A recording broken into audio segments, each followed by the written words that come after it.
All right, welcome to the Lincoln City Council meeting of July 19th, 2021. In accordance with LB 898, please be advised that a copy of the Open Meetings Act is posted at the back of the chamber by the northwest door. Let us all rise for the Pledge of Allegiance, followed by a brief period of silent meditation. I pledge allegiance to the flag of the United States of America and to the republic for which it stands, one nation, under God, indivisible, with liberty and justice for all.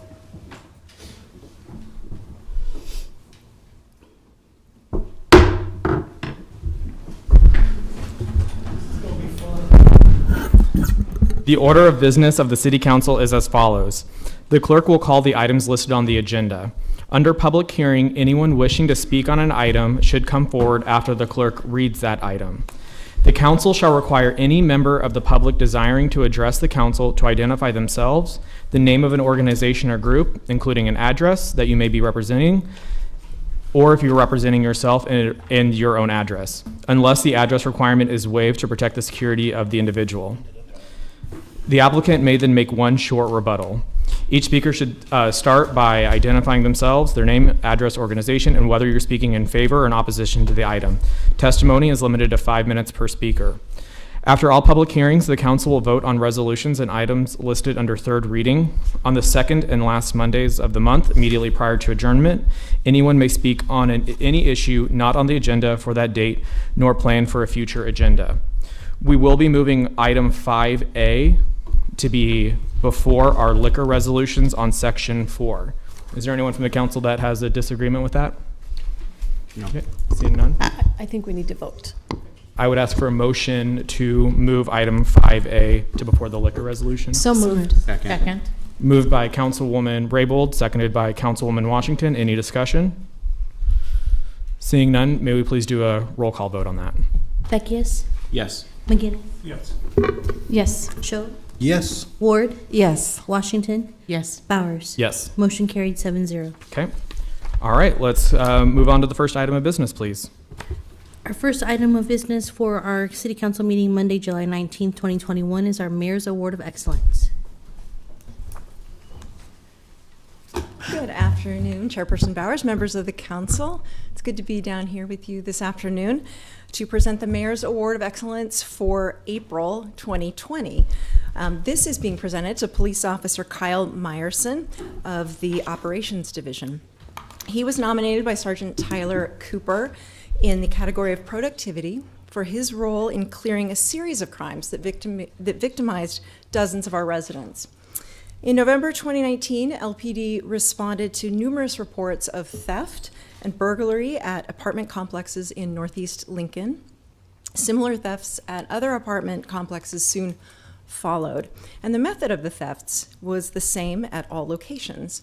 A group of suspects would remove rent payments from the drop boxes located at apartment clubhouses and offices, and the suspects would then cash the checks, which caused tenants to unknowingly experience a financial loss and potentially place them at odds with apartment managers. Officer Meyerson was assigned to one of these cases, which led him to investigating the related cases. Initially, using only video from doorbell surveillance camera, Meyerson was able to note important details about the crimes, conduct thoughtful follow-up, and discover his first solid lead. Meyerson determined the suspects were likely a group that committed the same crimes in several communities, and his investigation identified nearly 50 victims with losses totaling approximately $5,000. Meyerson worked with LPD's ID unit to create Crime Stopper flyers for banks and businesses where the checks were fraudulently cashed or deposited. And with the help of law enforcement partners, he identified the suspects. One of the suspects was arrested out of state on an outstanding warrant and will appear in court to be charged with theft by unlawful taking, which is a Class 4 felony. Cooper wrote in his nomination, "Officer Meyerson's work and dedication to these cases is a tremendous example of giving his best efforts and is an excellent example for his peers to aspire to." Please join me in congratulating Officer Meyerson for his hard work and commitment to the City of Lincoln.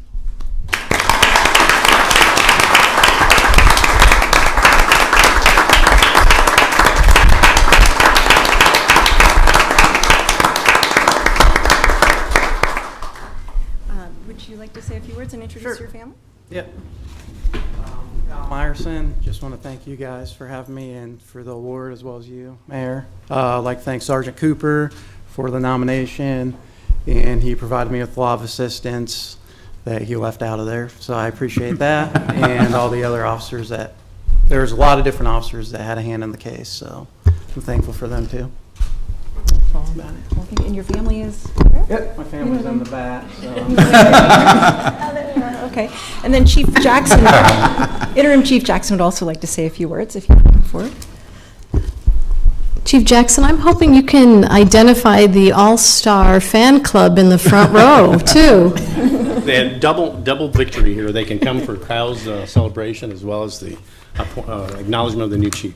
Mayor, I want to thank you for recognizing city employees for their good work. I think that it's greatly appreciated, and I know that we've been lucky enough to be the recipients of many of those, and I appreciate the council taking time out of their busy schedule to also participate in this and recognize. This award is one that's very aptly provided. The type of crime for which he solved and worked very hard on is a very difficult crime to solve. These were people traveling across the country, committing these crimes, and it makes it hard because there's no nexus to the city of Lincoln. So Kyle worked very hard, and sometimes I'm surprised that people come to Lincoln because we are so apt and our officers are so engaged on clearing crimes and problem solving that this is just a demonstration of the abilities that we have and the efforts that our officers do to serve our public. Now, Kyle is a 10-and-a-half-year veteran of the Lincoln Police Department. He is a second-generation Lincoln police officer. His dad,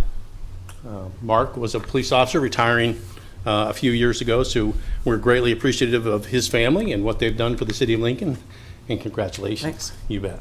All right, let's all congratulate Officer Meyerson one more time. Thank you.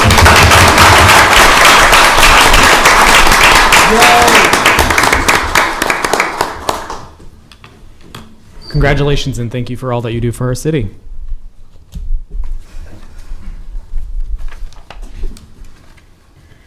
Okay, next on our agenda is sections 1 and 2 of our consent agenda. Is there anyone here that wishes to speak on any of the items on our consent agenda? Okay, seeing none, let's move on. Oh, wait, no, hold your phone, I'm sorry. We got Director Carey coming up.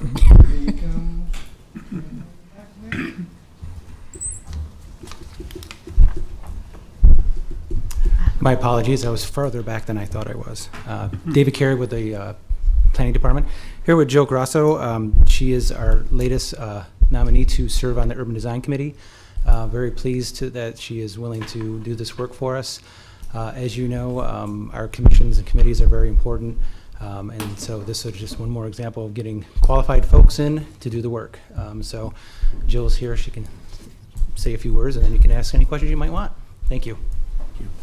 Hi, my name's Jill Grasso. I'm co-owner of IE Design here in Lincoln and also a native of Lincoln, and I have a master's degree from UNL in architecture. So I love the city. I just wanted to say that as citizens of a community and as professionals with careers that impact our built environment, we're responsible to do this as a thoughtful, considerate way. The impact of our infrastructure affects not only us today, but many generations that follow. I'm extremely honored to be able to use my design knowledge to serve the city, to help ensure that a thoughtful discussion exists on the quality of our built environment now and into the future. And I really appreciate this from Mayor as well. So. Thank you so much for your willingness to serve. Are there any questions for Jill Grosso at this time? No, but thank you. Okay. Yeah, thank you for bringing your talents. Is there anyone else that wishes to speak on any of these items? Okay, seeing none, we'll move on, please. We can now vote on these items. Item 1A is appointing Jill Grosso to the Urban Design Committee for a term to expire February 1st, 2023, introduced by Ward. So moved. Second. Moved by Councilwoman Ward, seconded by Councilman McGinnis. Any discussion? Seeing none, may we please do a roll call vote? Beckius? Yes. McGinnis? Yes. Raybold? Yes. Schob? Yes. Ward? Yes. Washington? Yes. Bowers? Yes. Motion carried 7-0. Item 1B is reappointing Kim Moore, Dr. Marilyn Moore, and Dr. Michelle Peterson to the Community Health Endowment Board of Trustees for terms to expire September 1st, 2024, introduced by Ward. So moved. Second? Moved and seconded by Councilwoman Raybold. Any discussion? Seeing none, may we please do a roll call vote? Raybold? Yes. Ward? Yes. Schob? Yes. McGinnis? Yes. Washington? Yes. Beckius? Yes. Bowers? Yes. Motion carried 7-0.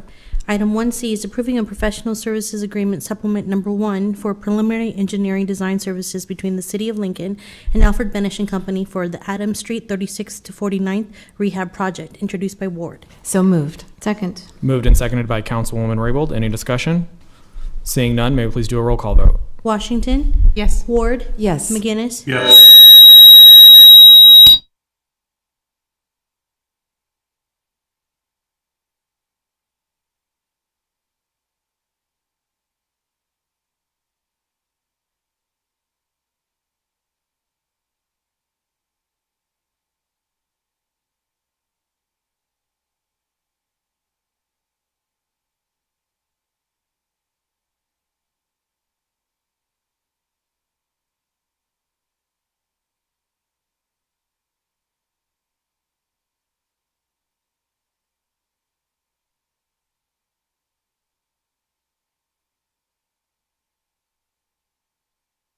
A is introduced by Schob.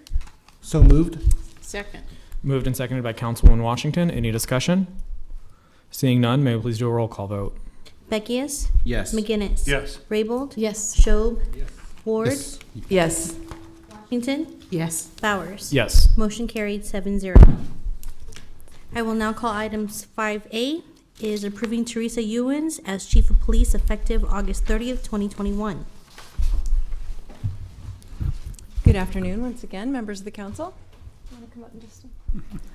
Before I make a more formal presentation, I want to note that we have some very special guests here today. And I would like to ask that all of our former chiefs of police please stand and let us thank them for their service to our community. Each one of them is a link in the chain that has led to this moment today. So if you could please stand, let's give you thanks.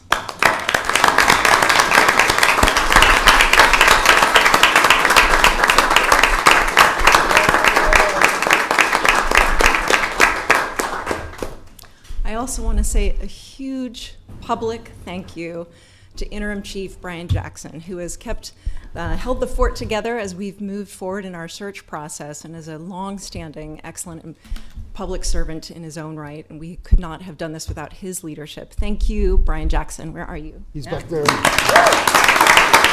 go, Jackson. Way to go. Yeah.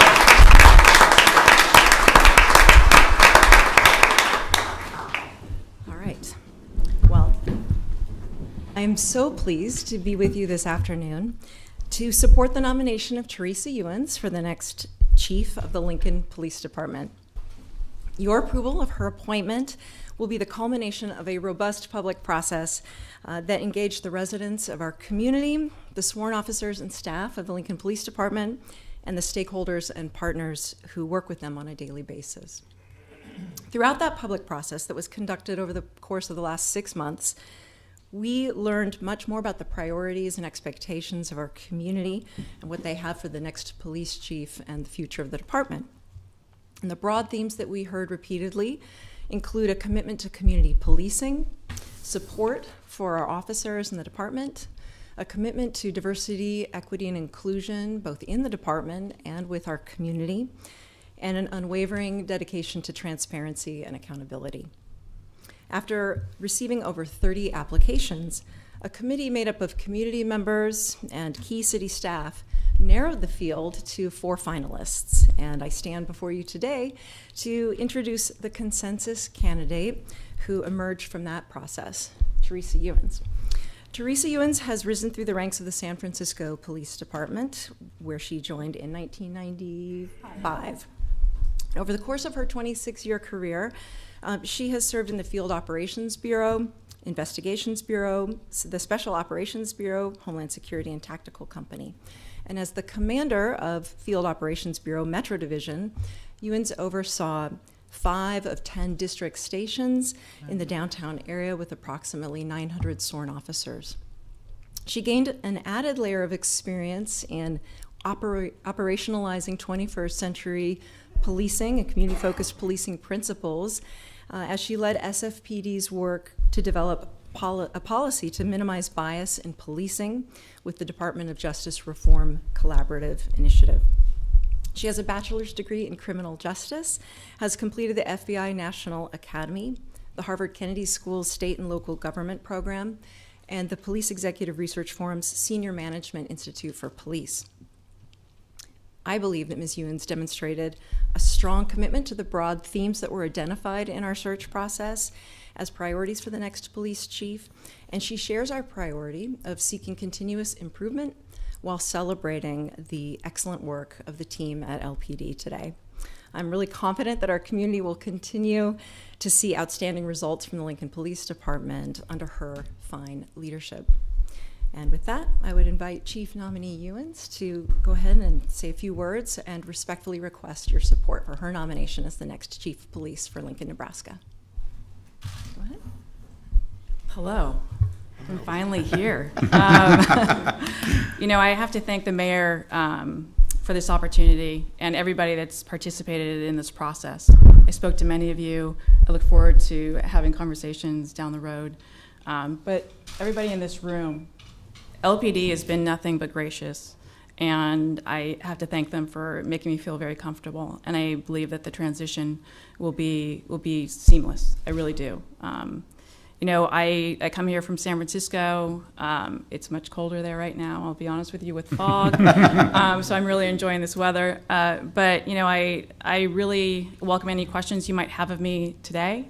I look forward to really doing everything that I can to make sure everybody from the community to LPD, that there is transparency, that there is a working relationship, that I will listen to everything that is being said in every corner of this city. And so with that, please ask me anything. I'm more than happy to. Are there any questions for Commander Ewens, soon to be Chief Ewens? Councilman Beckius? I actually don't have any questions. We went through quite the vetting process in order to get here today, but I just wanted to extend a warm welcome to Lincoln, Nebraska, and we look forward to having you. Thank you. Thank you. Any other questions or comments for Commander, soon to be Chief Ewens? Seeing none, thank you so much for being willing to serve and putting yourself through the process. If I may just say one thing, I was pleased to see all the chiefs that served previously, and honestly, it warms my heart for you to be here. So thank you. Thank you so much. Thank you. What we'll do now is we'll ask if there's anyone from the public that would like to testify or provide public comment on this. Since we did move this up after the public hearing, we'll go ahead and vote on it. So that way there's a large showing of folks from Lincoln Police Department here, so that way we can get you all on your way. Is there anyone from the public that would like to provide comment on this item?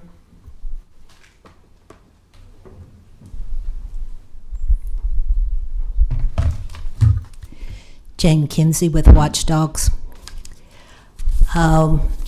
We feel that we were given, as a public, and the police department was given a limited number of candidates. In line with the mayor's desire to have minorities promoted in Lincoln, Nebraska, she only provided 4 candidates, and all of them were minorities. Lincoln is 20% minority. According to the census, the last census, the new one may show different, but it is not going to be much of a higher number. We feel that, and this is going to be negative, and so if you want to shut your ears, you may do so. We don't feel that candidates within the department who had been there a long time were given a chance. In the past, we have had promotions within the department. I fail to see what a San Francisco assignment has to do with a tiny little city of Lincoln, Nebraska, where we have not had troubles except since last summer, and that was also given to us by the mayor. I hope that the way we see it will not come to fruition. But it really looks like it's going to be that way. The mayor is determined to bring to Lincoln a West Coast democratic, liberal ideas, and she is following through with that. I wish Miss Irwin's success, but I'm not sure that she fits in with our community, or that the police department union was given a chance to make a wide variety of choice as to what they supported. Hopefully this will not cause trouble more than we've already had in Lincoln. It doesn't look as that will be a future event. Is there anyone else that would like to speak on this item?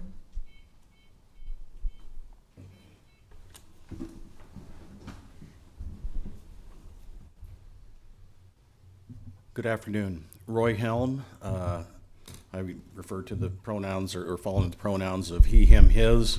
2750 South 13th Street, which, as I understand it, is former Oto and Ponca land. I am in support of the nomination of Teresa Ewens, and I want to thank all the people involved in this process. And I am optimistic, I'm hopeful, and I certainly hope that Ms. Ewens doesn't have a view now that some of Lincoln, that Lincoln in general is very closed-minded. I think this is a wonderful opportunity for our city. I think she will provide great leadership, and I applaud everybody for the vetting process and for her nomination, and I hope you will support her and make this so. Thank you very much, and pleasure to be here. Thank you. Is there anyone else that would like to provide comment on this? Brian Jackson, Acting Chief of Police. I just want to advise the council, I think in representing the men and women Lincoln Police Department, we have with some confidence support the selection of Teresa Ewens as the next Chief of Police for the Lincoln Police Department. We were able to talk with, meet, and engage with some very positive, applicable candidates that came forward to apply for this job. She stood out, and I think it was with great consensus that we believe that she is appropriate for this role and that we do support her for this position. Thank you. Is there anyone else that wish to provide public comment at this time? Okay, seeing none, let's go ahead and move into the voting portion of this item. Item 5A is approving Teresa Ewens as Chief of Police effective August 30th, 2021, introduced by Ward. So moved. Second. Moved and seconded by Councilwoman Raybold. Any discussion? Councilwoman Washington? Thank you, Chairman. I just want to say that soon-to-be Chief of Police, Teresa Ewens, has my full support in looking at all the candidates, reading through their background, watching their interviews with the press and with the public. I am confident that she's got the skills that we need in Lincoln, Nebraska. Thank you. Thank you. Councilwoman Ward? Thank you, Mr. Chair. I too will be supporting this nomination and had the pleasure of meeting with our soon-to-be chief prior to when she was in Lincoln. So welcome to Lincoln. It's my honor to support you. And I want to take this opportunity also to thank Interim Chief Jackson and everyone that's here on your behalf today. Thank you very much. Thank you, Councilwoman. Any other discussion? Yes, Council. Okay. I want to make a comment. I want to read part of a letter that Lincoln police officer sent the city council and I believe the mayor also. And I'll just read a quick portion of it. We considered each of the candidates' strengths and weaknesses and how we felt they would fit in within the Lincoln Police Department and how they would fit in with the community of Lincoln. After listening to each of the candidates during our sessions, the public sessions, and after conducting our own background research, it was clear to us that one candidate stood out above the rest. After much consideration, we would like to announce our support and recommend Teresa Ewens as the new Lincoln Chief of Police. I hope that you take our recommendation into consideration during your conversation and ultimate vote. Please reach out to us if you have any questions. After I received that letter, I reached out to multiple officers that I've known in a wide aspect of my life, from growing up with them to working with them as a social worker to working with them in my role as a city council person. And it was unanimous from the several officers that I spoke with that they're excited, that they're energized, and that they're looking forward to you leading their department, Commander Ewens. There was this overall theme of right person at the right time for the right community. We're supportive of this. I am excited for this vote, and I'm excited for this next chapter that you will help lead our police department and our city into. Thank you. May we please call the roll? Washington, Yes. Ward, Yes. McGinnis, Yes. Raybold, Yes. Beckius, Yes. Schob, Yes. Bowers. Yes. Motion carried 7-0. Welcome aboard.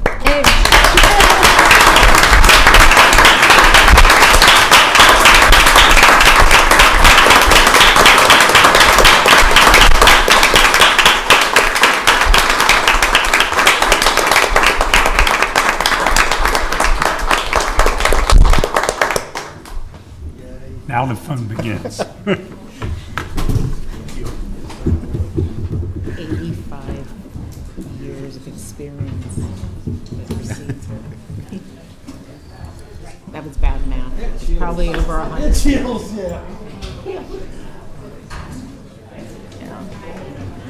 I was going to bring up the last time I didn't feel safe in Lincoln, 63 years ago. Charles Starkweather was next door to our house. That wouldn't have been good. Somebody's trying to research.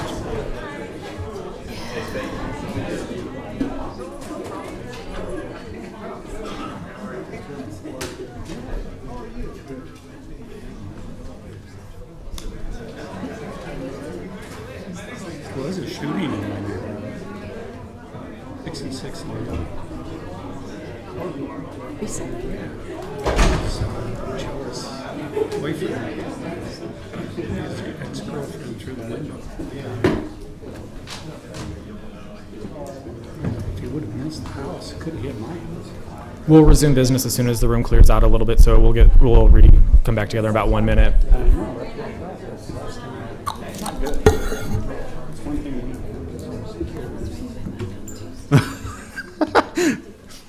We're good now. Hey, you changed.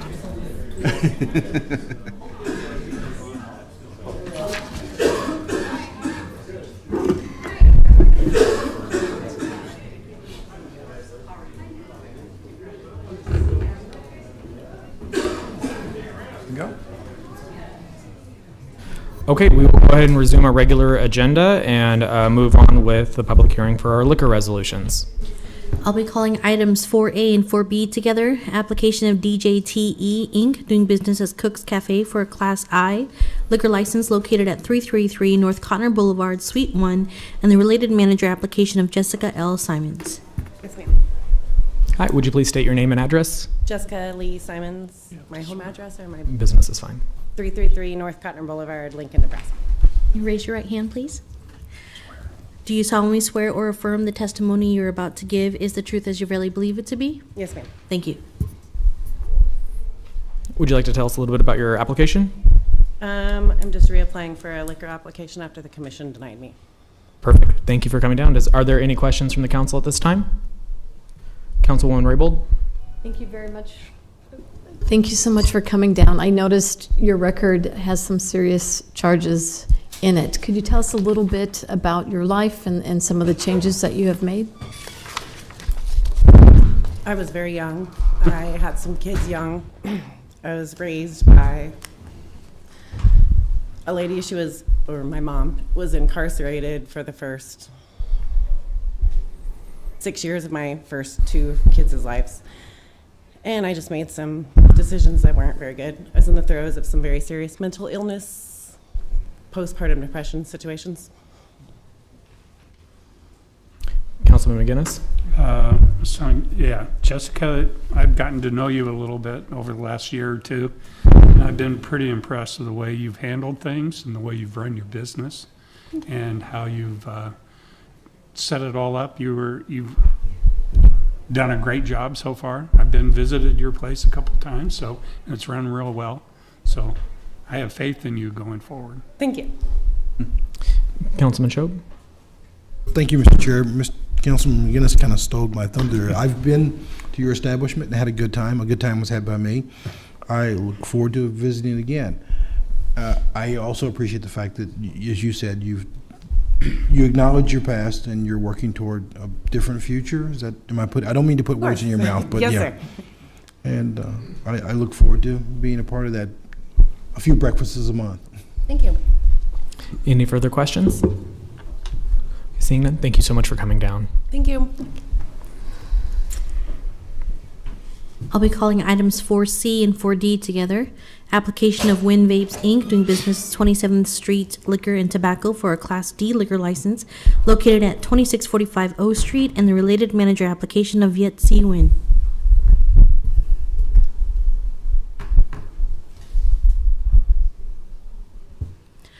Please raise your right hand.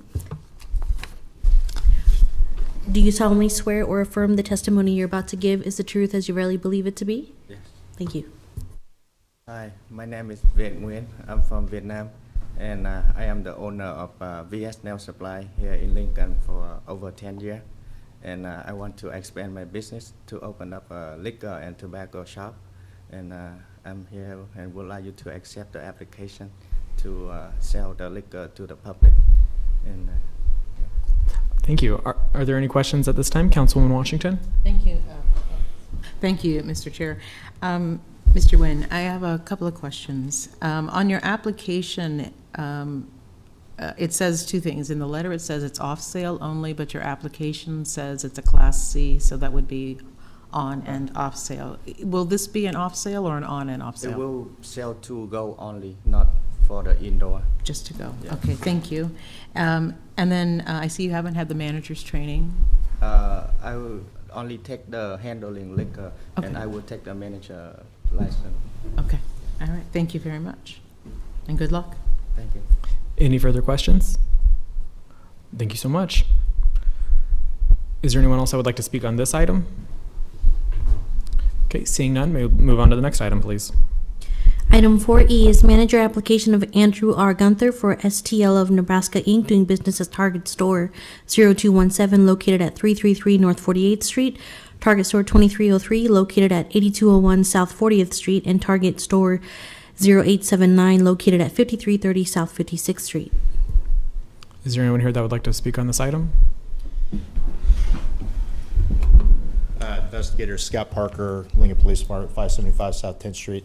I did talk to Mr. Gunther on the phone. Unfortunately, given the time frame, he was unable to attend today, but he really did want to be here, but he had a prior commitment that he couldn't get away from.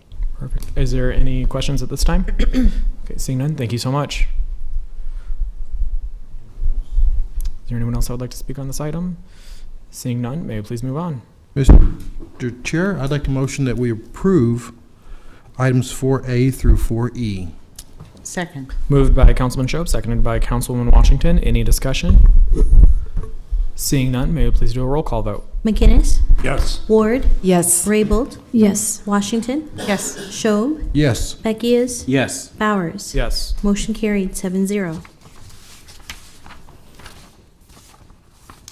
Okay. We will go back to our section 5, public hearing resolutions. I'm going to read item 5B is accepting and approving the report of new and pending claims against the city for June 16th through June 30th, 2021. Is there anyone that would like to speak on this item?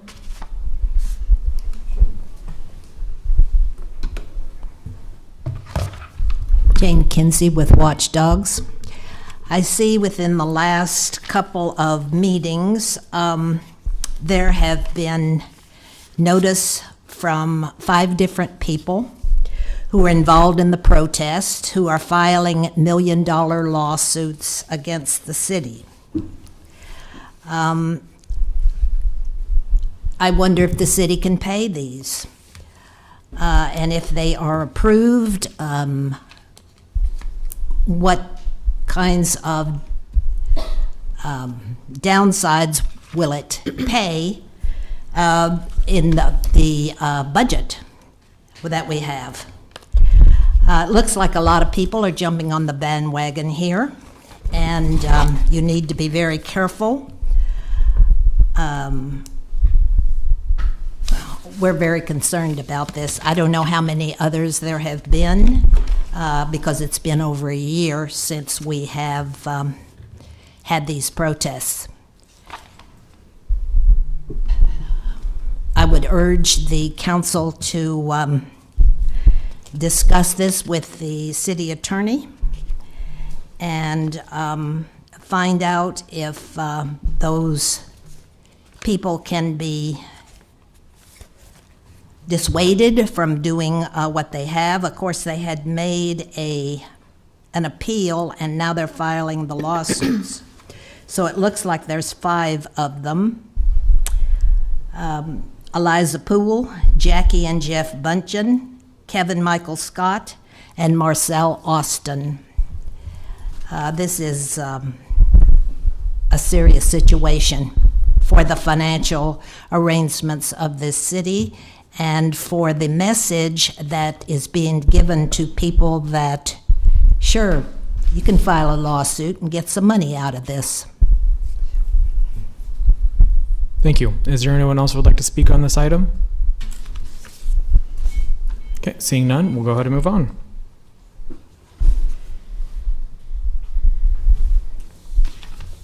Item 5C is Comprehensive Plan Conformance 21014, application of the Urban Development Director to review as to conformance with the 2040 Lincoln-Lancaster County Comprehensive Plan, a proposed amendment to the Lincoln Center Redevelopment Plan to add the Atrium Redevelopment Project for the rehabilitation and redevelopment of the Atrium Building on property generally located between 12th and 13th Streets on the north side of N Street.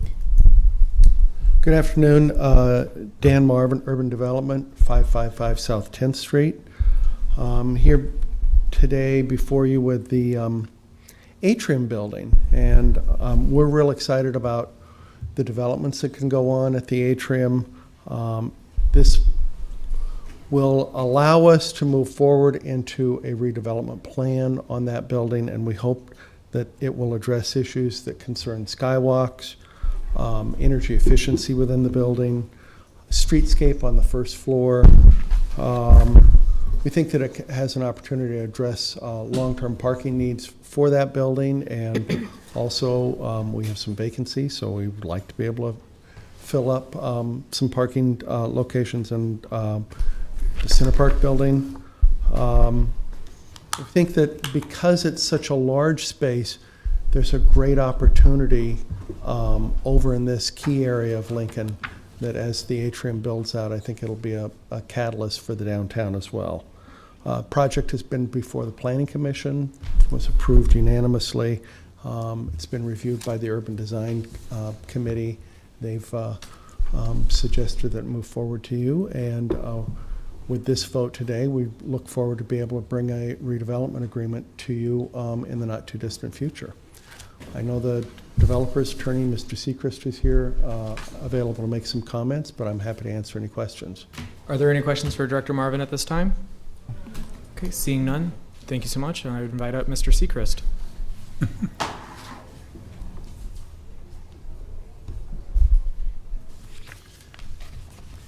Good afternoon. My name is Kent Seacrest. I'm representing Atrium LLC, or sometimes related Ito LLC, but some of you probably know their principals are made up of Speedway Motors and Nelnet, who have been very busy in our downtown area. I'm excited today because we need more and more redevelopment of south of O Street. North of O Street has more vitality, and anytime we can see redevelopment south of O Street, I think we need to applaud it. We have a 1904 department store building, and Sears came in 1947 until about 1972, and then it got redeveloped into a mixed use, food court, retail, Ben Simon's, some of you might remember that, and then offices. Well, today the building's about 50% occupied, and it's time to do up and down total rehab of the whole building. We're talking about increasing and improving all the safety codes, security, environmental, heating, ventilation, and air conditioning, exterior facade restoration. And while we're doing it, we're working with the existing tenants, which are primarily state of Nebraska tenants. We will also be adding a new 7th floor.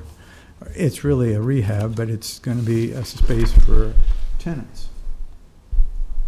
And it will allow them to host conferences and entertain and probably have a great view of the whole downtown area. We're talking about a $12 million investment by Nelnet Speedway, and the projected TIF is around 3.2 to 3.6 million. And again, this is a novelty, and we have another project today I'm terribly excited about, and we'll talk to you later about, but these are office rehabs. I don't know if you've noticed lately, but we haven't had a lot of office rehab in downtown. It's been housing. And some of that reason is we've had tremendous leakage of offices, and it's time to re-establish strength in the office market for downtown, because that's our major key employment center. Staff recommends approval of this. Planning Commission on a consent agenda approved it 7-0. And I just want to thank Dan and Dallas McGee, Tim C., and Wayne Mixdorf for their work to date. And we'll hopefully be bringing you a redevelopment agreement very shortly. With that, I'd be glad to answer any questions. Are there any questions at this time? Okay, seeing none, thank you so much. Thank you. Is there anyone that wishes to speak on this item at this time? Okay, seeing none, let's go ahead and move on. We can vote on our public hearing resolutions. Item 5B is accepting and approving the report of new and pending claims against the city for June 16th through June 30th, 2021, introduced by Ward. So moved. Second. Moved and seconded by Councilman Shob. Any discussion? Seeing none, may we please do a roll call vote? Ward? Yes. Beckius? Yes. Raybold? Yes. Washington? Yes. McGinnis? Yes. Shob? Yes. Bowers? Yes. Motion carried 7-0. Item 5C is Comprehensive Plan Conformance 21014, application of the Urban Development Director to review as to conformance with the 2040 Lincoln-Lancaster County Comprehensive Plan, a proposed amendment to the Lincoln Center Redevelopment Plan to add the Atrium Redevelopment Project for the rehabilitation and redevelopment of the Atrium Building on property generally located between 12th and 13th Streets on the north side of N Street, introduced by Ward. So moved. Second. Moved and seconded by Councilman McGinnis. Any discussion? Councilman McGinnis? Again, and like Mr. Seacrest said, this is a good thing for downtown, good thing for this area of town. Can really use some upgrades to a lot of the office supply that we have in that area. And we know, and it's nice to have somebody local that's willing to put a lot of money into a project like this and to bring it forward. So I'm excited. Thank you. Any other comments or discussion at this time? Okay, seeing none, may we please do a roll call vote? Beckius? Yes. McGinnis? Yes. Raybold? Yes. Shob? Yes. Ward? Yes. Washington? Yes. Bowers? Yes. Motion carried 7-0. Okay. Next is Section 6, Public Hearing and Action for Ordinances and Related Resolution. I'll be calling items 6A and 6B together. Item 6A is appeal by Royce Mueller of Planning Commission's approval of special permit 14003A to allow for the expansion of the existing special permit for a planned service commercial to allow for an additional approximate 21,000 square feet of commercial floor area on property generally located at South 70th Street and Pine Lake Road. And then the related change of zone 21016 application of Tagle Hill LLC from R1 Residential District to H4 General Commercial District on property generally located at South 70th Street and Pine Lake Road.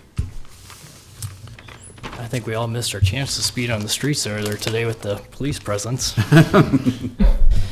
My name is Tim Gergen with Clark & Anderson. I'm here representing the owner, Mike Wackel, for our storage unit expansion here at 70th and Pine Lake Road.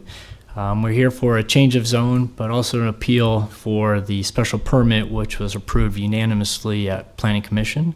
We received the city's conditions earlier and have agreed and meet with all the city conditions. And I'll turn my time over to Mike to kind of further explain the project. Okay, hi, my name is Mike Wackel.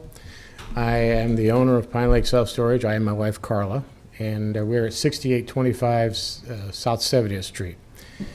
Somewhere in the range of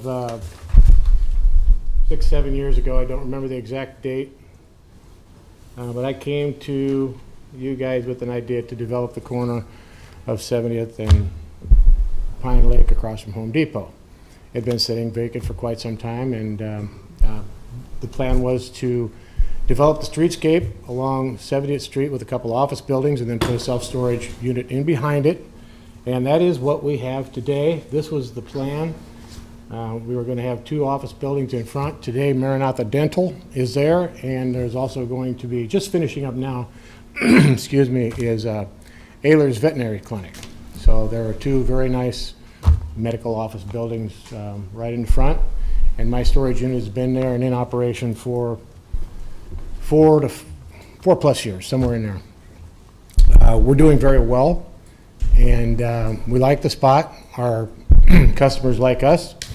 And about 2 years ago, time flies, I was approached by the Jehovah's Witness Church, the Kingdom Hall.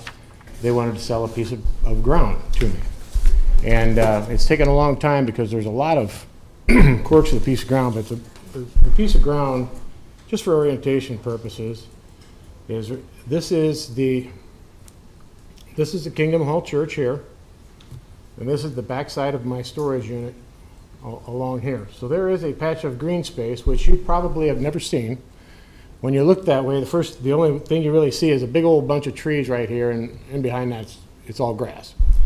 But, so the piece of ground that's in question here is this trapezoidal piece right here, just a hair over, or should I say hair under? Hair under 2 acres. Hair under 2 acres.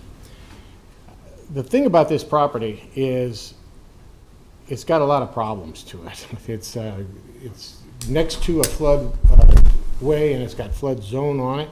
So it's not very useful to a separate user coming and developing it. But over time, as I looked at it, I was able to come up with a way that makes it not only useful, but a nice way to expand my property. So we were able to take that property. So you'll see this line right here.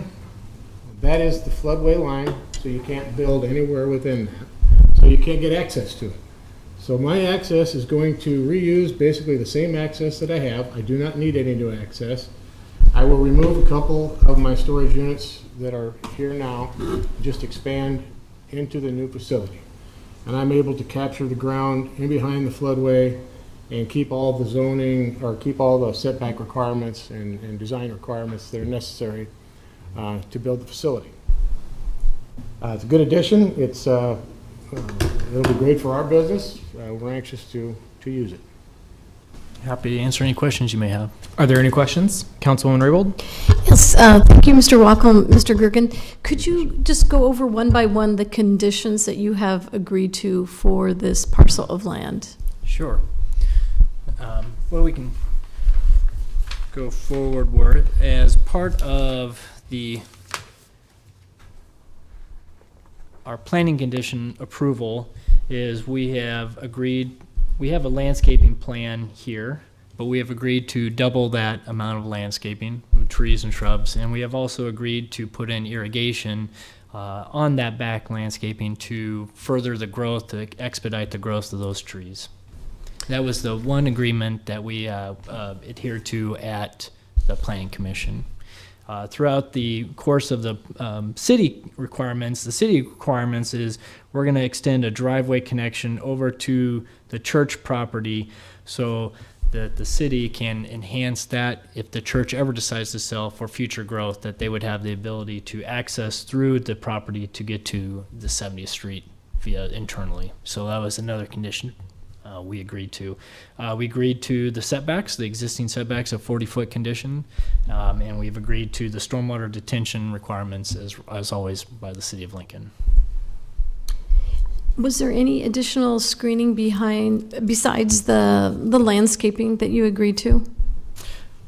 Go ahead, Mike. Yeah, in the original development, there was quite a few more items. They're all on the plan there, but basically, we were to turn the buildings away from the residential development. No doors were allowed to be in that direction. We are a U-Haul and a self-storage facility, so we were required to put U-Hauls a certain distance away from things, but we got comings and goings with U-Hauls all the time, and all the rules that were originally planned for are still intact, and we follow them. And I just have another question. I don't know, Sonny, if you could put this up. It's a really interesting photo, and it shows a really lovely fence. And I don't know if that was from your previous original development, but can you tell me who built the fence? The fence along the property here is my fence. Okay. And that's security from the church on this side, the Epic Church, and myself, and then the retaining wall. That's security fence around the building. Okay, and so did the church ask you to build the fence, or you wanted to build the fence? Oh, whether they asked us or not, we to build it, it's to secure the lot. And have some of the neighbors that the newly expanded area, have they made a request for the continuation of that fence along the northern, I guess, angled side of the property, as well as continuing that down on, I guess, the westernmost, So north-south? Yeah, that's not the intention of how the fence is going to work. It is truly a security fence. So from this corner of the property where the fence butts into this building, the building will be the security line, so there will not be a fence there. In this little piece of opening here, there will be a fence between this building and that building. Same thing here. And then as it comes to the front of the property, from that building, it will come out and match up with my existing fence over here. Okay, and then I know you mentioned the setback, you said 40 feet? Correct. And they didn't require a 50-foot setback with the H? The H4 is the 40-foot setback. Mr. Gergen, would you slide the image up a little bit? Your last drawing didn't. Thank you. Okay, thank you. Councilman Washington? Oh, I'm so sorry. Councilman Shope, you were next. Was that you sure? I'm okay if you go. All right, go. I have a couple of questions just for clarity. Showing the fence line is helpful for me to see how the buildings or additional fence are going to create the secure boundary, but I am curious about the driveway cut with the church next door. So, You're talking about this drive? yes. Okay. So that new driveway so if the church would like to expand and have their parishioners access the church from 70th, right? Not from Pine Lake. How would that work? Okay. So I should probably let the planning department clue you in on it a little bit more. But that church is not going to connect. That road is not going to connect to the church property. Okay. None of the people that are on this property currently want or desire that road. That road is strictly there for some future development, just in case the church someday decides that they want to sell or redevelop the property. Okay. That's all it's there for. So right now, it's kind of a road with a dead end to nowhere. It's a furtheration of the access management policy to encourage connectivity between different parcels. Right now, the church is obviously more of a residential use and connecting to the commercial use. So Okay. it gives that ability for the church property, if it were to develop, it could access It'd go around that way. and go around that way. Yeah, It well- would be outside the The perimeter. church doesn't want to do that, so Okay. it's not going to happen. All right. I just remember from a year ago, Mhm. a lot of conversation about access on Pine Lake and the access management plan. Yep. The other That- applicants. So That's I'm what like- it's about. That's what my questions are about. And I'm really glad to to see that you're going to maintain, you've agreed to the condition of double landscaping, because I think that was one of the issues in the original, that there was not enough landscaping. So glad to see the irrigation and the double landscaping. I think we had some folks, or Mr. Mueller, who appealed this, was concerned about outside equipment storage. Okay. Could you talk a little bit about outside equipment storage? Outside equipment storage has been part of our original plan since the beginning. As I said, we are a U-Haul facility, and U-Hauls or rolling stock or whatever you want to call them, they come and go all the time. You've probably driven by there. You see quite a few U-Hauls. They can be gone once a day, twice a day, sometimes even 3 or 4 times a day, depending on how things go. I think the rule is 90 foot away from public access is where they're supposed to be stored, except for when they're being delivered or taking off. Okay. So when larger trucks or the slower moving, the not so often moving vehicles, they're pulled back onto my property and stored on the property. Okay. No outdoor storage is allowed on the site. Okay, thank you. Councilman Shob? Thank you, Mr. Chair. Gentlemen, thanks for coming forward. My questions are related to the access management plan, and as Councilman Washington said, we had lengthy conversations about this not too long ago, and I thought we're going to build residents here, and we waived some of our. Maybe this question is for you also, and for Mr. Carey, excuse me. What happened to our previous plans here? I think we waived the access management to Pine Lake, and now it looks like you're excluding it altogether. I'm not sure. No, there is. How does this change our previous plans? Would be probably the succinct question. So the original plan followed the access management policy. We, on Mr. Wackel's own dime, built a right turn lane into the project. So that is per the access management policy. The access to Pine Lake Road is restrictive because of the channel through here. This access here, this would be. I'm sorry, it's a little off screen again for us. Thank you. The church access here, and then there's also another possible property here that could be a developable property, and the city is just looking to say the more opportunity for this access may be further to the west here at this point, where then this access, this parcel could have access through this property and through Mr. Wackel's property. So it's all within the access management policy of trying to promote connectivity through there. We were never seeking access to Pine Lake Road. It's set up for the future access.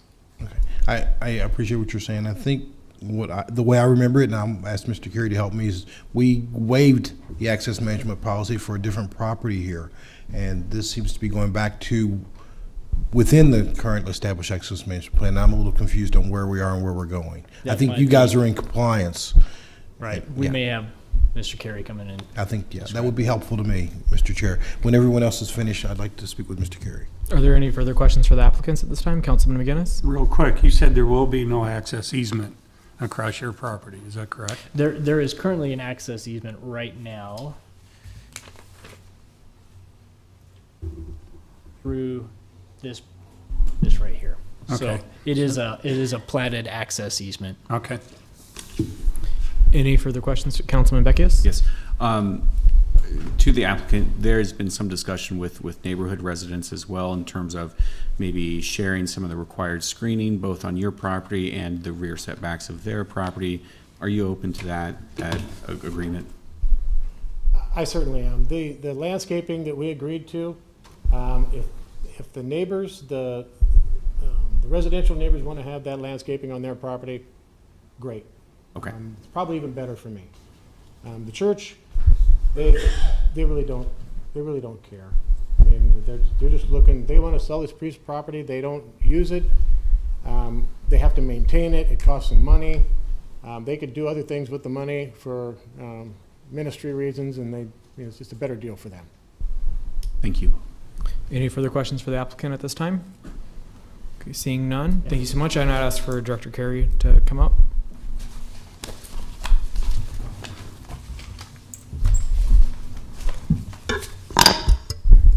turn it over to Councilman Shob.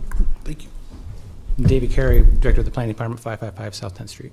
Good afternoon, Mr. Carey. Thanks for coming forward. Obviously, I'm confused, and I'm not sure what's going on. I thought there was going to be a residential property here, and we waived our access management for that because of the church agreement, and now there seems to be something different. Can you help me? I will try. I think part of this is just potentially just getting some confusion with what's in front of you right now, and obviously what was discussed previously. Basically, what we're saying with this application is to continue this access drive across this property, if it is approved as presented to you, in order to allow for that internal connectivity that is part of the access management policy. Which is a good thing. Which is a good thing, which is what we want to see happen.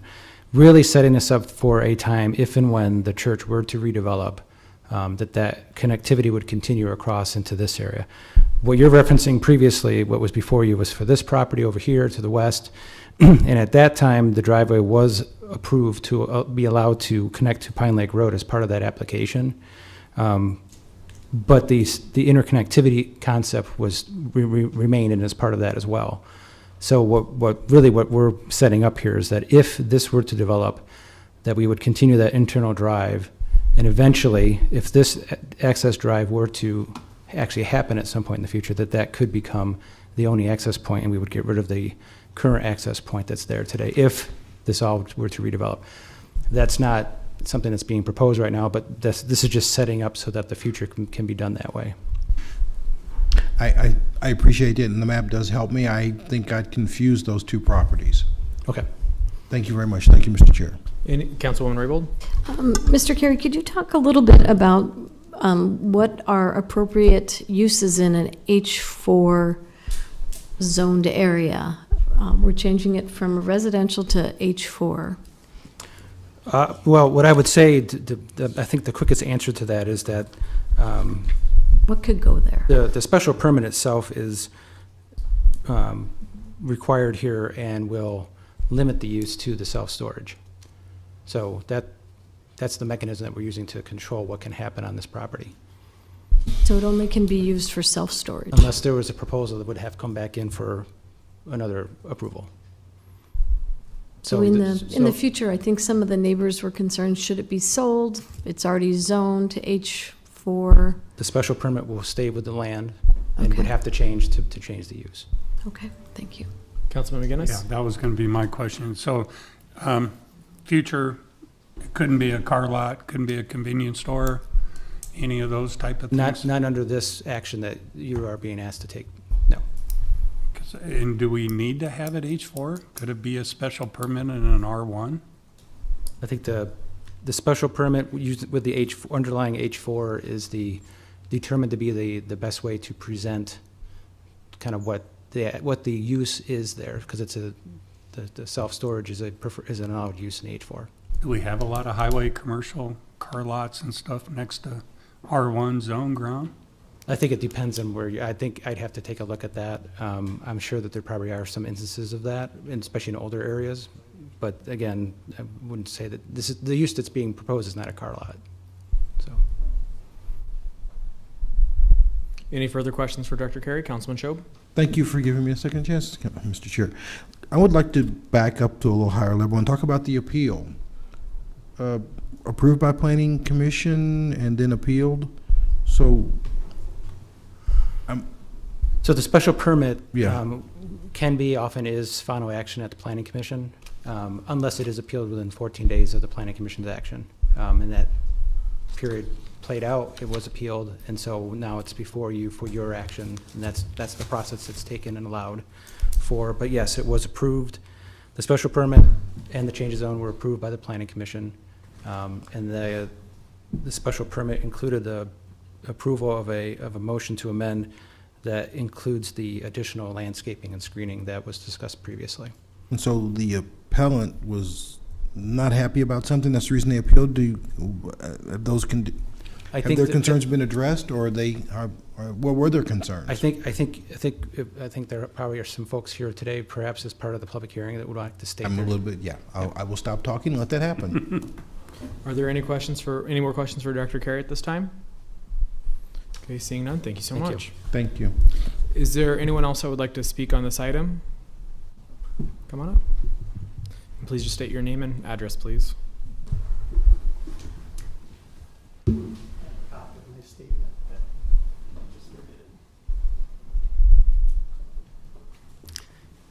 My name is Royce Mueller, and I was hoping all those people here earlier were supporting my effort, but it looks like they all left. Anyway, I live at Ann's Court. I live at 6730 Ann's Court, and my home is one of the properties which will be most affected by the expansion proposal. I am representing not only myself, but the entire neighborhood of Country Meadows.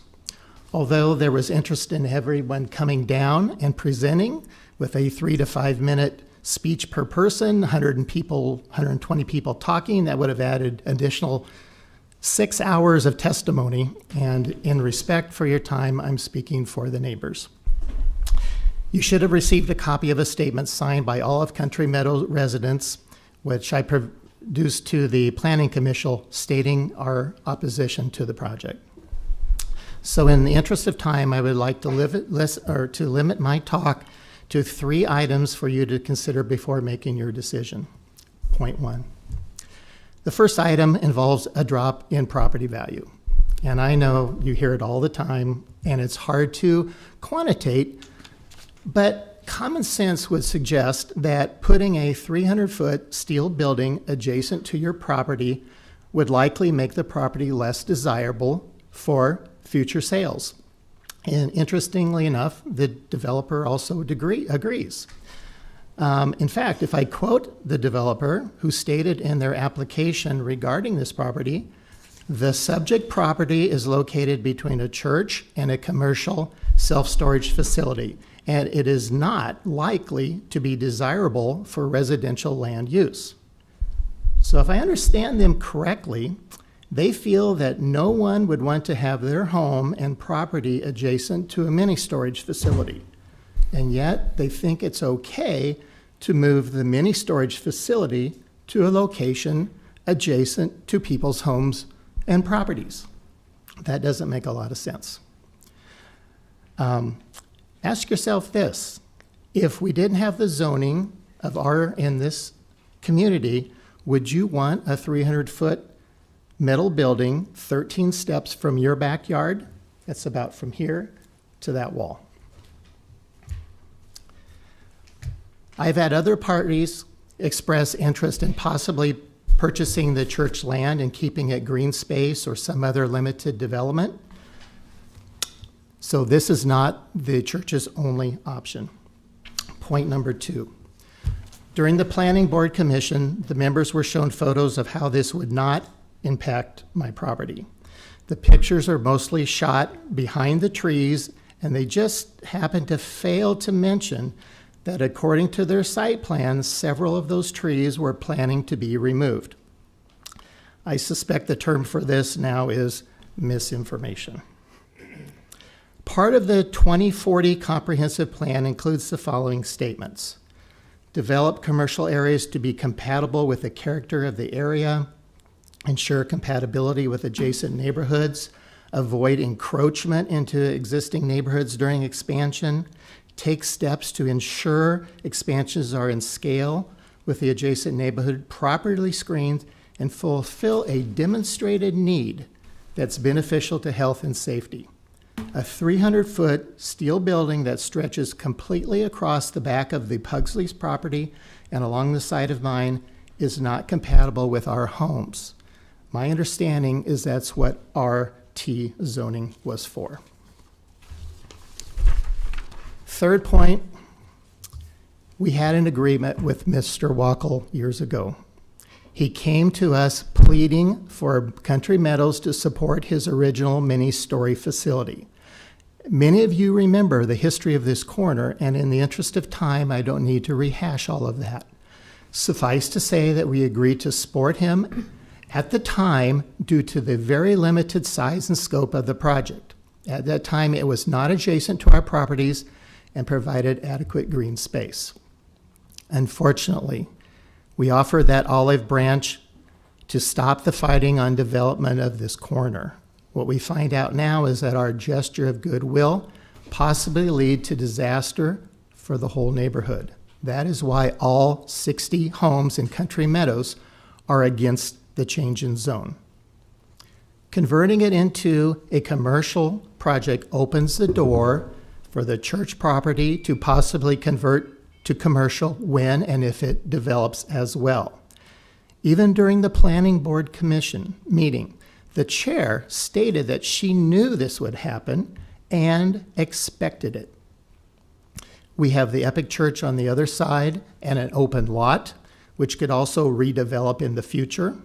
We can envision commercial projects from Highway 2 to Pine Lake, around the corner, and nearly all the way to 66th Street.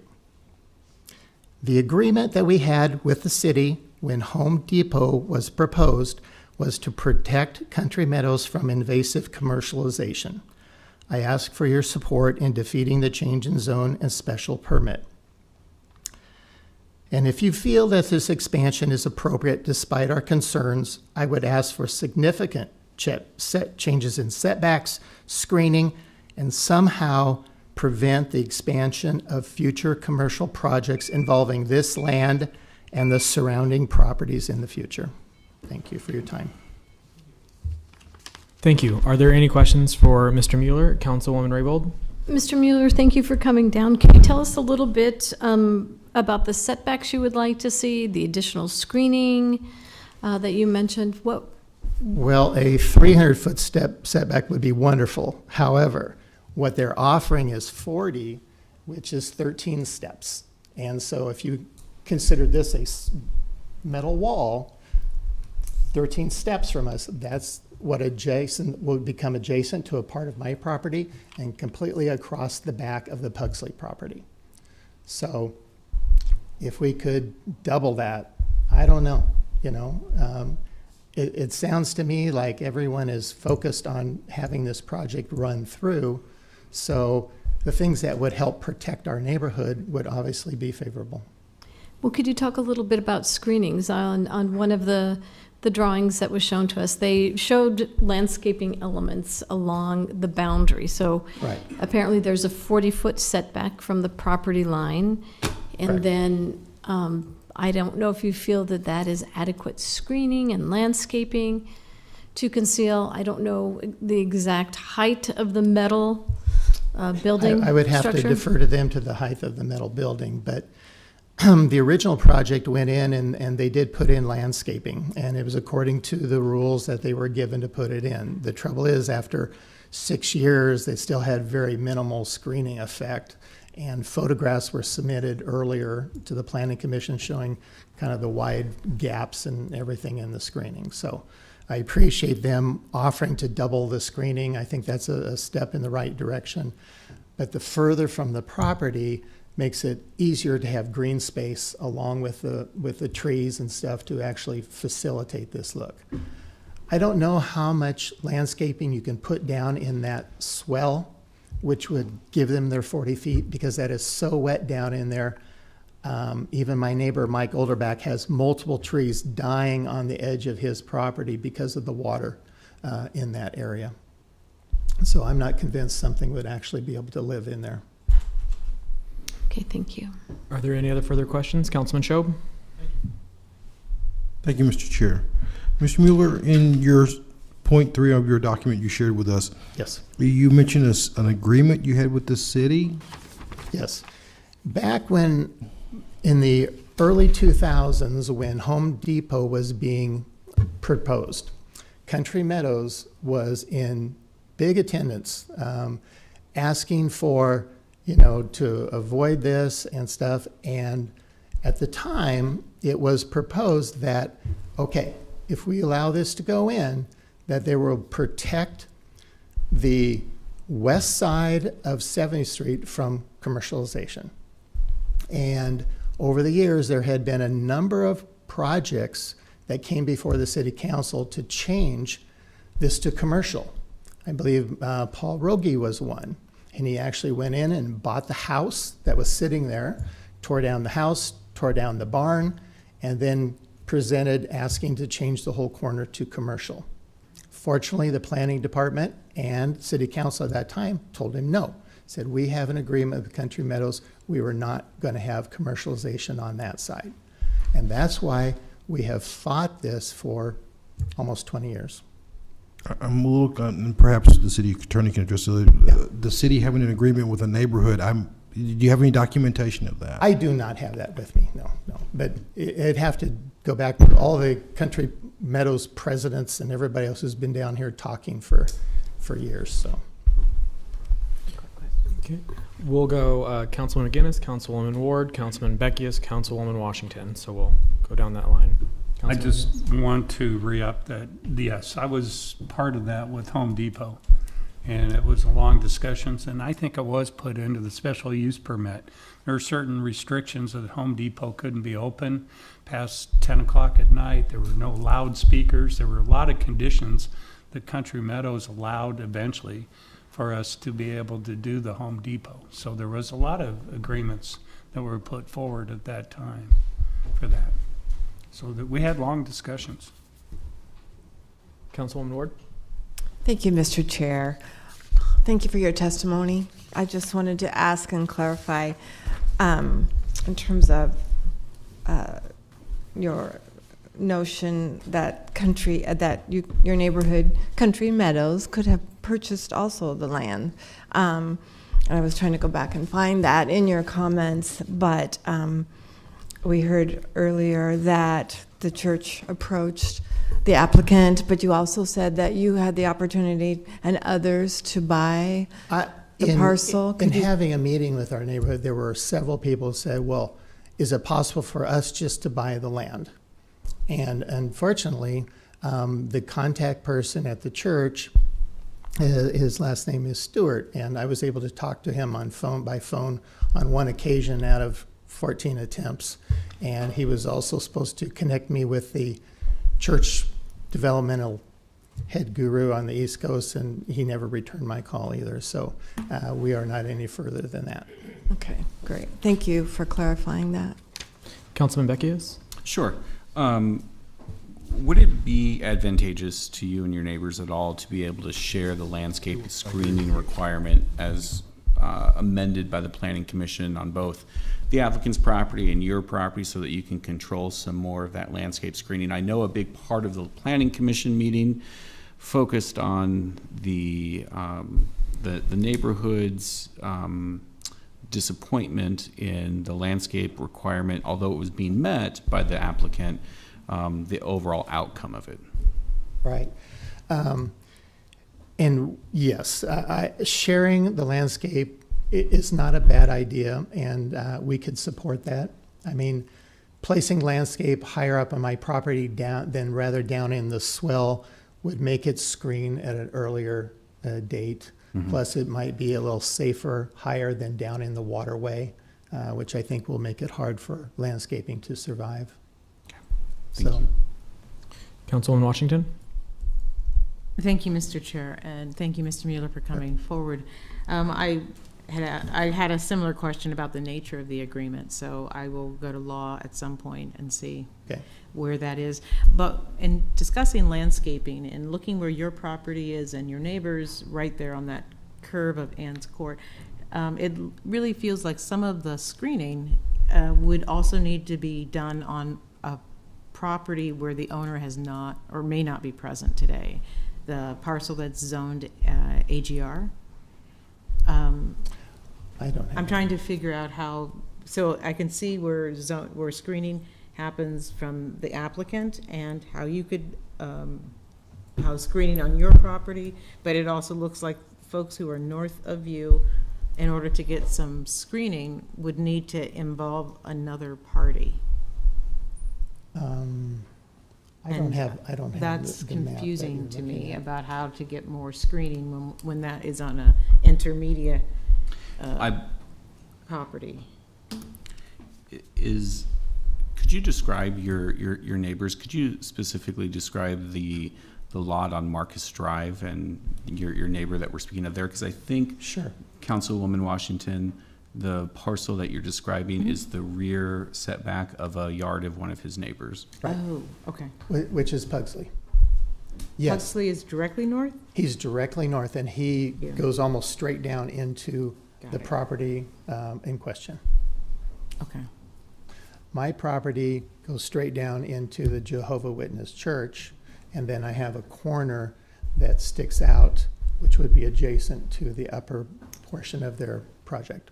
I see that. And I believe that Mr. Pugsley's land is to the east of your next door neighbor as well?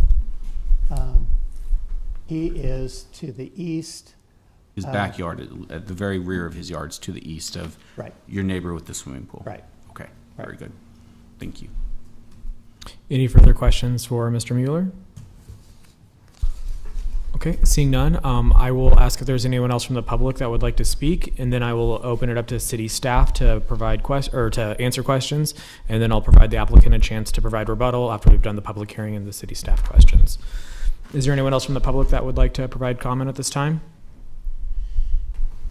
Okay, seeing none, I know that there was some questions for city staff. Councilman Washington, was there a specific member you wanted to speak with? Law Department, I'm curious about the nature of the agreement with the city, the previous agreement about development on the west side of 70th. Awesome. Oh, and I see Mr. Carey, I think. Oh, and Mr. C. All right. Thank you. Tim C., Assistant City Attorney, 555 South 10th Street, Lincoln, Nebraska 68508. I'm not aware of any formal agreements in which the city entered into. There are certainly conditions on a special permit that, like Councilman McGinnis referred to, that would be specific to the Home Depot site. But I don't know that there are any written agreements between the city of Lincoln and the neighborhood association. There may have been conversations, there may have been conditions added to the special permit at their request, but in terms of a formal written agreement, I'm not aware of any. And I would defer to Mr. Carey if he has any recollection. Yeah, I think what was being referred to were the conditions in the actual Home Depot site plan process. And we're not aware of any specific other agreement with the neighborhood. And would you mind, Mr. McGinnis had said he remembered some stuff from those conditions on that permit. If there was a condition that said that the west side of 70th would not be developed, is that enforceable?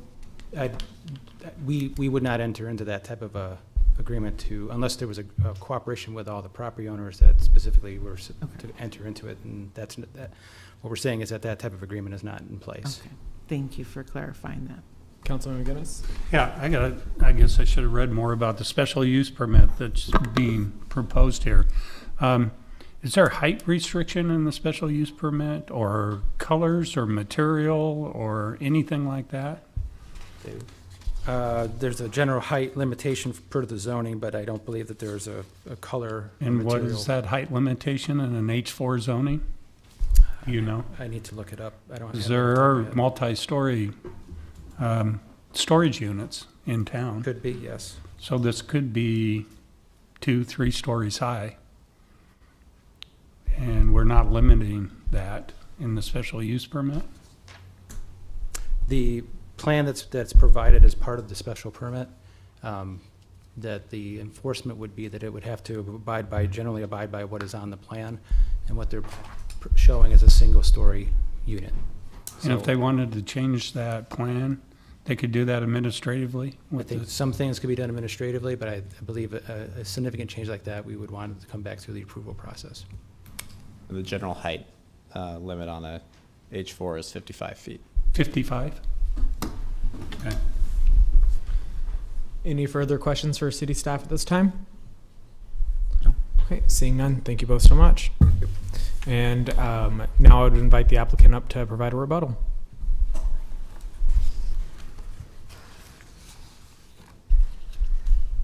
Kind of try to address some of these neighbor concerns, and then Mr. Walkell can kind of go through the attempts to coordinate and appease the neighborhood.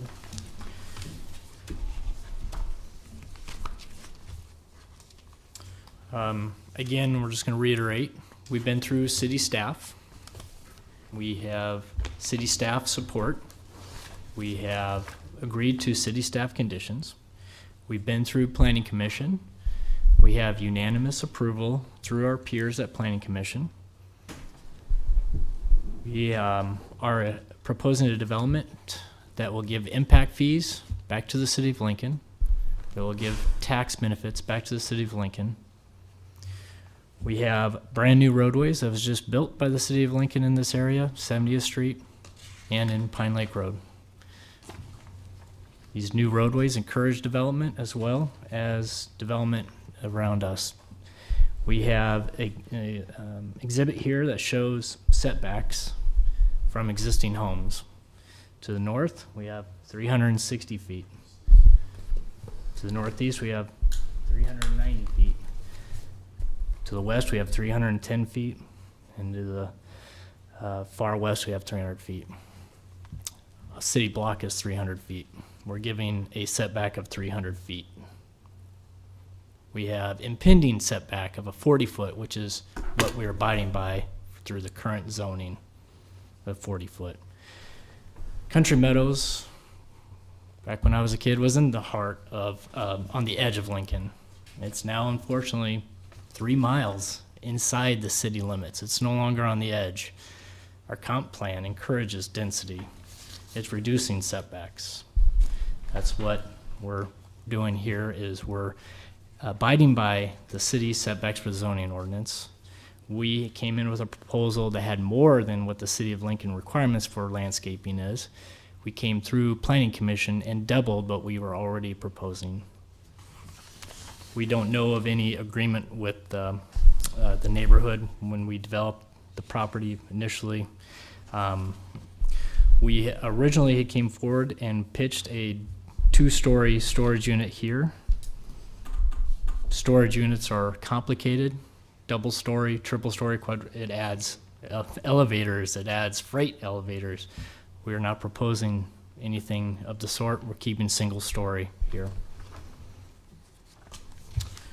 I'm gonna let Mike continue on on that that. 2-story thing. We're intending to do all single-story buildings. The 2-story building was actually approved in the first go-around when we initially got the permit to build on that site. We did not build 2-story for 2 reasons. Number one, the neighborhood didn't want it. And number 2, our customers don't want a 2-story building. They don't want to go up and down stairs. They don't want to use an elevator. So we just didn't do it. I wonder if you picked up one of my drawings here. Yep.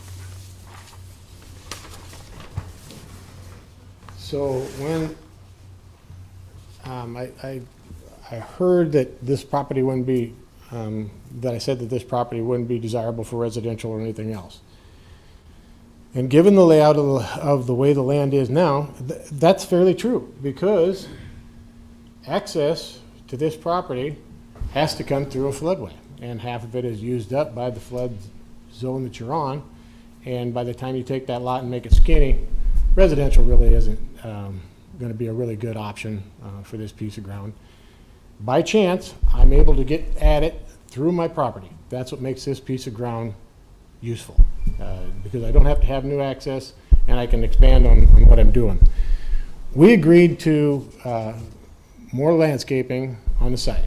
I think it was trees at 20 foot or so, but basically it was pretty close to double what we had on the north side and on the west side of the building.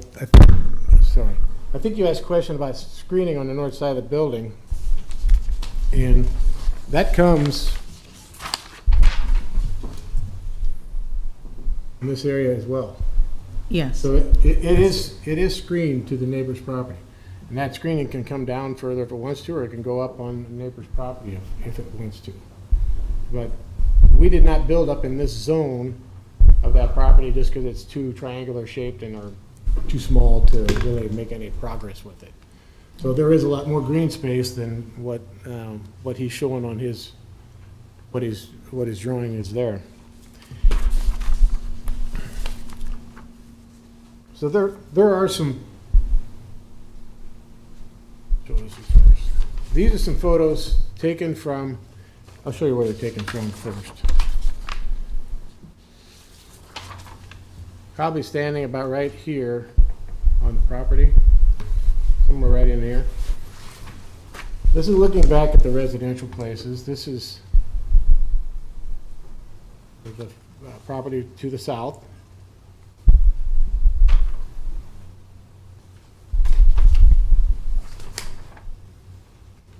There's another property to the south of our property. Will any of those trees in the photo be removed? Because it this looks is like north. it's where you're going to be constructing the building. It is not my intention to remove any trees. Now, we do not have a survey yet, and I think that the corner of that property inches into the flow zone there. But it is not my intention to remove any trees at this time. If that proves itself wrong during the survey, I'll have to see it, but I went out there and I drove a stake in the corner of it to see where it's gonna happen. There is one tree close there, and I believe I can redesign mine to make sure it stays. Not my intention to take them out. The trees that I have to take out are down here at the end of this roadway, and that's to make room for the access road. Councilman McGinnis? Will you be storing any vehicles back on this piece of ground, or that you're purchasing? Are you going to be able to have some of your U-Hauls parked back there? I didn't notice on that north piece up there if that was a parking lot on the north side on your drawing.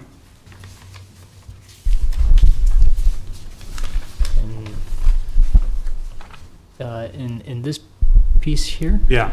No. No, green space. Green there. space. Okay, so there So- won't be any concrete or any parking We'll up be there. parking U-Hauls somewhere on the site, but they're going to be contained and screened by all the buildings to all the neighbors. All right, because, again, we access it through our site. It's all hid by buildings around the perimeter of the site except for that gateway. So whatever is parked there will be screened. Okay. Councilman Raybold? I just have another question. I'm looking at, it's the different elevations. It was done by Davis Design. And on the west elevation, it shows that there is a fence running along the west side. It does also show a second-story building, but, you know, I do see a fence there. I don't, Well, I think I It's got an that older same thing. version, or- Let me see if I can dig it up. I can give it to Sony. She can put it up. Sony? You're gonna have to call somebody from Davis Design, right, and figure this out? Oh, yeah. I am also a principal of Davis Design. Oh, that joke's even funnier now. There you go. So, west elevation. The bottom one. It shows the fence running along the whole Okay, western. so that's not actually a fence. At that time, we were, and that requirement wasn't made a part of the agreement. We were thinking we wanted to do a two-tone color exterior siding to the building. That's why it makes it look like a fence, but it's actually the building in a two-tone arrangement. That never came to fruition. So I guess the question that, is it going to be the metal-sided structure? Yes. Councilman Shob? Thank you, Mr. Chair. Mr. Bergen, let's put the big map, not the picture, not the artist rendering or the elevations. There was a site map. I want to talk about setbacks. You gave us some numbers. I think there was one that had some. Yes, that one. And you mentioned city block, 300 feet. Were those from property lines to property lines, or from houses, buildings to buildings? Can you help me understand better? So a city block is 300 feet, so from property line to property line. From property line to property line. So could you point on that map where the 300 start and 300 end? The 360 is starting from that house view to where our first building would start. Building to building, not property line. Not property. So a city block is 300 feet. Right. Okay, we all, yeah, But this would be from building Building. to building. to building. is more than a city block.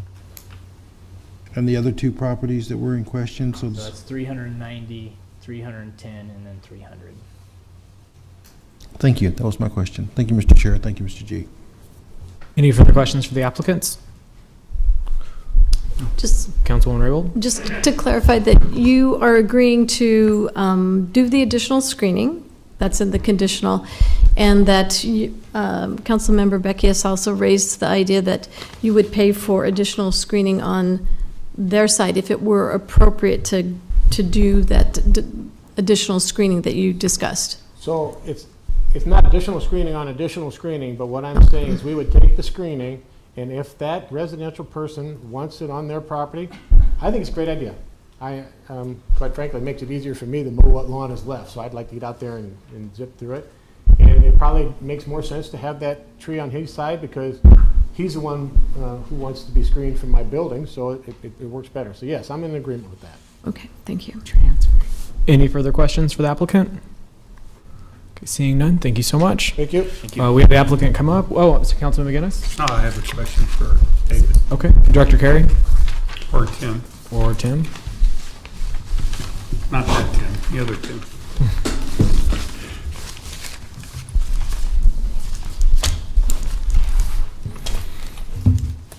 In the special use permit, is the applicant agreed to a height restriction? Not specifically.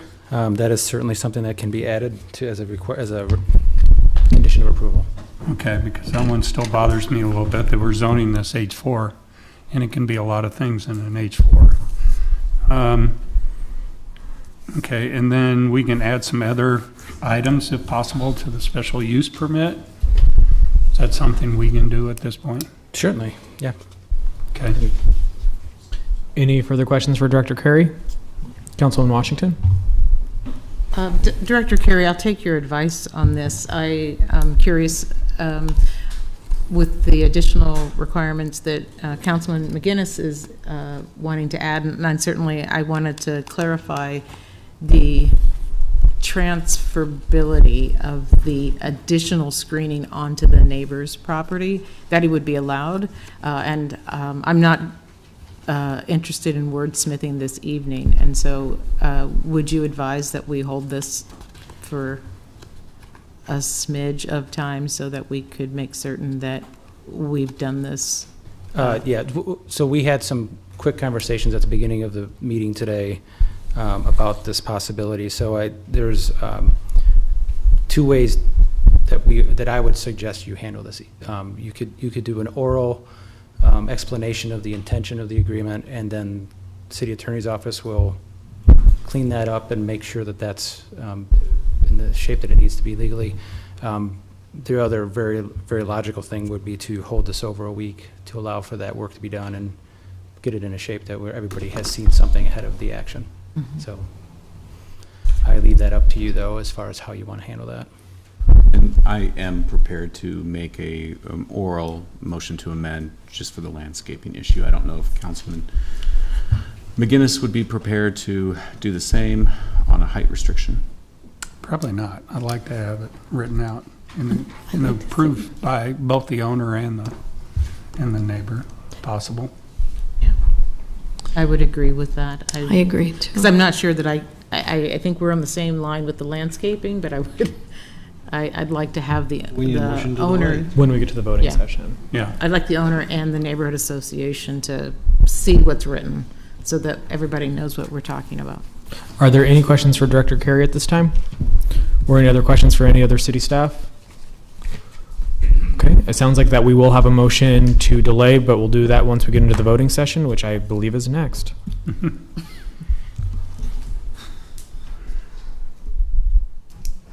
Can I have a motion? Are we delaying both 6A and 6B for one more week? I move that we delay both 6A and 6B for 1 week so that both parties that are concerned about this development have an opportunity to see the changes in writing. Second. Moved by Councilwoman Raybold, seconded by Councilwoman Washington. Any discussion on the motion to amend? Or delay. Or to delay? I For 1 apologize. week. For 1 week? did we want to continue public hearing or? No, I don't think that's. Okay, just for needed. action Just, only? Would the applicant have a chance to speak on it? Yes. Okay. Okay, so there's a motion on the table to delay for a week and allow the applicant to speak at that. Any further discussion or conversation about the motion to delay? No. Okay, seeing none, may we please do a roll call vote? McGinnis? Yes. Ward? Yes. Raybold? Yes. Washington? Yes. Schob? Yes. Beckius? Yes. Bowers? Yes. Motion carried 7-0.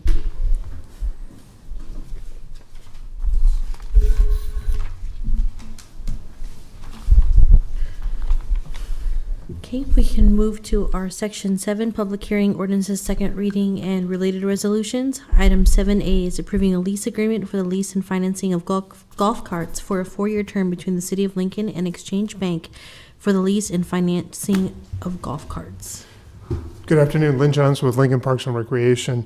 This is our routine process of renting golf carts for use by golfers at the Lincoln City golf courses. Previously, we've done this in 2 separate leases. This time, we've combined it as a single lease. It's a total of 245 carts. We've actually added 5 additional carts this year because of the additional use that we're experiencing primarily at Holmes Golf Course. And the intent to do that was to see if by leasing all 245 carts at one time, if the economy of scale would result in more competitive bids, and we think that it has, as a matter of fact. These would be carts that would be used at all 5 golf carts, or all 5 golf courses, I apologize. There were 2 bidders in the process. Nebraska Golf and Turf has been selected. They provide club car carts, and we've used those carts for a number of years. That's a brand and type of golf cart that we've used for a number of years. The funding for this proposal has been budgeted, and it's within what we had anticipated. And I'd be happy to answer any questions that you may have. Are there any questions for Director Johnson? Seeing none, thank you so much. I'll ask if there's anyone that would like to provide public comment on this. Seeing none, we'll go to move on. Item 7B is approving a lease agreement for a 24-month term with option to renew for 2 additional 1-year terms between the City of Lincoln and Experian Marketing Solutions, Inc. for the property generally located at 949 West Bond. Good afternoon, Liz Elliott, Director of Lincoln Transportation and Utilities. We have had an agreement with Experian since 2010 for space out at the MSC location. The current agreement right now is for just under 28,000 square feet for approximately $168,000 per year, plus a common area maintenance fee on top of that. Like many companies, Experian is expanding the remote working options, and so their need for all of that space has decreased. So the new agreement is for a little over 14,000 square feet. However, we did reassess the rental rates that we were charging, and so the rates will be decreased from that $168,000 down to $130,000. This increases the rental rate from $6 per square foot to $9 per square foot, plus a prorated CAM rate as well. So this is for a 2-year agreement with the option to renew for another 2 years at that point. Are there any questions for Director Elliott at this time? Councilwoman Washington? Is there any concern, pardon me, is there any concern, I saw that the lease expired on June 30th.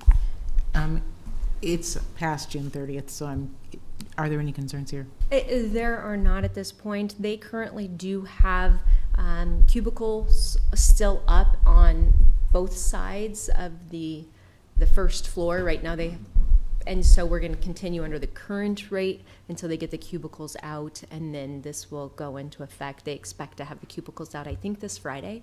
So actually it'll be perfect timing if this is approved next week. So I think it shouldn't be any issue. All right, thank you. Any further questions for Director Elliott? Okay, seeing none, thank you so much. Thank you. Is there anyone that would like to provide public comment on this issue? Okay, seeing none, we'll move on to the next item, please. Item 7C is text amendment 21003, application of the planning director to amend Lincoln Municipal Code, section 27.06.140, food and drink establishments use group table, and section 27.62.110, food and drink establishments use group, to include conditional uses for the sale of alcoholic beverages for consumption on the premises of a restaurant in the O1 office district, and repealing sections 27.06.140 .110 as hereto existing. David Carey, Director of the Planning Department, 555 South 10th Street. Steve Henriksen from the Planning Department also is here to answer some questions if you have any on this. This item was identified as a desired change in the text as part of the discussion with the South of Downtown PUD. However, as we started to look into the O1 district a little bit further, there were some other locations beyond the limits of the PUD that we were working on. So we felt like this is just warranted a standalone text amendment because it had several locations. We're supportive of this mainly because it allows for more flexibility for restaurants within the O1 district, not requiring the internal access.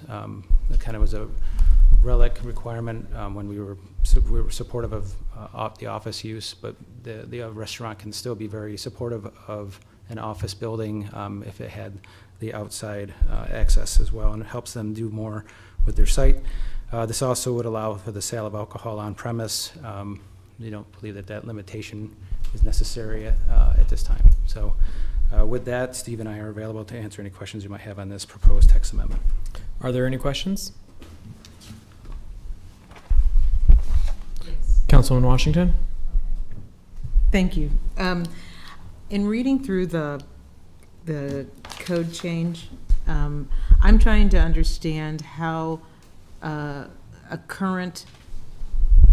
this is going to affect people who are currently zoned, specifically around alcohol consumption on premises. So it says the sale of alcoholic beverages for consumption is allowed in the B2 and B5 zoning districts right now, and you're offering to add it to office. 01, right? Yeah. And so I'm curious, what's that likely to do to other, to office space? So if you have an office right now and the person next to you, there's a vacancy and they decide to make it a restaurant, and maybe you're in the financial services industry, or you're, I don't know, a dentist. I don't know, you have a dentist office. How does that, do you expect conflicts between owners or between tenants? This seems, I don't know. Well, I guess the way I would answer that, and Steve, you can certainly chime in as well. So really this is tied to a restaurant use. Okay. So if a restaurant is there, I would say that this allowance for alcohol sales allows the restaurant to likely have more success, and I think the support services for an office use would benefit from a restaurant. I think it's a benefit to the office use. It's not really in conflict. That's what I would say. I don't know, Steve, if you have anything further. No, I agree. And typically, if it's a restaurant that is having dinner sales and things, that might be after the hours of the office use. Okay. Anyhow, even though this restriction does have that the hours are going to end well before midnight, but we also have viewed that most office parks, either in 01 again is just in the downtown area, like to have some nearby restaurants for their employees, and this would probably be of a scale that it's not going to be a very large with the drive-through and all that type of thing. It's going to be something you could walk to. Okay. Any further questions? Okay, seeing none, thank you so much. Thank you.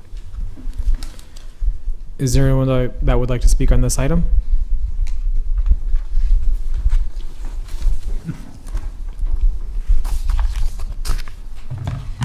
Jane Kinsey with Watchdogs.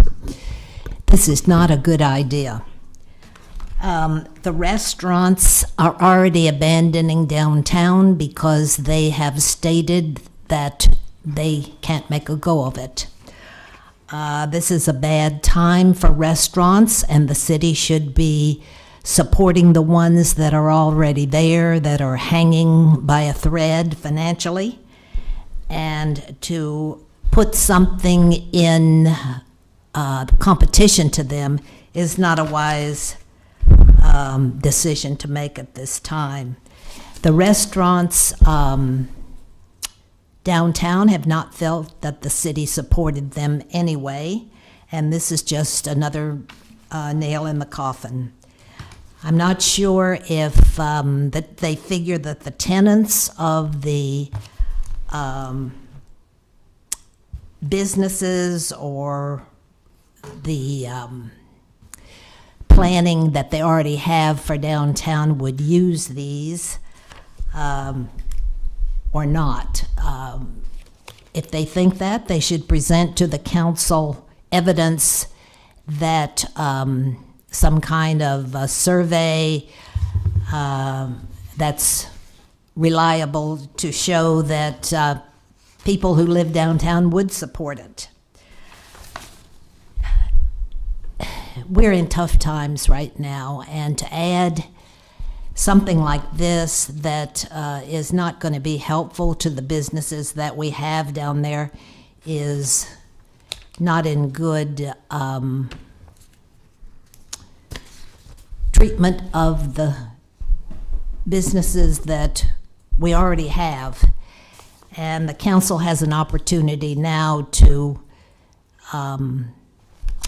vote against this, delay it until they have more evidence that it would be a benefit to the community. It seems like the council likes to approve anything that they think will bring money into the city without thinking it carefully through. So we are definitely against this. Thank you. Is there anyone else that would like to speak on this item? Okay, seeing none, we'll move on to the next item, please.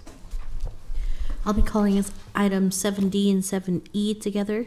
Text Amendment 21004, application of the Planning Director to amend Lincoln Municipal Code sections 27.05.040, 27.06.020, 27.49020, 2762.100, 27.62150, 27.63025, 2763.170, 2764.010, 2772.100, and 27.81010 to amend certain provisions of the zoning code and repealing sections 27.05, 040, 2706, 020, 2749, 2762, 2762, 150, 2763, 025, 2763, 170, 2764, 010, 2772, 100, and 2781, 010 as hereto existing.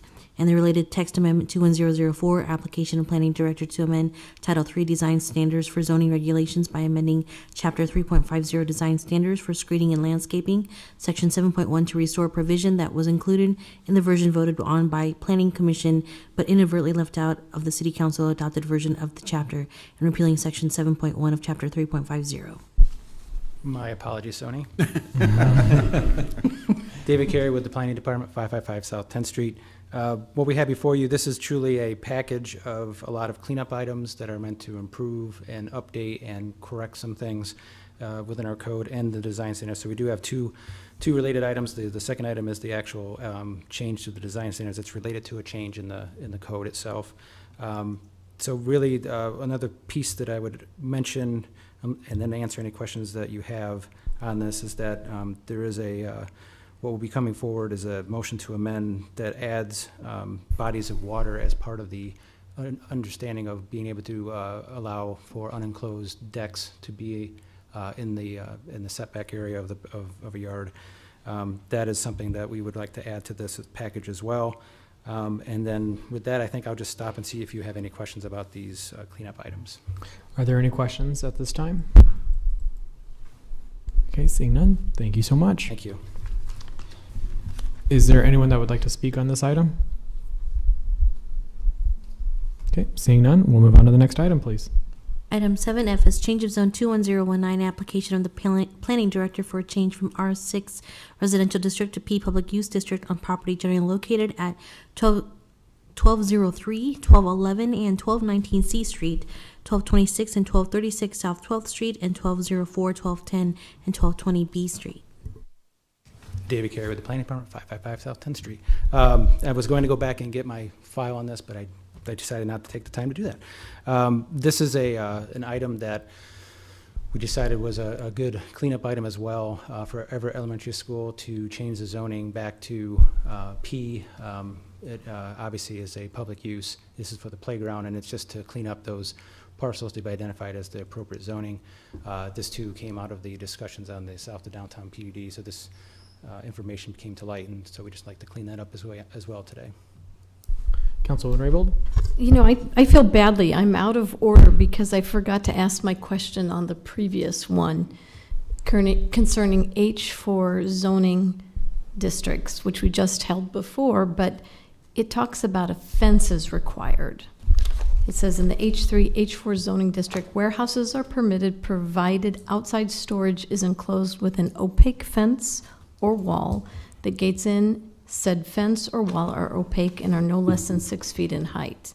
So this doesn't look like it's anything new, although it is underlined in blue. That was on 7D, I think, or 7E, this chapter. This is part of the, which item are you referring to? It's multi-page. Back to the storage units. Yeah. The storage units, yeah. I think specifically what you read, if there is outdoor storage in the H4, then the fence would be, so I don't believe the outdoor storage was part of that proposal, though. Okay, but it had it underlined in blue. Is this something new? And if it's not new, we sort of talked about it with the previous one when I was asking about fencing for outdoor storage. Steve Hendrickson of the Planning Department, 555 South 10th Street. That item is existing today, Okay. and it's underlined in blue, and that it used to be number 5, and when we inserted the number 5 that got dropped off, it became number 6. So the only new text here was text that accidentally got dropped off that said that fences could be, may not be used for the screening when you're next to a street. That was the only part that got left off on the design standards. Yeah, so that's why the design standards change has to be in front, part of this as well. Okay, maybe we can talk offline because I think it applies to one of the previous items that we've discussed and dealing with fences. This says fences are required. Yes. So. Any further questions for Director Carey? Seeing none, thank you. Is there anyone else that would like to speak on this item? Yeah, make it. 7F. You would do 7F, correct? Okay, seeing none, I did receive a request to take a 10-minute break. We'll take a 10-minute break when we're back at 5:10 to continue our agenda.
little bit of a conflict.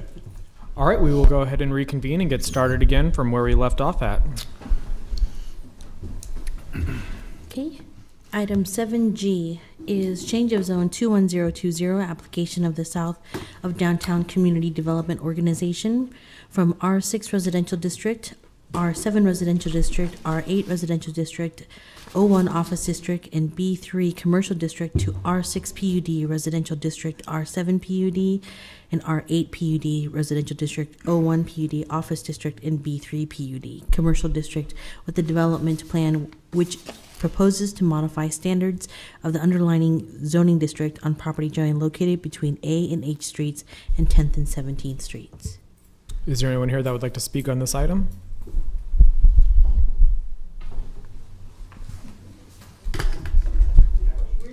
Applicant. Is the applicant here?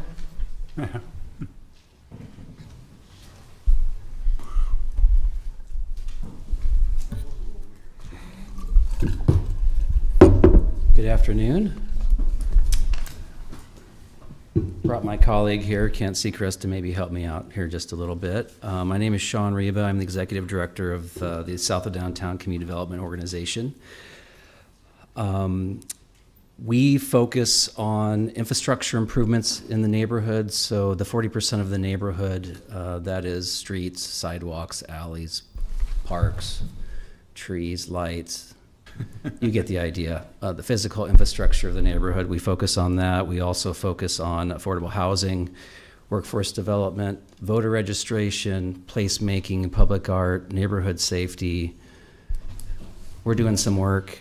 We're doing all of that through community building, engagement, and organizing. To engage and center the lived experience of residents through this process, we've kind of been the lead entity going out and doing the outreach and listening to where folks are at in the neighborhood. So really getting a sense of what is important and exciting to them. We've been doing this in a number of ways. In 2017, I happened to be hired in this position, February 2nd to be exact.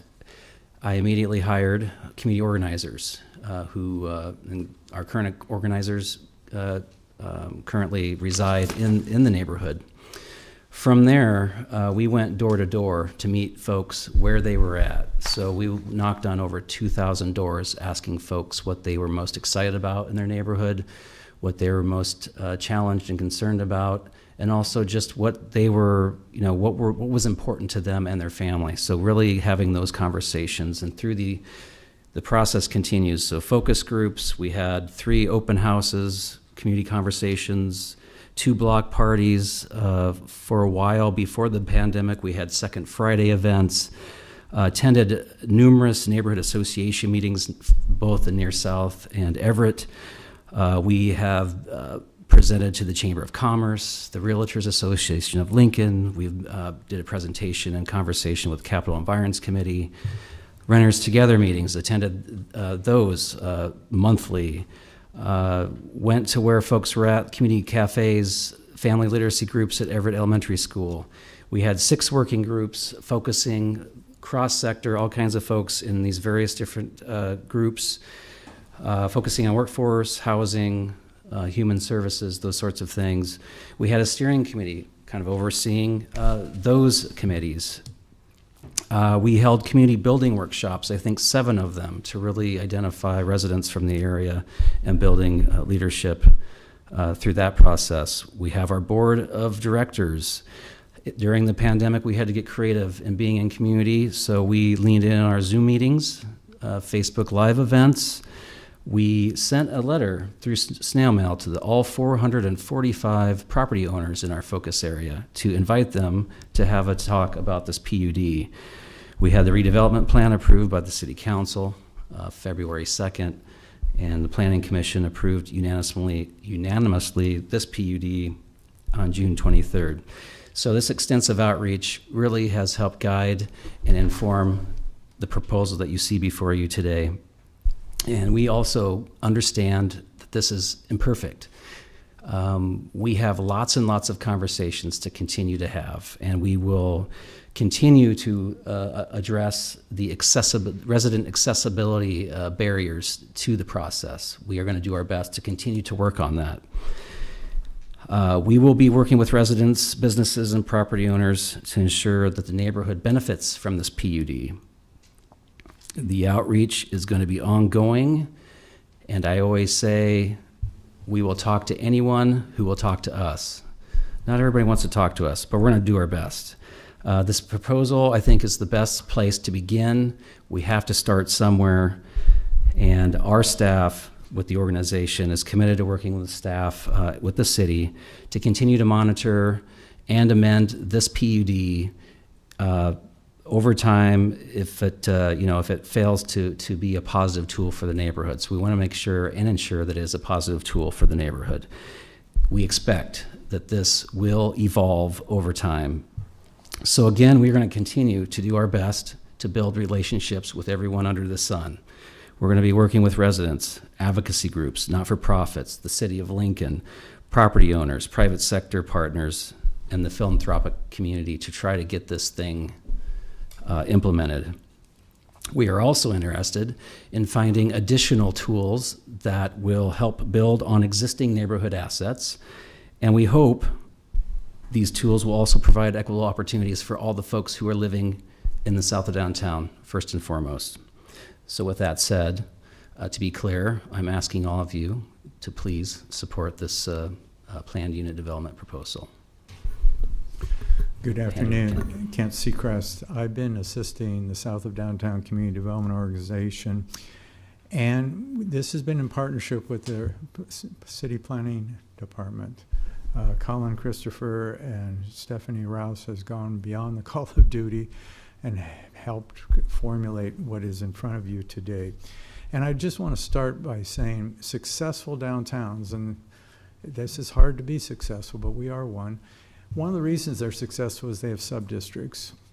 There's traditional downtown Lincoln, there's Haymarket, there's West Haymarket, there's South Haymarket, there's the Telegraph District, there's the Antelope Valley, and we're now introducing what I call a new sub-district just on the first set of blocks south of downtown that probably, I could use the word bohemian. It's a mixed character. The whole idea is to keep the character of the neighborhood going, but allow more prosperity along the way. There's an example of this in Kansas City, the west side in Kansas City, where they just have kept their current character of that neighborhood, but they allow the fun, the mix, the dynamics of the neighborhood coming together back and forth along the way. We're dealing with two of the lowest income census tracts in Lincoln, Nebraska. When we talk about this neighborhood, it's got a highest unemployment rate compared to most of the other neighborhoods. The poverty, you name it, it has its share of issues, but as Sean indicated, we are striving to improve them along the way. So we're looking at trying to increase employment.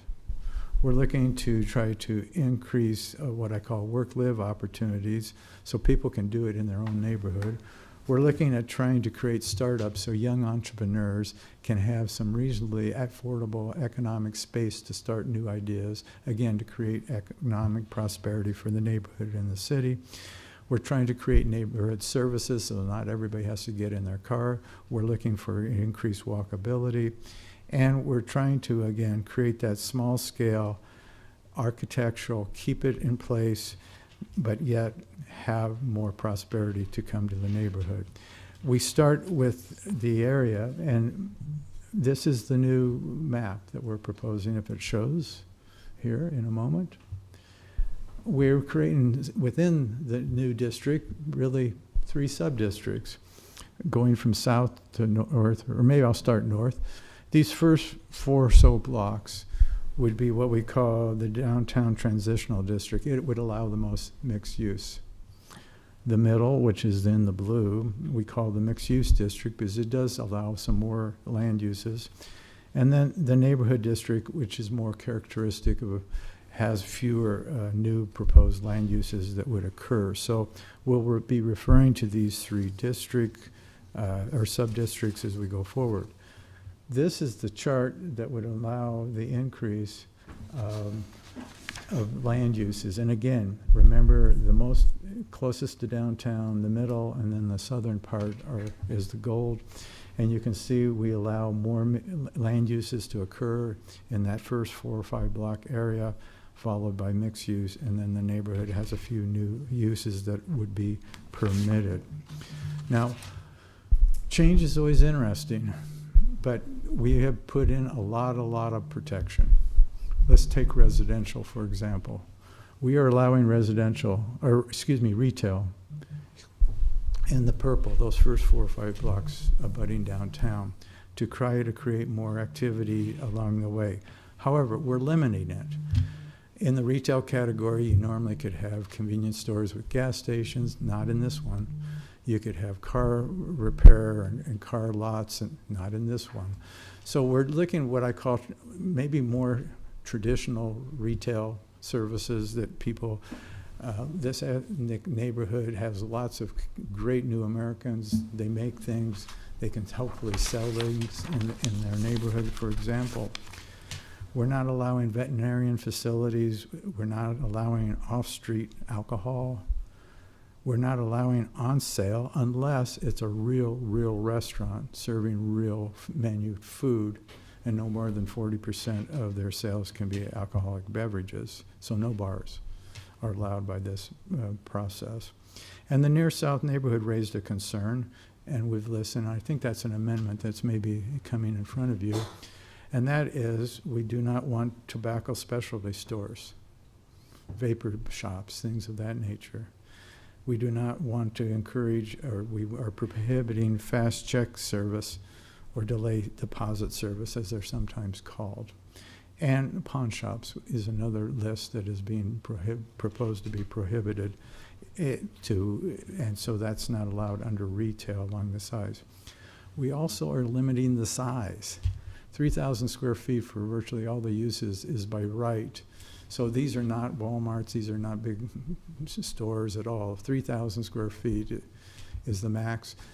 You could go to 4,000 in several of these categories if you go through and get the planning director's consent, but then the planning director has rights to add all sorts of conditions to minimize impacts if you go to 4,000 square feet. And if it's new retail and you want to go to 4,000, you must put residential above you. So you have that mixed use of activities to go forward. Food trucks are going to be allowed in the first 2 zones, but not the orange zone that would be allowed. And home occupation. We're wanting people to be creative within their own home. We've seen with COVID and others, working at home is becoming more, and we want people to start new businesses if they can, decrease the employment and opportunities in the area. So 50% of the area could allow, of a dwelling could be for home occupation as we go forward in this ordinance. The other thing I just want to point out to you that has been a really serious problem, that's the neighborhood. And if you look at blue, you're looking at about 24% of the neighborhood. They have what we call non-conforming lots. The rectangle ones we call postage stamps because they're so small. The long, skinny ones we call the toothpicks. And what this amendment PUD will allow is they do not have to go through the house of torture. We had some redevelopment by this south of downtown community development organization of one of these postage stamps. And, you know, they took me hours and hours, and yet staff hours and hours, and we still had trouble understanding and preventing 24% of this neighborhood to do what is common sense, and that is to be able to put something back that they already had a dwelling on. So this will allow people not to go through a lot of extra red tape and prohibitions, and make it available so that these lots, if they need to be updated, they still can have those smaller units be allowed on them as we speak. Again, There's been a lot of hard work in this effort, and we want to again thank Stephanie and Colin particularly, and David Carey for their extra work on this. And with that, Sean and I'd be glad to answer any of your questions. Are there any questions for Mr. Reba or Mr. Seacrest at this time? Okay. Seeing Councilman Beckius? Yeah, one quick question. Could you, gentlemen, looking at the land use matrix, could you describe a little bit, and maybe, Sean, this is a better question for you, the use of properties for theater use? I see that motion pictures are not allowed here, but live performances. Could you discuss what you might envision here, or what you've had residents, perhaps Sean, share with you in terms of what they may want to be doing? You want to take that? Let me start. First of all, it's only allowed in those upper northern 4 blocks. What we're thinking is live broadcasts, live entertainment, but not motion pictured. So special events that might be broadcast, it gets the neighborhood to come together. This area includes, this PUD also includes creation of a lot of community spaces, and so we felt theater was similar to that, a place to gather, but it's not your motion picture. It's more live entertainment or special broadcasts that could come in the neighborhood. You know, it could be the Gold Cup or something fun that, you know, we have a lot of soccer fans in our neighborhood, and this could be a big thing for them to come together with. Councilwoman Washington? Oh, sorry. I think I was just going to simply say there's been strong interest from the neighborhood to just have more green spaces and places that are, you know, inclusive and welcoming for adults and families. So this is just our way, again, of just kind of creating more spaces and places for folks to get together and do things as a family. So, thank you. Councilwoman Washington? Thank you, Mr. Chair. The both of you, I have a question based off of what Mr. Beckius has said, but earlier I'm looking at multiple overlays here, and I'd like to ask you a couple of questions about what is priority. It's written that you said that the underlying zoning is first priority. So folks, when they're coming forward with an idea, will look first and say, does it fit within R8? So I'm going to start at the northern end, look at the transitional piece. So does it fit within residential 8? Can I do this by right or by condition under R8? Now that doesn't, I want you to clarify, if I wanted to put a theater, some live performance space, would I be able to do it in a residential area, or are you saying that within the B3 zone of the transitional area I can do a theater? Okay, we're going to pick on theaters here. Yeah, we're going to pick on theaters. Thank you for giving us that time. The underlying zones, you're seeing R8, if this shows up in your screen, R7s, R6s, B3s. You're absolutely right. We're not taking any property rights away from the underlying zone. We're adding, except, let's take the theater example. The theater is only allowed in the purple. In the entirety of the purple? Entirety of the purple. So even in residential? Even in residential. How are conflicts negotiated if you have a single family, and on either side, and now you have someone coming forward with a permit for a theater or a barber shop or something? Well, in this northern area, I wish we had more single family. This is probably the most intense apartment area in the neighborhood. Not the only, but the most intense. There's screening requirements, fencing requirements, parking requirements. So, I mean, those are the protections we've tried to create in this area. 93% of the whole neighborhood is residential apartments or multifamily or rental. So we unfortunately have, this is one of the greatest turnover neighborhoods we have, but it's also full of what I call a lot of university and young people. This is one of the most young neighborhoods in our city. And I think we feel that this is going to create more dynamics and more prosperity by having these type of new opportunities, fun, entertainment, work, play, services to come together so that it's walkable. Okay. Well, it sounds like then that the overlay is first, that the first priority is to the overlay. So in the downtown transitional overlay, the purple, if you wanted to do any of these items that you've listed here, Correct. regardless if a residential zone would normally allow it, this transitional area would allow it. That's correct. But again, it has to be of a small size. Small scale. And that was by definition to encourage that we use the existing urban buildings as much as humanly possible, so we did not change the characteristic of the neighborhood. There's just several places in the United States that have turned their first tier of residential houses into unbelievable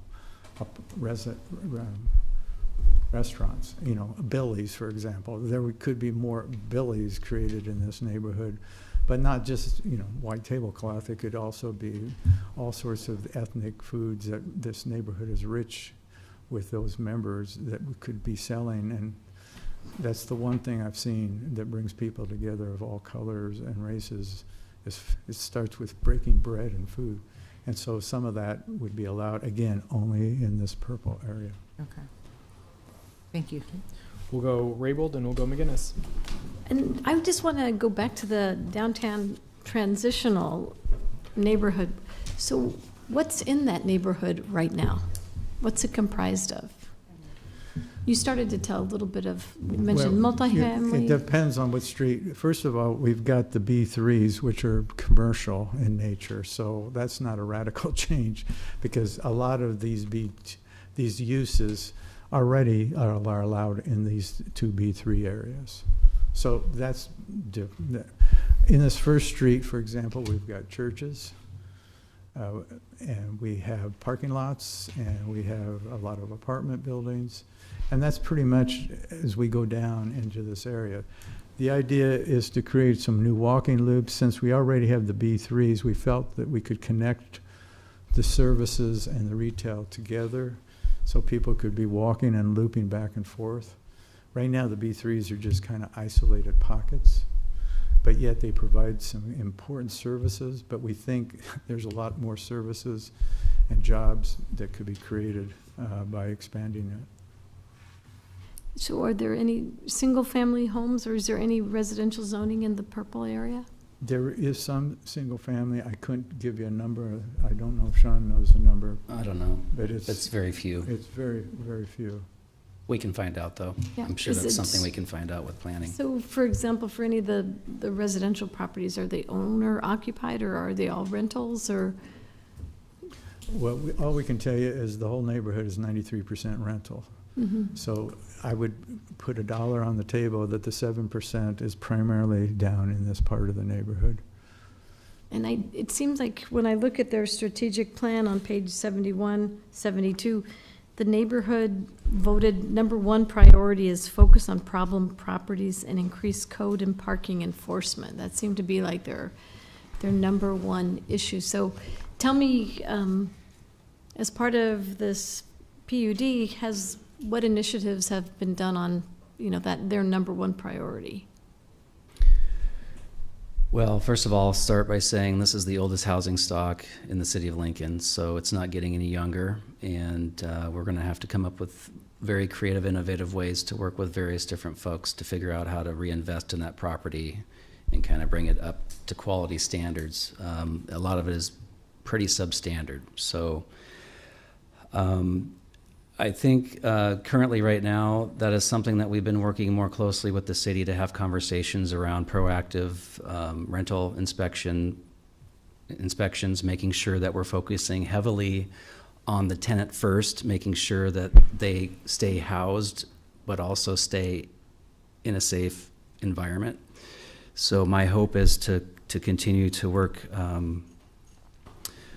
with some city departments to really focus on that effort.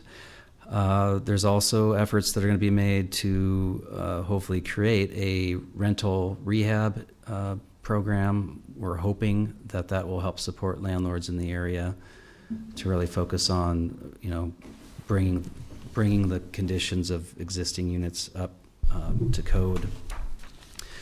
We have a lot of work to do there. I'm trying to be diplomatic. I think that some of that requires procedural changes and some policy changes, and that requires the help from all of you to really go after that particular priority. So I'll be back. We'll be working on that. So The PUD is not the first document. It's about the third. You have your Affordable Housing Coordination Action Plan, imperative that those key components get done, increase affordability. The second one is the South of Downtown Redevelopment Plan, which is a foundation of this, and this PUD was a major part of that redevelopment plan. So we're just coming back with some of the key implementation phases. And I believe the mayor's proposed budget has some increase for housing inspection, and we hope they concentrate on this neighborhood along with others that need it. Up next, Councilman McGinnis, and then on deck, Yeah, Councilman just Schob. a couple of quick questions for clarification. You're saying the B3 would be allowed to stay in all uses in the B3? So Yeah. if you have an automotive repair shop, you're allowed to stay? Yes. Okay. That's why we pretend, that Councilwoman Washington raised the fact that the PUD is the first. Well, the B3 is the first, and all those uses are permitted. They do not change. So the PUD would add some additional uses, not many in the B3, because that's a very broad zone, as you know. What if something happened, somebody closed their business and they wanted to tear it down and rebuild? Would they be allowed to build more than 3,000 square feet? In the B3, they would. In the B3, they would be? Yes. Okay. And then some parts, and maybe I'll talk to you later, I was just wondering why this is kind of, I say not gerrymandered, but the way it's shaped, mostly on the northeast corner of this, up around the Capitol, and how this encumbers some of the parking lots, like behind the Blue Cross Blue Shield building. They won't be able to develop that, according to this? The Blue Cross parking lot just South of the Blue Cross Blue Shield is part of this PUD. Right, but they're in the purple. So The reason, yeah, they're in the R8, so you can build more than 3,000 square feet on that lot? right now in the R8, they are not allowed to build office. anything office. So this would allow them to do office, so that we're expanding their rights. But again, it's a 3,000 by right. They could come to the planning director and ask for 4,000, and the planning director could put whatever conditions. And then, if they're still not happy, they could come in front of you. Ask for a zone change? Well, and ask for a larger, we're giving permission for you to expand the 4,000 square foot. Could they come in and ask for a zone change to go to an R01? They could always ask for a zone change. And would that take them out of the PUD? Again, the old underlying zone would come into effect, so whatever they could do in the 01, plus whatever else we're adding, they could do. But they, again, could go over 4,000 by just coming to you. And if you say it should be 6,000, you have that right as council. Okay. Councilman Schob? Thank you, Mr. Chair. Gentlemen, thank you for coming forward. I just want a little clarity on a couple of small things. This is going to be fun. Let's go back to your Billy's example for a moment, where there was, I assume, a single-family home at some point, and now it's a restaurant on the first floor, offices and residences above.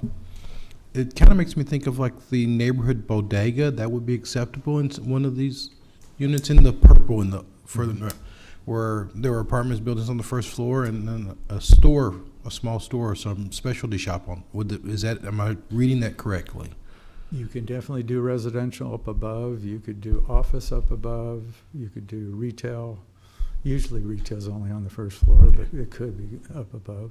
So if I had a building and they wanted to put a restaurant on the first floor, it wouldn't be exempted from all the other requirements of running a restaurant. It would still be required to do all those other things. I can't just open a Subway in my my living room, correct? You will have the next hurdle, and that is building and safety. You will have another hurdle called health department standards. So this is just the land use, but you still need to go through building and safety, health department, and any other regulations that go beyond the zoning ordinance. We're not removing those. And my third concern is, as you guys reminded us quite often, this is a lot of rental property. So will there be mechanisms in place for me, the renter, to speak with my landlord? Or how do you envision that? Is there a process in place? I want to do something. I want to do a cottage food thing out of my apartment. Well, there's two sets of laws. There's the public law, which is zoning, and then there's the private law, which might be your lease. If I'm a tenant in a building and this gets approved and there's no prohibition against doing something like making a good that I could sell, I can do that as a tenant. I don't need the landlord's permission. Now, this could change in the future. Landlords might tighten up their leases and say you can't do X, Y, or Z, but it isn't the public law that prohibits it. It would be then the private contractual law. Okay, thank you. That helps me a lot. I appreciate that. Are there any more questions? Yeah. Go ahead. I had a comment. Councilman Beckius? Oh, okay, sure. Go ahead. Thank you, Chair. Kent, could you walk me through the process of looking through the information that we had in front of us? It looks like new buildings, if they occur in the downtown transitional district, are required to have a housing component attached to them, if I read that correctly. I think only if they want to go over 3,000 square feet. Okay. Then they have to have housing component. Okay. But if they go under 3,000, they could just do it. So I didn't see, that it needs to correspond to a certain number of housing units or anything like that. But could you walk me? Well, that's where the underlying zoning would come in. Sure. And an R8 would allow more residential units than an R6, for example. Excuse me. Sure. No, not at all. Thank you for that. Could you walk me through the process of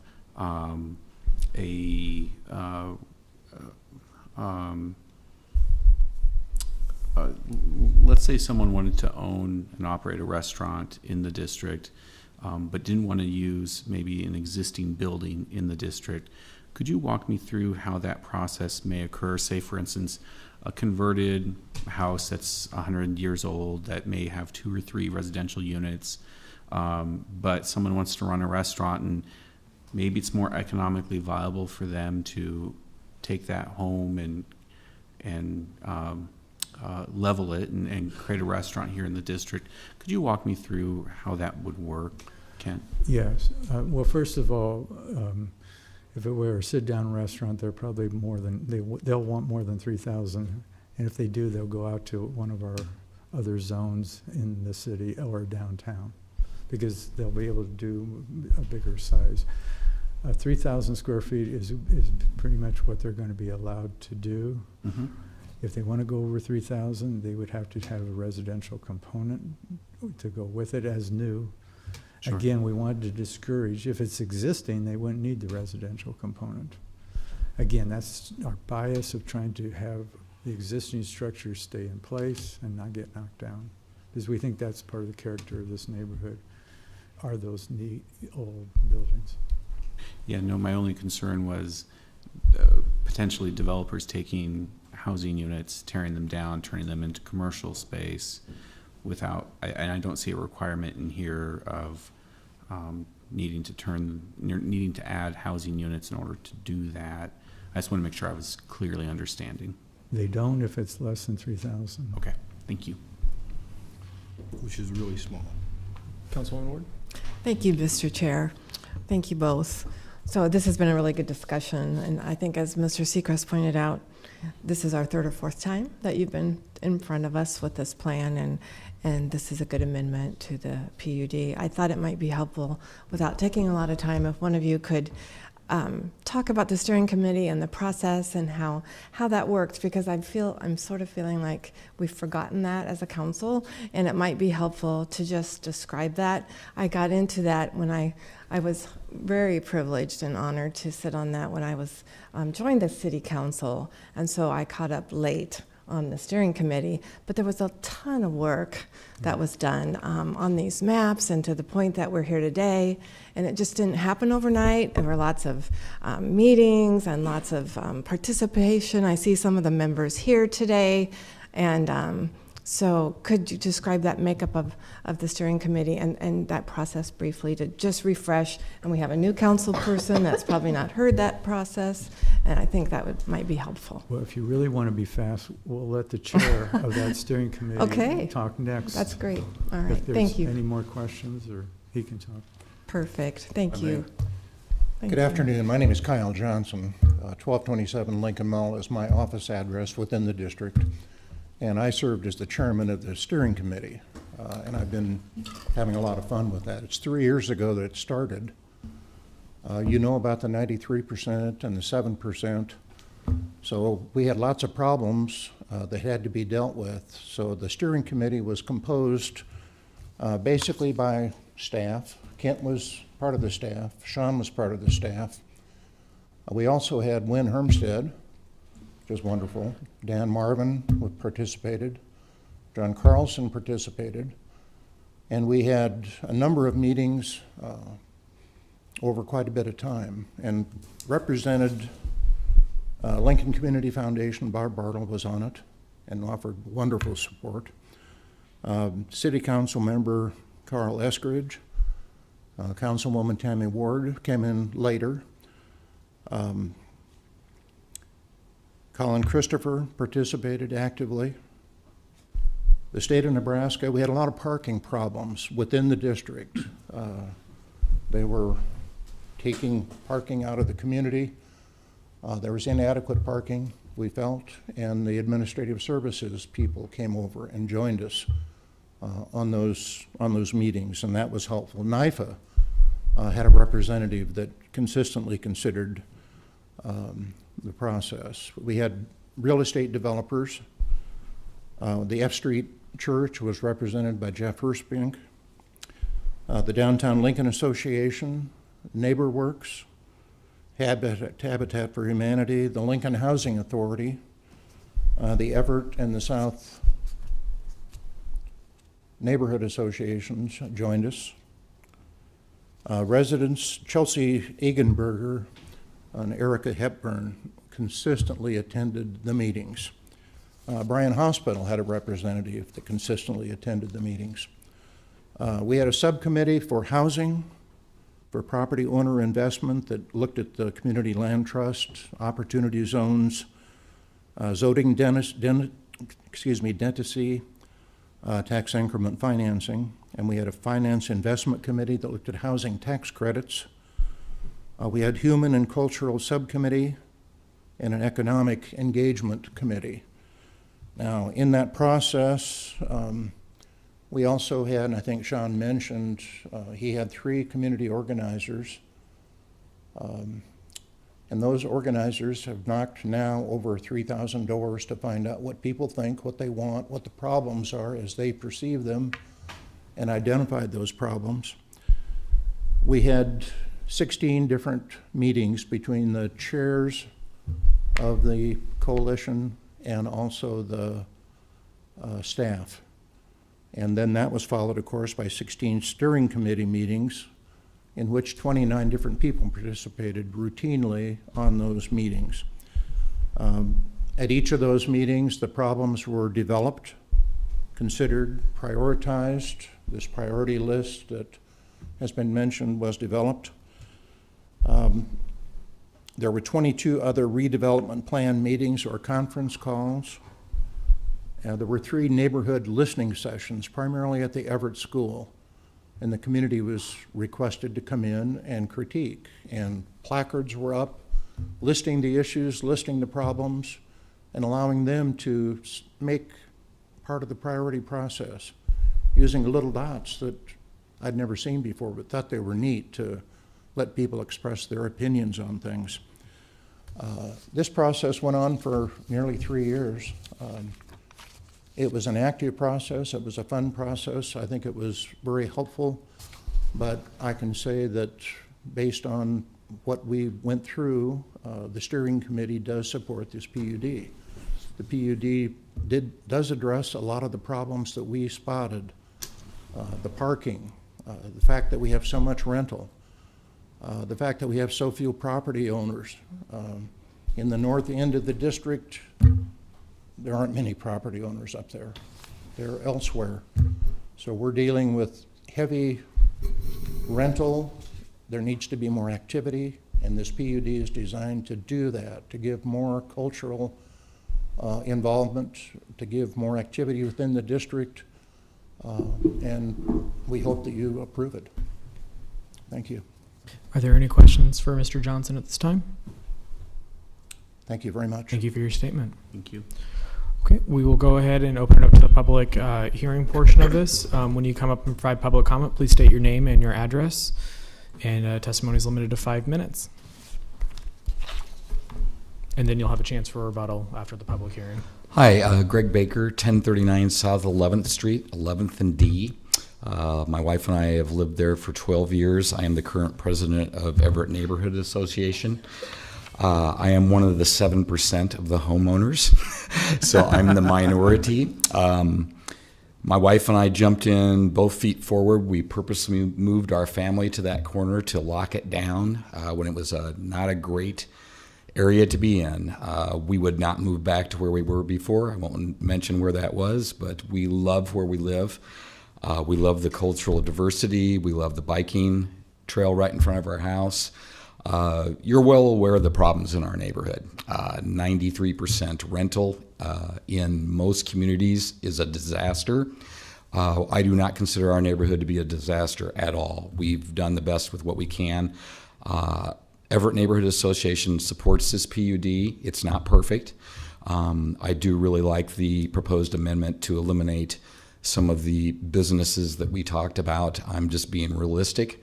If those were allowed to move into this blue and, the tiered, the northern, the middle. I live in the blue area. We have a lot of live work situations going on and that has been wonderful. People are invested. We want to promote that. I'm going to use the word the dead zone for that north area. It's the B3. There's very few homeowners. The homeowners that are there are struggling. So to get some activity going there, we have worked diligently as a neighborhood association, and then once Sean Reba and South of Downtown came in, to engage the different cultures in our neighborhood. We have been slightly successful at that. I think this PUD addresses that. One of the main concerns for me as a homeowner, as someone involved in the neighborhood and living there for 12 years, is these non-conforming lots. I would like to thank Colin from planning. He has been very good at describing and working with us on that. Changing all this zoning is way above my head, and I got a business degree and lots of rental experience, and it's crazy how difficult this is. The one thing I like about the PUD is it is amendable. We can tweak it a little bit as we go, and anyone that lives in this neighborhood and is involved in this neighborhood realizes how important that aspect will be. We're not looking for perfection here because it's not going to happen right out of the gate. But I think this is a great start. I think that's about all I've got to say. I've enjoyed working with the city on this. That's not always something I can say. But with planning, it's been great. I will put a plug in for, we do need stricter rental landlord, and I'm a landlord slightly myself, very small, but we have got to get a grasp of problem properties, not just in our neighborhood, but in Lincoln. I think we've been a little lax on that. I came from Omaha where they're much heavy-handed. I don't want to ever be like Omaha. I moved here for a reason, but I think we can be a little stricter and hold people accountable in that way, and that's a whole nother discussion for another time. But I think it does play into this a little bit. Great support from many of you already. We appreciate that. Do you have any questions for me? Since I'd be glad to. Are there any questions? Seeing none. Thank you. You so much. Appreciate your time.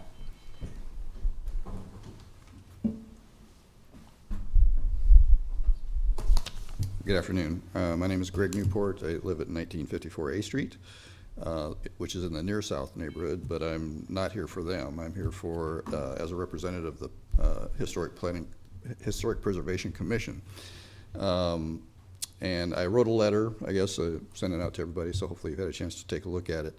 And I'll just admit, sitting here listening to Sean and Kent talk about the process and everything that's gone through, I've learned quite a bit about what the process has been.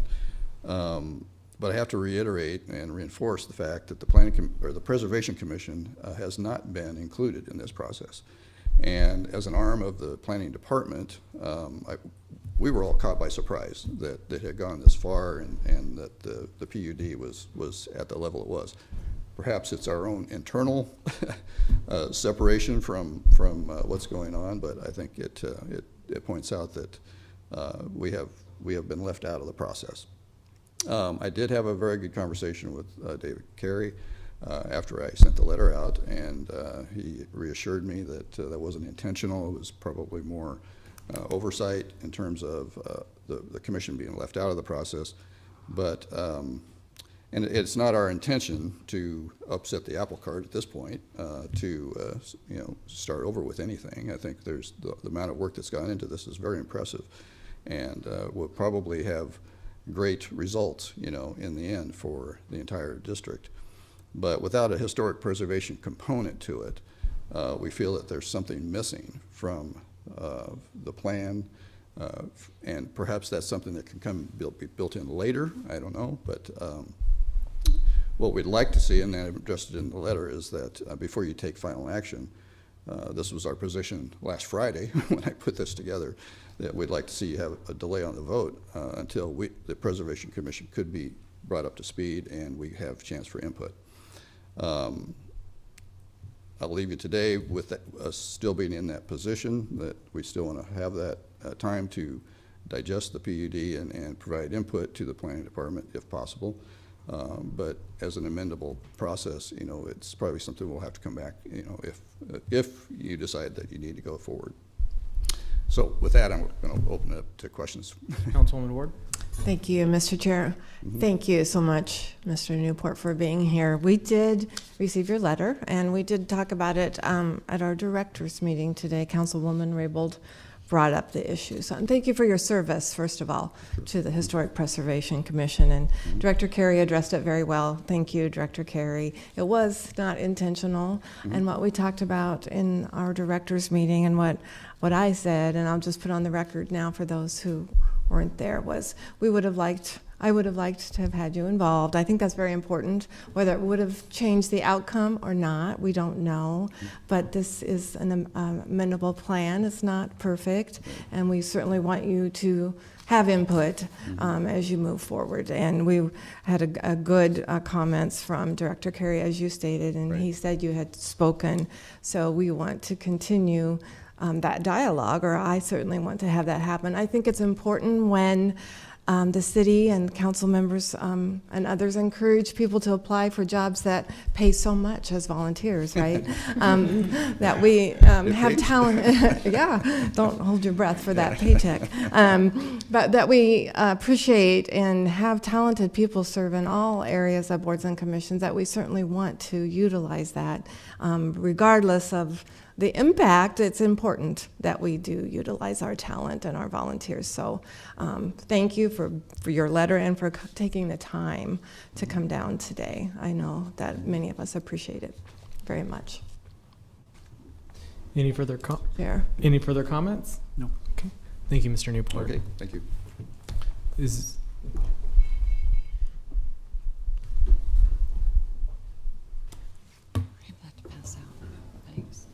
old-fashioned paper. My name is Kendra Hahn. I am the owner and resident of a building constructed as a duplex more than 100 years ago at 1500 D Street, now at the corner of Goodhue Boulevard and D. My property is in the proposed zoning overlay. I went to some, but absolutely not all, of the meetings in this process, three long years. I've tried to read all the documents. I try to be a good student of the documents. I was at the Zoom meeting this spring, for instance, where quite suddenly, it seemed to me, the subject turned to zoning and nothing but zoning. I have a few specific comments. I guess this can go there. And I'd like to draw your attention. Is this thing on? Okay, good. To what I've passed out to you. I'm drawing your attention back to the South of Downtown Redevelopment and Strategic Plan. And Councilwoman Jane Raybould has already mentioned the list of priorities. But I'd like to show the whole thing to you. Over in that far right column is the neighborhood priorities. In toto, 10 of them.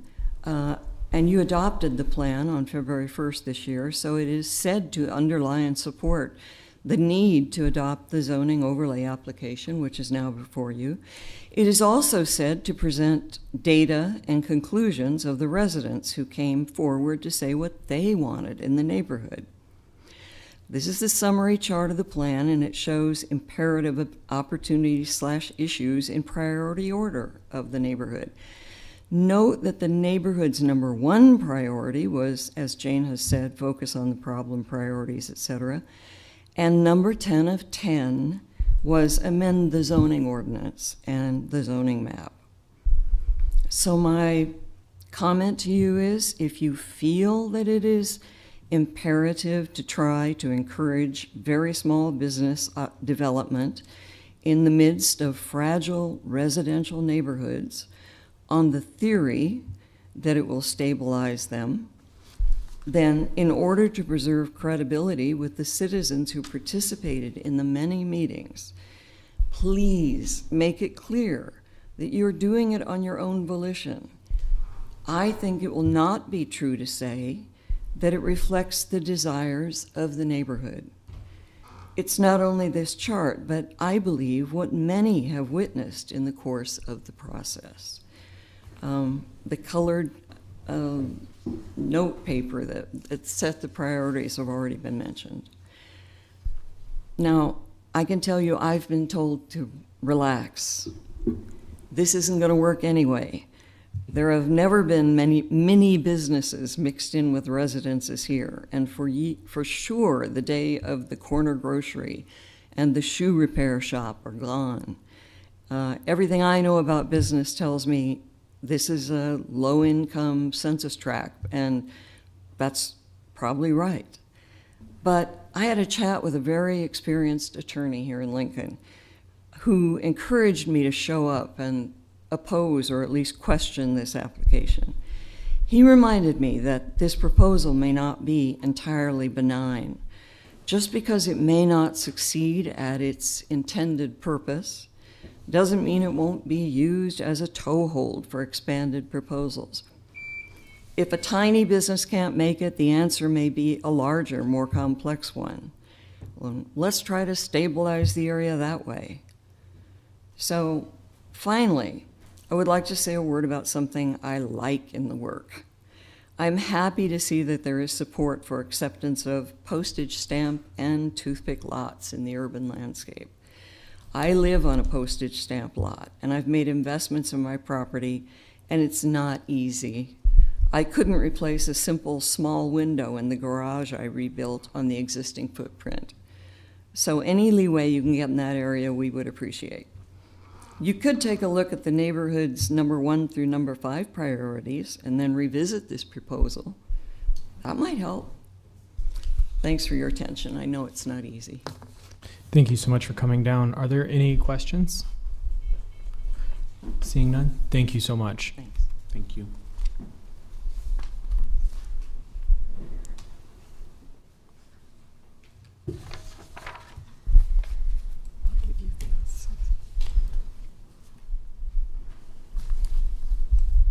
Good afternoon. My name is Mary Roseberry Brown. I live at 1423 F Street, Lincoln, Nebraska.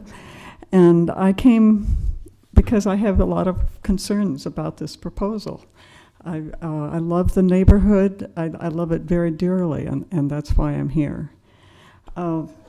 First of all, it is a very significant area especially between F Street and H Street. It is mostly residential, as has already been pointed out, and it's near the Capitol, near the governor's mansion, near downtown, and because of that, we need to be extremely careful what goes in.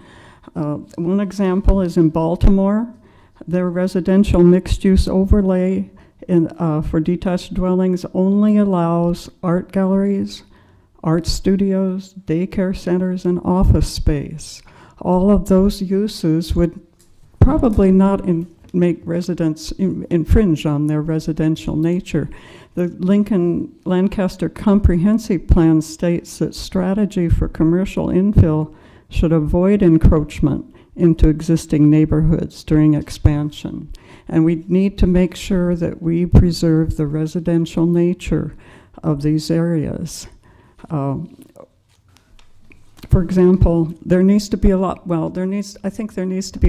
more care put into this, a lot more careful thinking as to what would be the effect of these things. One thing would be an outdoor restaurant with alcohol served. Well, I know that a lot of times at least some people get very loud when they're drinking, and between 8 a.m. and 11 p.m. And I would not want to be sitting outside or trying to sleep. I go to bed pretty early trying to sleep when people are yelling next door on a regular basis. It's one thing, if they're having a party, but if on a regular basis, a daily basis, and then also some of my neighbors work all night and try to sleep in the daytime, and it would not be fair to have an outdoor restaurant.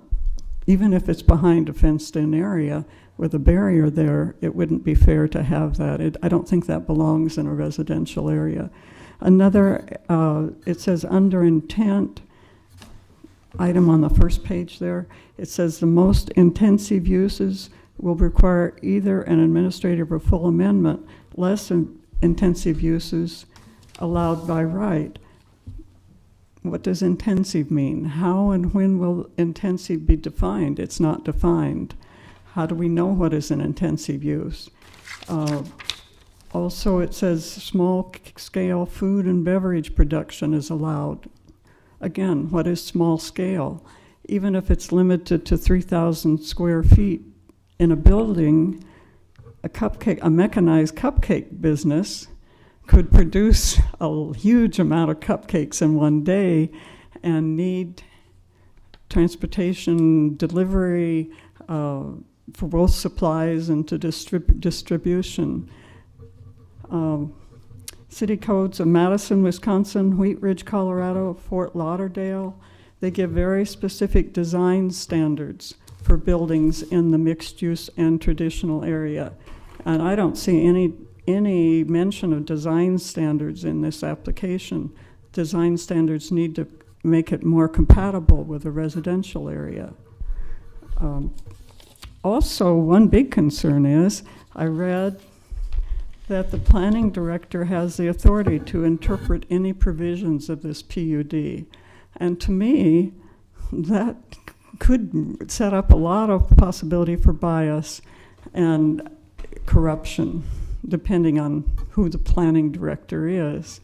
I believe again, looking at Baltimore, residential use of a property requires conditional use by a board of municipal and zoning appeals.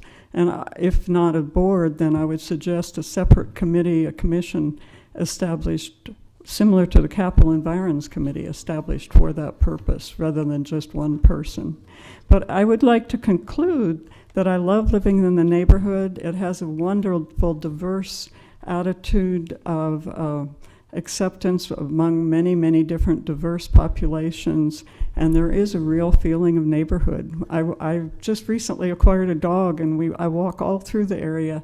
There's just a wonderful, diverse acceptance of each other in that neighborhood. And all of it's within easy walking distance of amenities, mass transit. It fulfills the perfect definition of a sustainable neighborhood. And I maintain that we should do things that were suggested, number 1 through 5, in that neighborhood request. We could do a lot with beautiful walkways along 13th Street and 11th Street. We could bring in a portable stage and have plays. We could do a lot of things to create neighborhood, but I'm afraid that this particular proposal would cause things that would grate on neighbors. And they would, oh no, not that again. And it would bring a downgrading to the neighborhood as it is.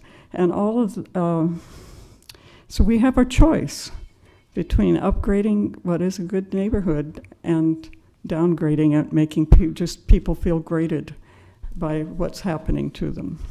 Thank you. That's all. Thank you. Are there any questions? I do have some questions, Councilman actually. Beckius? Thank you for coming and testifying today. I understand from the map that you do not live in the proposed downtown transitional zone, but just are directly next to it. Yeah, I'm kind of curious why there are 2 lots over from 14th that were put into my block, and which is actually part of the Capital Environs District. But no, you're right. Okay. I live in the mixed use. So, question for you. I understood you saying that you were not excited about the possibility of a restaurant being next door to you. But you were excited about the potential, or would be acceptable to maybe an art gallery or something of the sort. That would be very nice. Okay. So we have some other uses here, and I just want to go through them and see, because I have you here right now, what you may or may not like being right next door to you. Office space, retail space. Office space, I feel like if it's done in a way that is compatible with a residential use, that would be fine with me. Okay. And retail space, clothing company, something of the sort? What, pardon? A clothing I company? would not be happy with that, because actually parking is a great big concern where I live. And I'm concerned about people that live there don't have a place to park. Okay. Okay. Thank you very much. Yeah. I appreciate your time. Thank you. Any other questions? Seeing no further questions, thank you so much. Thank you. Is there anyone else here that would like to speak on this item? Okay.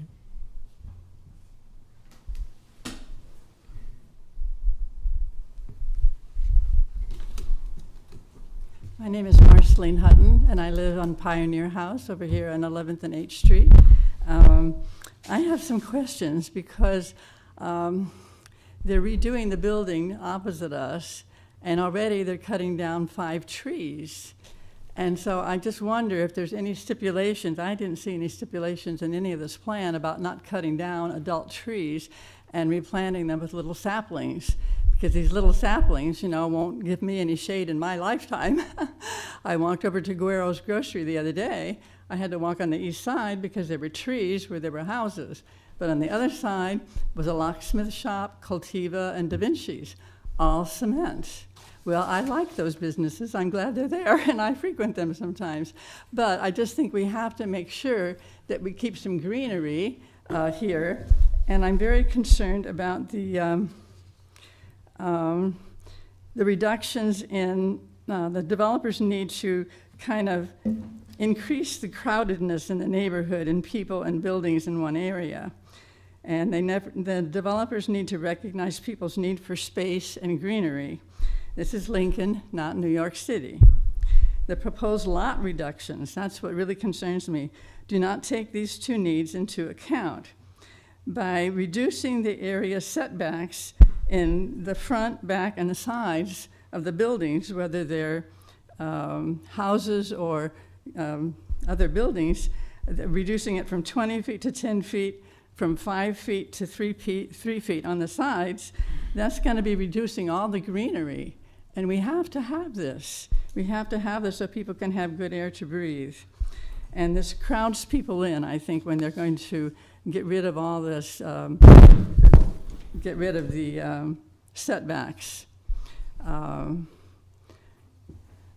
So I just wanted to say that this is why I'm here, and that I've seen this happen right where I live, where they're cutting down these big trees, and he's going to build back bigger. I don't think it's going to be better, but bigger, and will take away even more of our view of the downtown from where I live. So I think that there just needs to be some restrictions built into this plan that aren't there now. And I know that you would probably be willing to put some restrictions in, so I hope so anyway. So do you have any questions? No, ma'am. Okay, seeing none, thank you so much. Okay, and I wanted to thank Sandra because I know she already helped Pioneer House get some parking because they were going to take over the alleyway, which we had parking on, and make some of our people go park at Cornhusker Hotel. So anyway, she interfered. I really wanted to thank you for that. I don't know who arranged it, but I heard you were involved. And so now they fixed up their own parking lot to let us have parking. And what Mary said is absolutely true. There's absolutely no parking in this neighborhood. When I have visitors come to me, it's very hard for them to ever find a place to park. So it's, you know, when they're thinking about developing offices and retail space and things like that, that parking is already taken over, you know. I don't know if people park there because then they work downtown and then they don't want to pay for parking. I don't know, but there's just no parking anywhere around there. So parking really is a problem. So thank you very much. Thank you so much.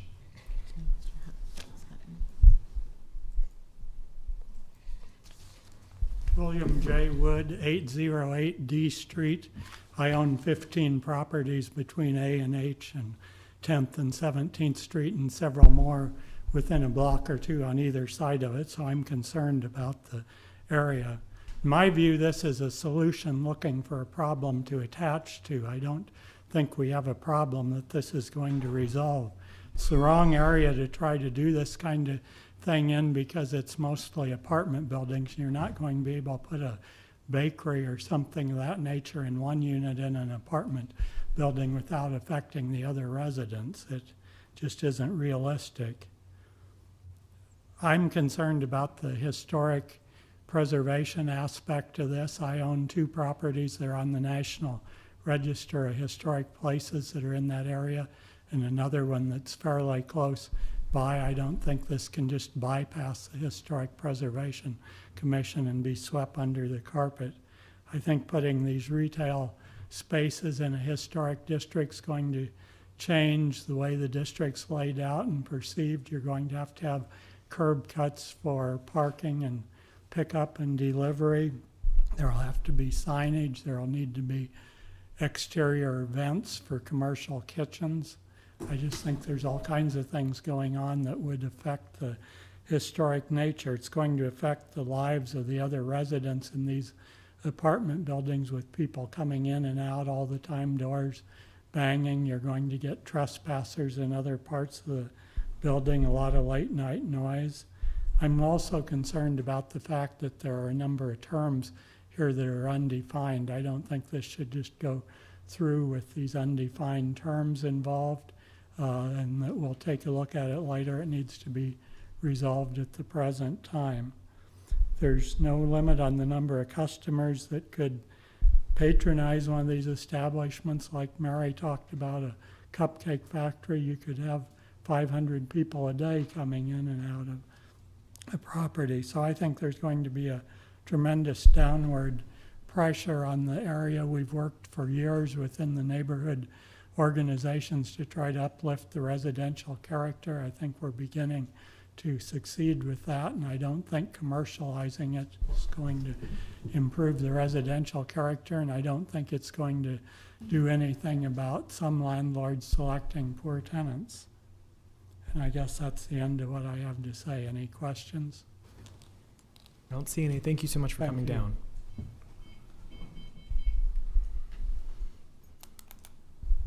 there a preferred whichever one you prefer. There's kind of an optimal distance, isn't there? My name's Colby Woodson. I live at 640 South 12th Street, so I'm right at the topmost of that purple area. That's me. I'm in there, just so you know. The Everett neighborhood, and I want to be specific by what I mean when I say neighborhood. I've heard that word used a lot, and it seems like it's pretty amorphous, right? I mean, I am speaking about the Everett neighborhood specifically. It's very population dense. There's a lot of apartments, and, you know, it is over 90% renter occupied. I don't think that that's a problem. I don't think that's a bad thing. I don't think it's something that we should conceive of as being a bad thing. You know, that said, when you look at the map, it's clear to see there are a lot of people here and a lot of multi-unit residents. If one of those comes down, that's multiple households under one roof. You know, if one apartment building comes down, you could have 20 households that have to find new lodging somewhere. So that's a pretty big impact. Let's see, what else did I want to say?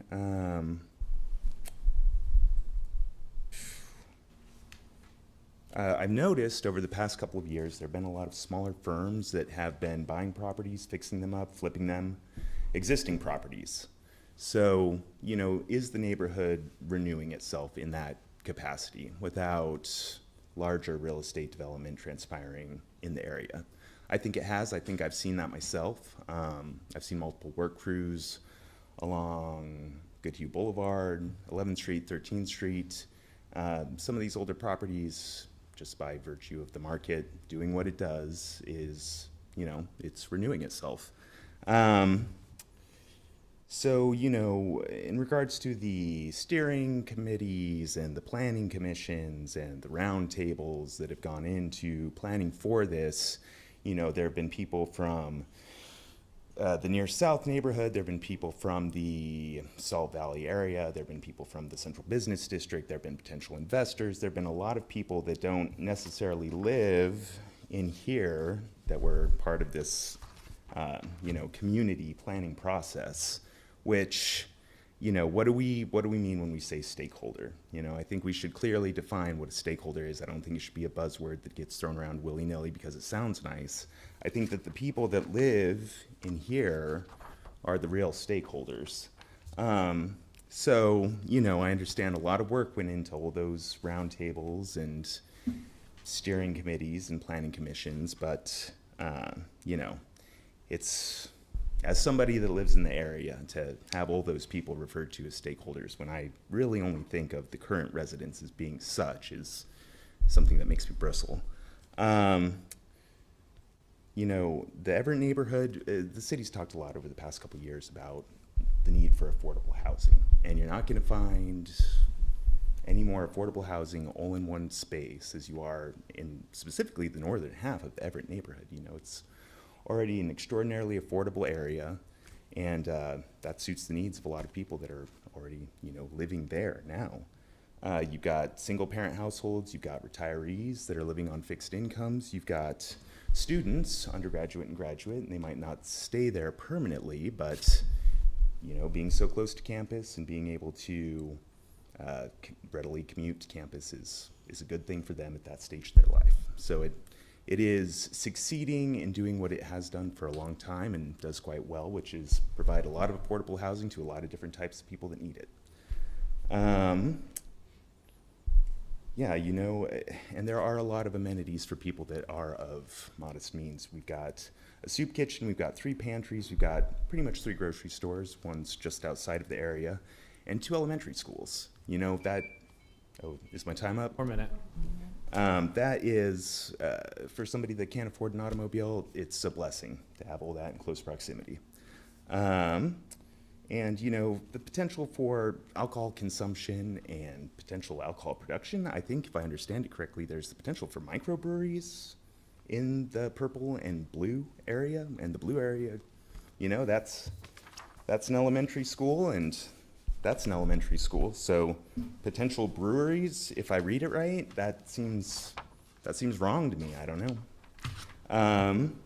So the postage stamp rezoning and the toothpicks, that makes sense to me, and I think everybody likes that part of it. That's what I came to say. Thank you very much. Thank you so much. Is there anyone else that would like to provide public comment at this point?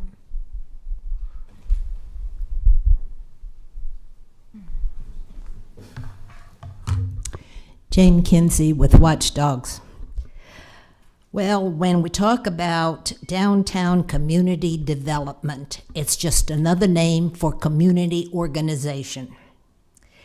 So what's happened here is that some wealthy people and the 2015 vision and the Democratic leaning of the mayor have gotten together and they've decided that they're going to spread downtown into an area by a community organization.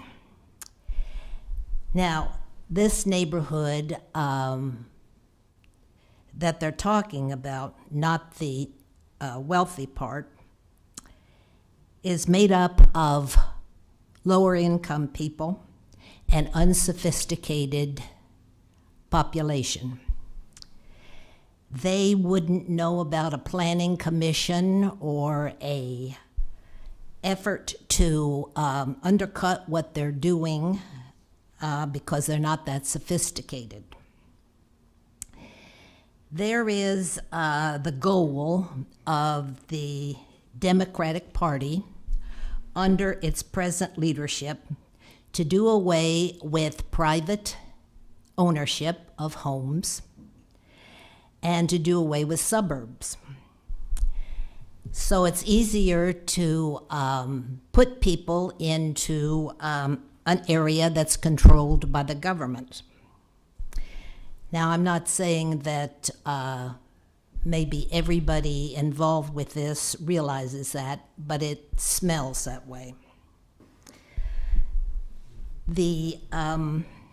All you'd have to do is ask some teachers who have taught the children who live in this area, and you'd be able to realize that they're not worried or concerned about this. It's day-to-day living. So it's really easy for a sophisticated group to come in and sell them what they want, what they think they want, which some of the ladies have spoken to before me.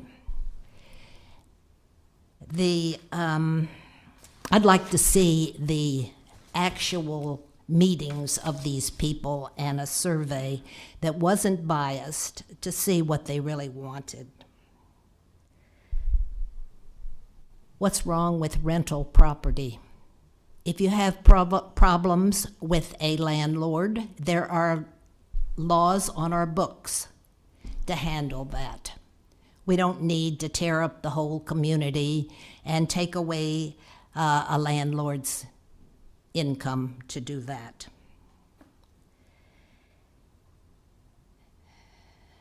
This is a conservative state with Midwest values, and we're surrounded by states with strong leaders that have Midwest values. We are concerned about what's coming up here, and this just looks like it might be of the same ilk.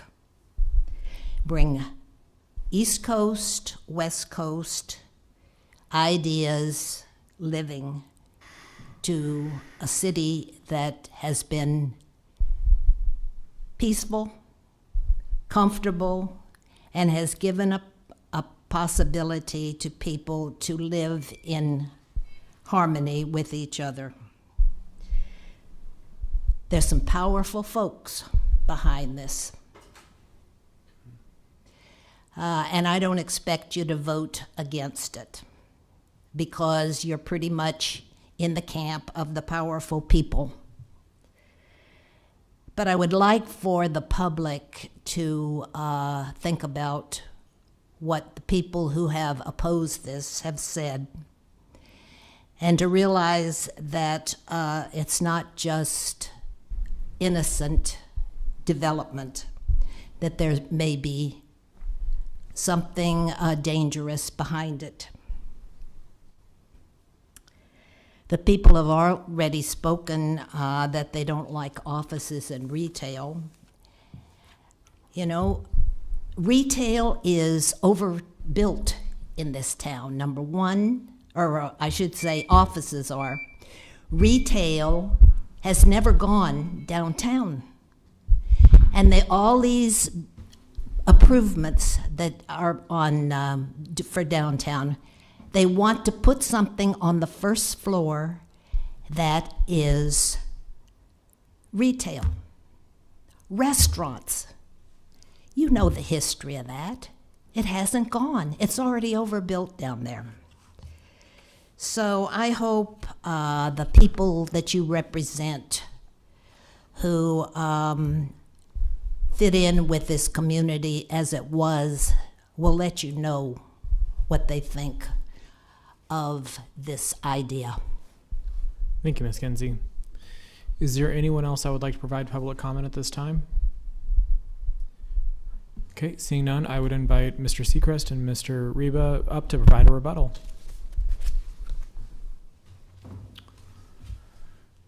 Thank you very much. A couple of things. First of all, we apologize if we forgot the Historic Preservation Commission. That was truly an oversight. However, this PUD does not change one part.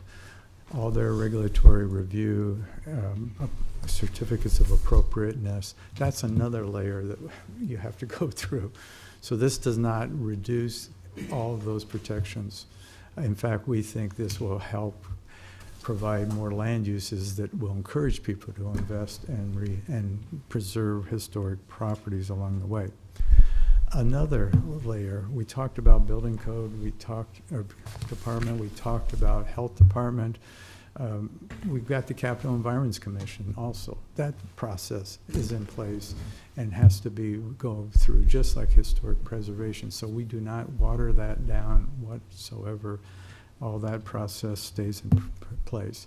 In addition, there's still the historic preservation process where you have a historic structure, you could come in here and get a special permit to do any approved land use that you want to. That stays in place. So we're not changing any of that along the way. We saw the top 10 list. Well, it was longer than top 10. The steering committee started with 75 and they narrowed it down to, I think, over 20. We took it to the public conversations and that's what the list you saw. This PUD made the top 10. It was in fact, we had another exercise where we gave them dollar bills to invest. And a lot of the dollar bills got put on this PUD to go forward along the way. The design standards is another layer that's in place. We are not changing the downtown design standards nor the residential design standards. They stay in place. So that's another set of requirements that a property owner is going to have to comply with along the way. You talk about the planning director alleged bias or concern. Well, if the planning director were to have that perception, anything can be appealed to you that the planning director decides. So the planning director is not the final decider in this process that we have put in front of you tonight. We have not changed any of the requirements on street trees, open space. Those still stay in place. You have to have street trees. And the project she's talking about is in Lincoln Mall, and it's not part of this PUD tonight that we're talking with. We have parking standards. They are there. We know there's a parking issue. We know we have to protect on parking. And we have those provisions in this PUD. And if there's a term we did not define, first of all, our zoning code, I don't know, I didn't count, but it probably has 100 definitions already. They all apply here. And if there's a term you think we forgot, we'll be glad to, in the next week, create a proper definition if we didn't. But we feel we've got those terms well in hand along the way. And again, I just would leave you with the thought that this neighborhood needs investment. That's what it's missing, is enough reinvestment. Given its age, it needs more reinvestment, and we think allowing these additional rights will encourage that investment. Thank you, Kent. I just wanted to simply say a few things here. I just greatly appreciate the 7 folks that came out, actually 9 folks that came out and testified. I think it's really, really important and critical to have folks be heard and weigh in on this process. I think it's going to make this PUD even more amazing, so I greatly appreciate that. I also wanted to make a comment about the 10 priorities. Ken already said there was probably over 100. As far as I'm concerned, all 10 priorities are on the table. We will be creating, as a requirement of the redevelopment and strategic plan of the South of Downtown, there will be an implementation team that will be created. Hopefully around 50 to 20 individuals will be helping us, making sure that we're implementing the darn thing, but also helping us to determine the priorities. Again, those priorities outlined in that strategic plan require different partners to get those priorities done. We also have to assess the readiness of those different partners underneath those various different priorities. So for example, I said this earlier about first of all, the parking and then the code enforcement. That requires much larger conversations at the state level, at the city level, the city budget, changing processes, all these different things to get on the same page. So we're here for it, and we're going to continue to work on that. It just depends on how ready our partners are in those certain areas. I also wanted to simply acknowledge that I am excited that at least some folks were excited about the addressing the postage stamps and the toothpick lots, parcels. Thank you. Words are hard right now. I think that's a really a great common ground that I think many of us can start to work on. Also, the parking concerns, I heard that numerous times from folks. There are some serious parking concerns that we have, and it's going to take a lot of folks to work together to get that thing figured out. So I guess, again, just wanted to simply say thank you so much I want to go on record by saying thank you, Colin Christopher and Stephanie Rouse with the Planning Department, and David Carey for all of your hard work to get this thing put together. Again, it's imperfect.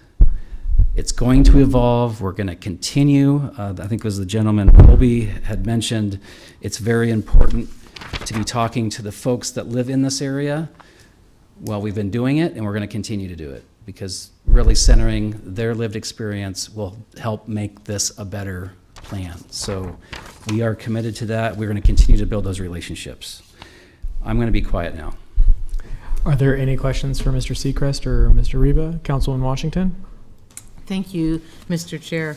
I have a couple of questions. So a number of folks have said that they were concerned that some terms weren't defined clearly, and I know you just mentioned that you'll look at that, but I think it is really important that that the semantics of it don't gum us up moving forward, and not just definition of intensive and small scale, but really defining mixed use and downtown transitional. It is informative to have other community examples brought before us, but what is interesting to me in this is that so many communities use the word transitional and they all mean something different, and so I'd like to be really clear about what we mean in Lincoln when we use that term. I am curious about the addition of a review board. Now, before I expound on that, let me apologize, because I know this is already a somewhat dense set of overlays and review processes. And so anyone coming forward with a proposal in this neighborhood has got to deal with capital environments, historic preservation, so many other things. And so to even suggest a review board, but it does, in the terms and conditions as outlined in the PUD, it does say that the planning director has the authority to interpret the provisions of this, and On the face of that, I trust our current planning director, but it does have the appearance of a potential for arbitrary decision-making in the future. And so I'd like you to give some consideration to a review board. Right now, under zoning, anybody want to guess who the final decider of zoning questions is? The gentleman behind you. It's building and safety. Oh. And so this is one of the things we thought when we come to this planning principle, that this would be a good place to maybe allow the planning director that administrative final authority rather than building and safety. Okay, thank you very much. And then I think overall, I think this is a really good and innovative set of ideas, but I think it suffers from communication clarity. There is so much here, and I think you'd need a lot of assistance in trying to work through all of the different ways in which this works. And so anything that you can do to clarify with some examples about how that works, I think would be useful. But I do agree on alcohol production. I think it's also really clear when we say that alcohol sales or production are available, that we were really clear about where they're available. Of course, they're not going to be available next to the school or a church, but I think it's really going to be important to talk about that, because I think that residential areas in this neighborhood are really the most important, and I want to make certain that residential areas are protected and encouraged. To address that real brief, we are working very hard to put together an interactive map that will be available on our website, South of Downtown's website, if this thing goes through, where folks can just put the cursor over a parcel or an area of the neighborhood, and it will give you an outline and a list of all the different types of uses that you can, the things you can do with your property. And I think, to your point, we are going to do our best to make sure that we're directing folks to that. We're doing everything that we can, and we'll continue to do more to be as transparent as possible. We will work to get more of these definitions, laid out on our website, so those are available. Lots of folks process and get their information very differently, especially in south of downtown. There's all kinds of walks of life, different, they get their news differently, and, there's different languages being spoke. So we're really attempting to try to overcome some of those communication barriers.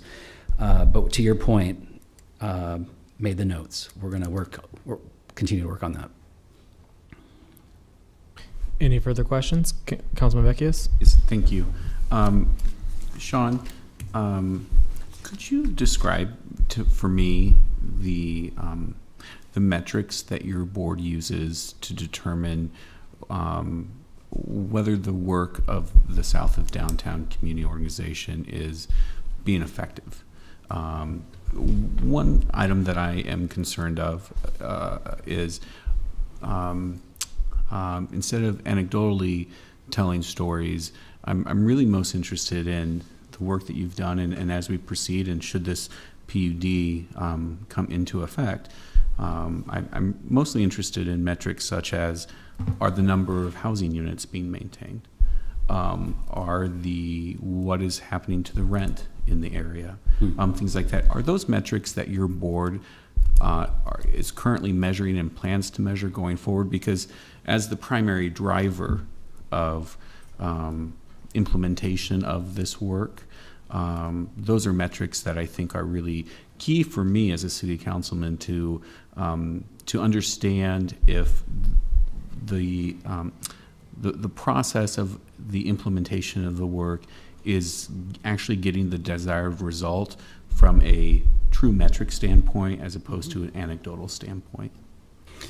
Yeah, so two responses there. One, we do not formally measure anything at this time. However, as I mentioned with the implementation team that we're hoping to establish, that is one of the main large tasks that group will that'll be on their plate to help us work with the city of Lincoln to come up with various different matrix.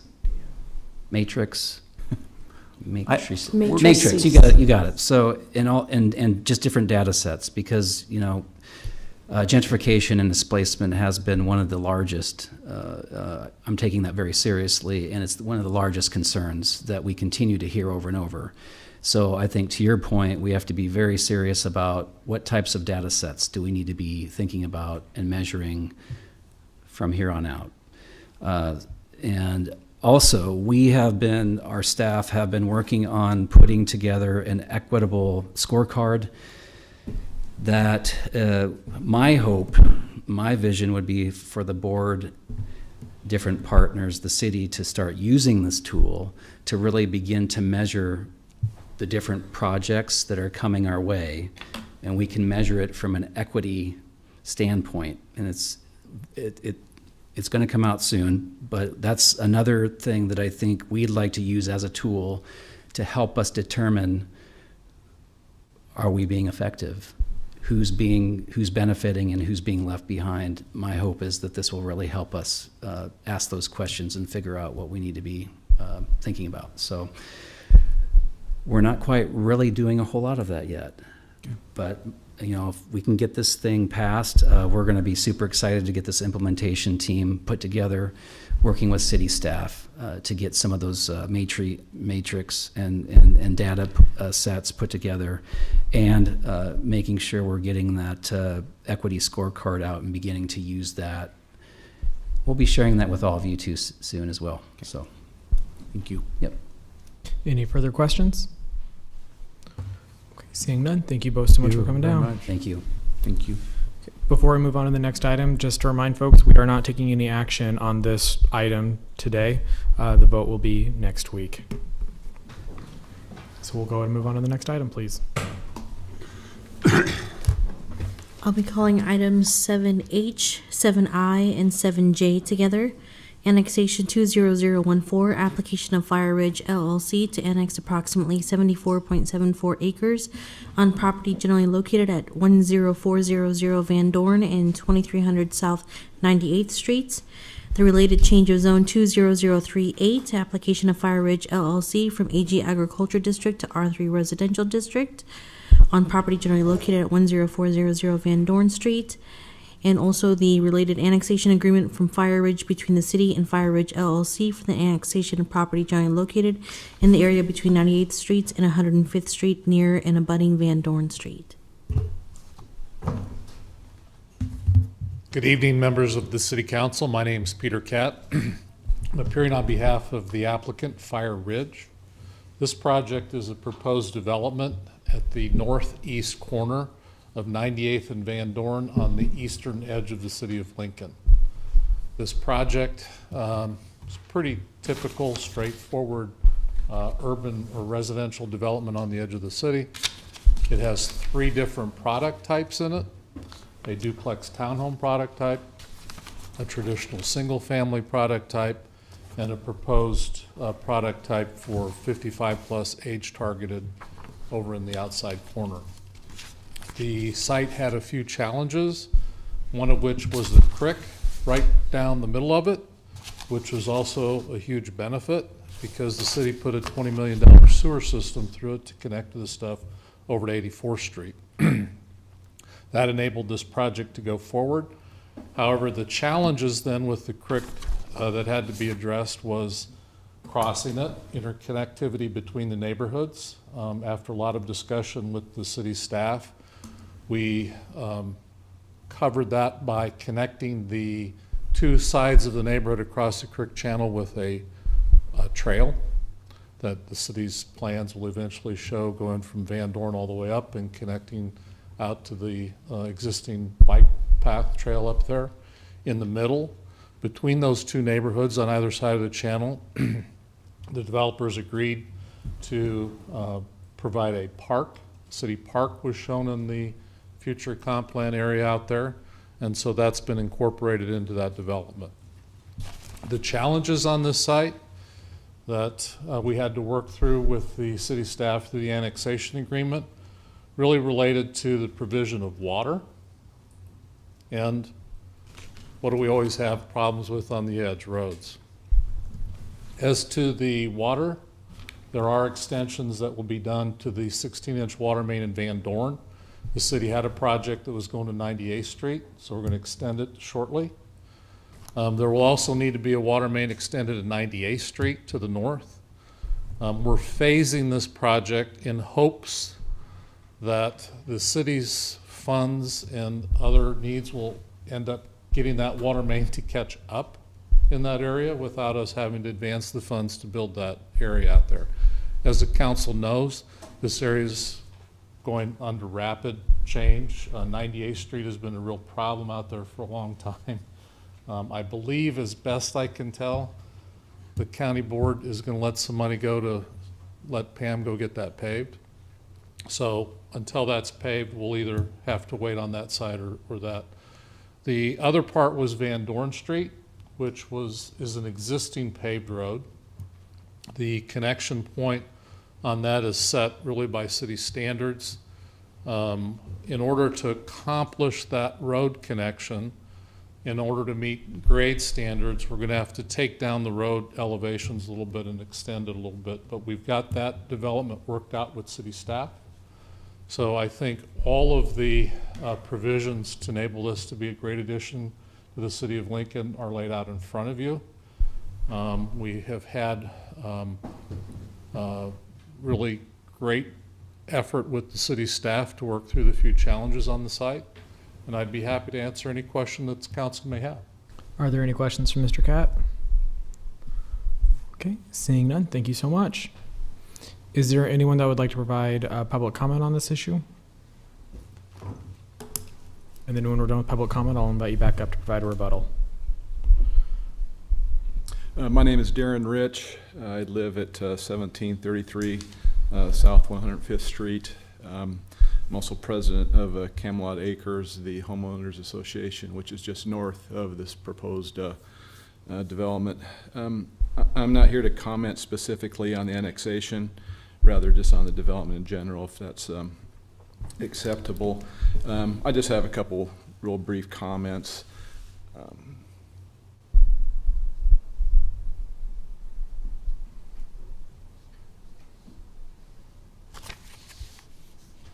There we go. Okay.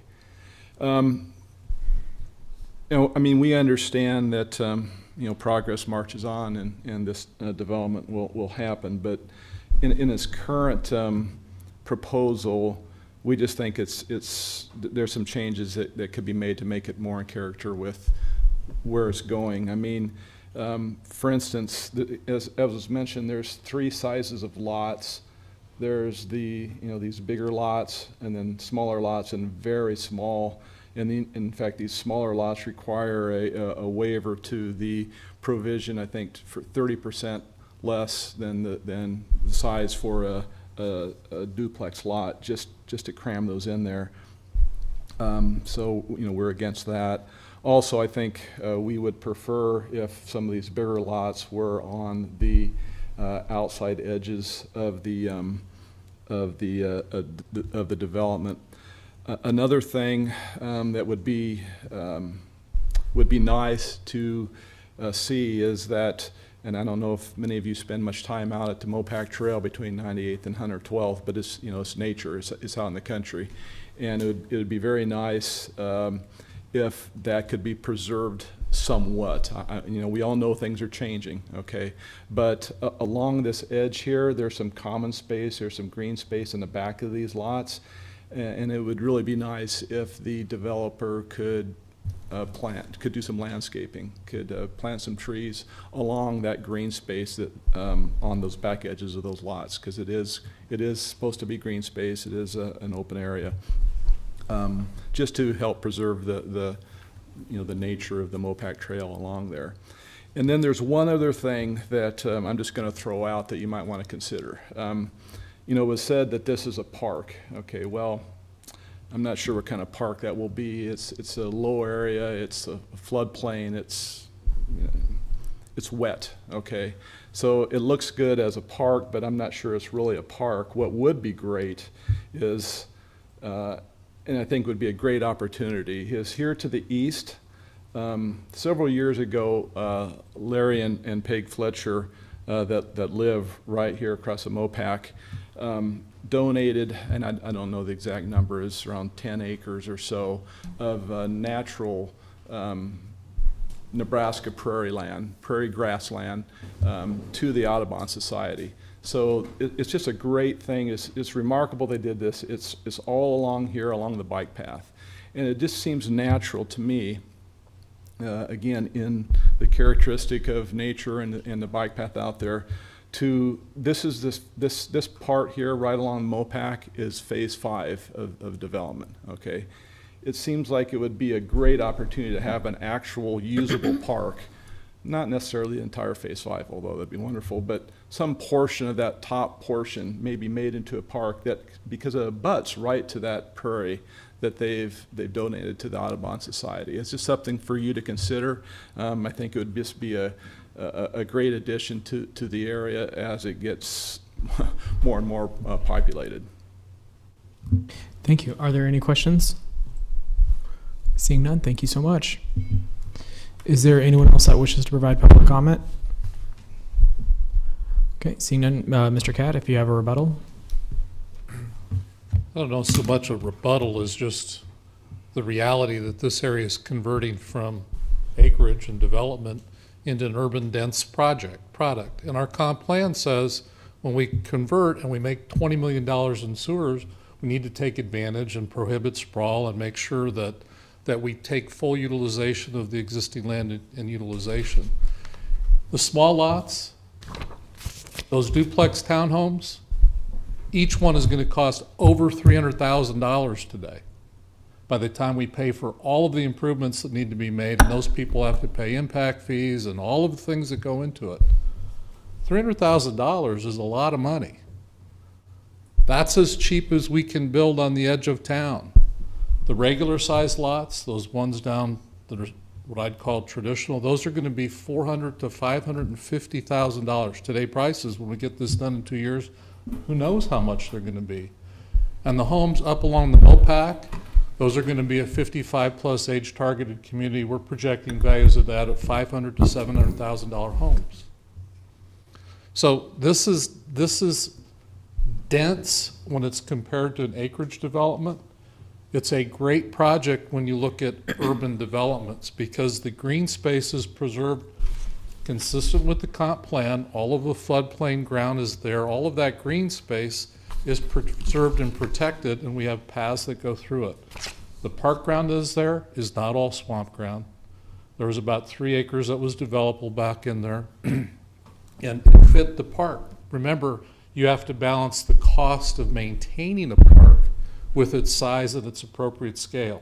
The scale of this park was sized by the park department to meet the needs of the area residents. So those are the dynamics that went into what shaped this neighborhood.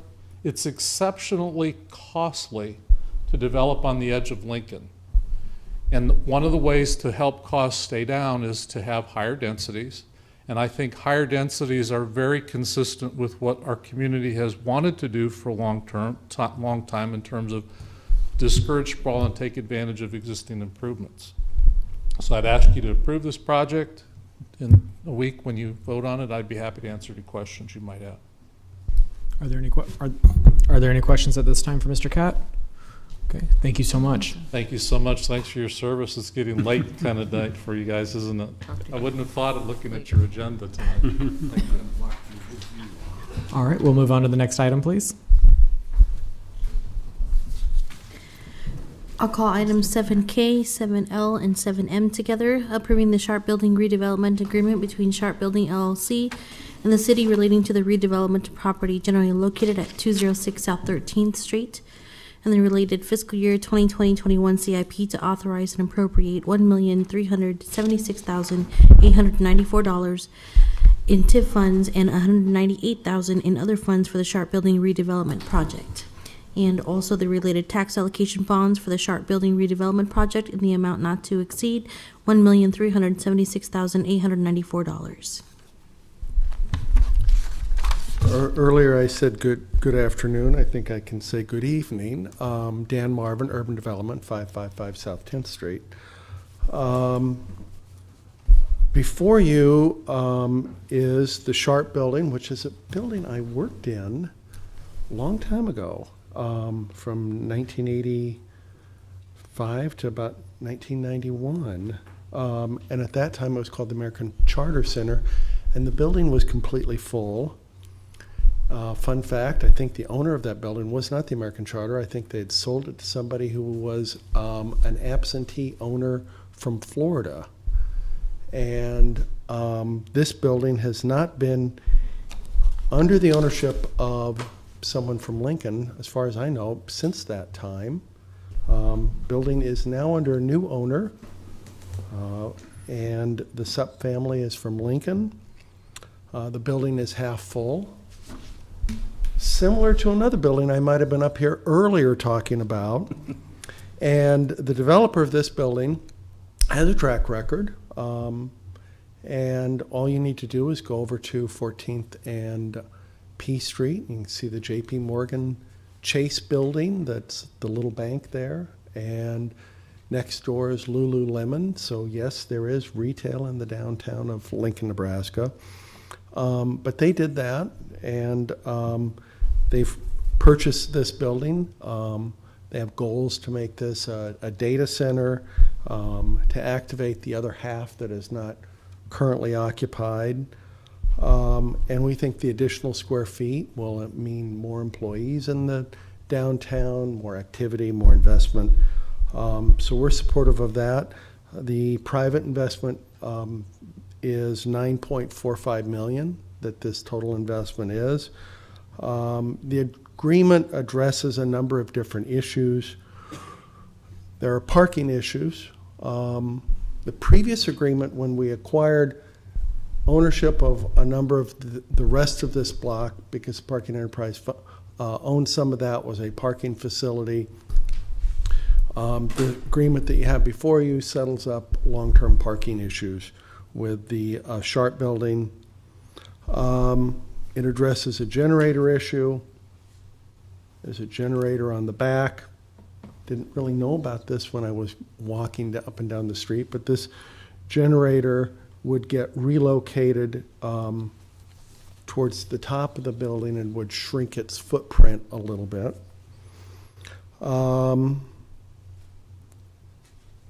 And we've spent a lot of time on this because the Sharp building, obviously a historic building that we want to be able to preserve, but it intersects on a couple of key areas. We brought the Argent project for you. So to the east, it interfaces with the Argent. And then to the south, there's a parking garage that is older, and at some point, our goal would be able to rebuild on the south half of that block. So a lot of discussion in the agreement about how you relocate parkers in the event that we, at some point in the future, are rebuilding on a block and relocating parkers. So there's a lot of issues that are addressed there. The project has been before Historic Preservation Commission on May 20th. And it went to the Planning Commission on May 24th. I think we took the plan amendment through here, got support as well. So I'd be happy to answer any questions. Energy efficiency, I know that Peter Hind has been at the back of the room, and Peter can probably do a doctoral thesis on the energy efficiency and how you operate a data center efficiently so we're not wasting a lot of electricity. He's available. Kent Sechrist, I think, would speak to this issue as well, and also the owner of the building is here as well, Mr. Sup. But I rest there and answer any questions. Are there any questions? No. Seeing none, thank you so much. Okay. Thank you.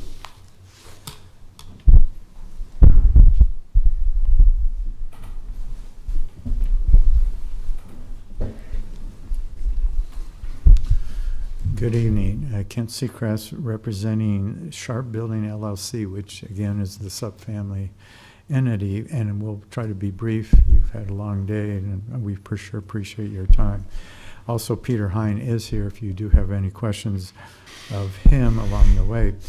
This, as Dan mentioned, is Block 65, and we have 3 projects going on. The Argent project, this project, and then hopefully the new parking garage.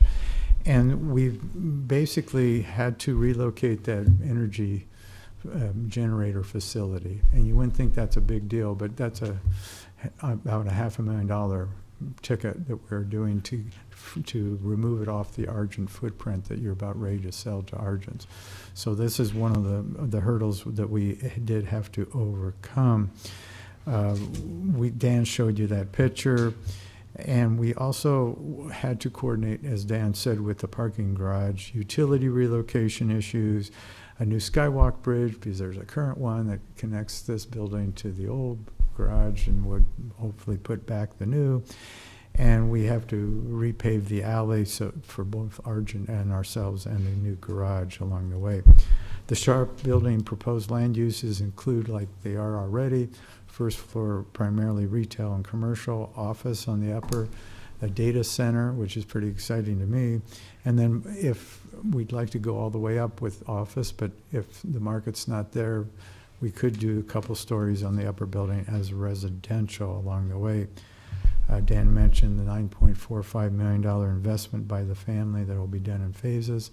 And again, this is going to be a green LEED equivalent, not only in the way it's constructed and rehab, but also in the new operation and maintenance manual that LEED has out there. We will be striving to hit that mark as well along the way. A lot of historic facade pictures I could show you, but ask me if you really want to see them to speed up the time. And again, this is an important south of O Street redevelopment project. And Mike, the other one we talked about, getting offices to come back is really strategic. And we do want to thank Dan, Marvin, Hallie, Salem, Tim C., and Wayne Mixdorf for many meetings and many good solutions. My name's Lane Supp, 206 South 13th Street. In the actual Sharp Building is where my office is. I just have a few key points. I'll try and keep it quick. Our family has a long history in Lincoln and downtown Lincoln. In 1966, my parents started a clothing store on 14th Street, right in downtown, which remained a staple of downtown for 52 years. Myself and multiple of my family members have worked in downtown for almost our entire careers. Over the years, we have been involved in multiple property development projects and a history of working in cooperation with the city and public-private partnerships. 40 years ago, my dad actually, I remember going through a abandoned grocery store in about the South Street, 16th and South area, and the family turned that into a vibrant shopping center. 48th and O Street, we did a development agreement 10 years ago with the city. About that time, we also did a public art project near the stadium. Of course, as was mentioned, the 14th and P project that we worked on. We started working on that actually in 2018, but it formally, dirt started getting moved, not literally dirt, but in 2019, and it was just finished this year. And so far, that's that building is a good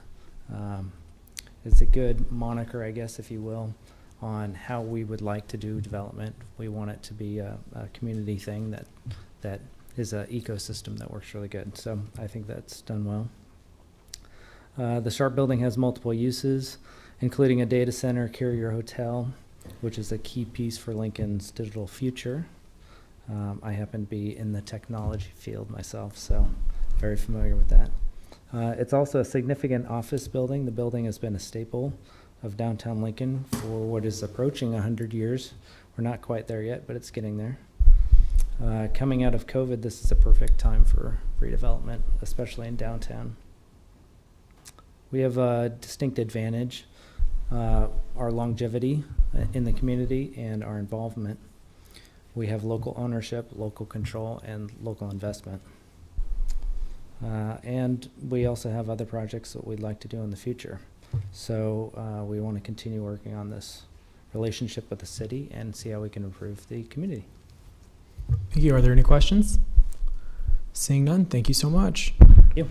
Is there anyone here that would like to provide public comment?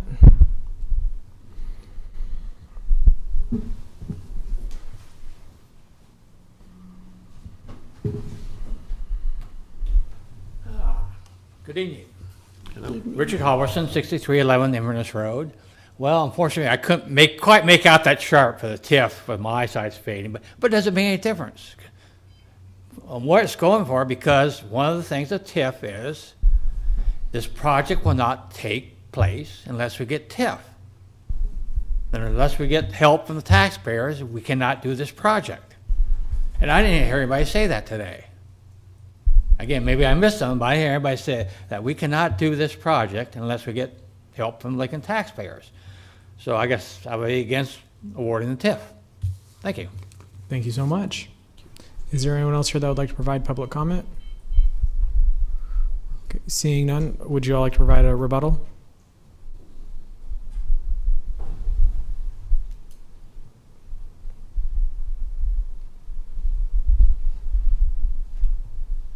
You previously adopted a redevelopment plan that had all the magic words of the but-for tests, and we have the similar language in this redevelopment agreement. And if you want us to orally say it, we need TIF. Mm-hmm. Yes. Any questions at this time? Okay, seeing none, thank you both so much. Okay, we'll move on to the next item, please. I'll call items 7N, 7O, and 7P together, approving the 25th and Vine redevelopment project agreement between the city and LA Real Estate, and the related fiscal year 2020-21 CIP to authorize and appropriate $906,229 in TIF funds for the 25th and Vine redevelopment project, and the related tax allocation bonds for the 25th and Vine redevelopment project in an amount not to exceed $906,229,000. Good evening, Dan Marvin, Urban Development, 555 South 10th Street. We've been here before, talked about this particular project, so I'll go into a little bit of detail. It's right on a main thoroughfare, so one of the issues that you'll see in the comp plan is to try to locate higher density along nodes and corridors. Vine Street, I think, is a corridor, so we think it's appropriately placed. We had conversations with the developer on this particular project, and what they're building here is a 36-unit apartment complex. It's split in the center, so the massing is not, is broken up a little. There's been issues about how to relocate the actual property line because there's an undulating sidewalk with some light fixtures, pedestrian. Those issues have all been worked out. What we're excited about is this particular project will provide 6 affordable out of the 36 units that are affordable at 60% area median income.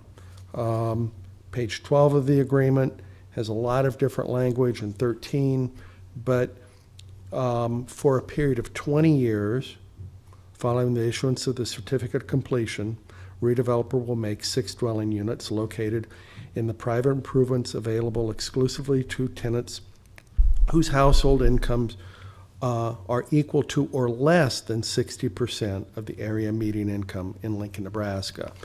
It goes on. I won't read the 3 pages, but the elements are in there to provide affordable units for the next 20 years, and there's a mechanism for them to report to us that those units are affordable.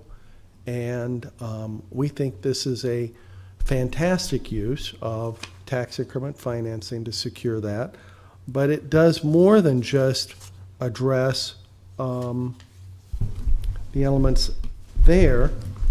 We also have, from my experience, had conversations about alleyways, sidewalk improvements. Here's the plan area. Obviously, when you tear up a front yard, you're going to probably destroy the sidewalk, so there'll be some sidewalk repairs along here. But there's an alley in the back here that services the property. had some conversations with the developer on this, and there's a lot of give and take that you do, but one thought was, well, most of my tenants are going to be coming in through here and then parking in the back, so I shouldn't have to do that alley. But we thought, well, somebody might be eastbound and they would turn in here and come down this alley, so they've agreed to take care of alley improvements in the back here as well.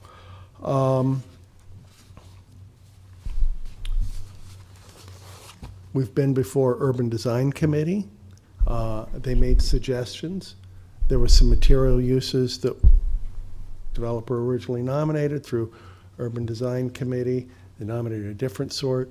It's more expensive hardy board construction that they're going to put on the outside. They've agreed to that.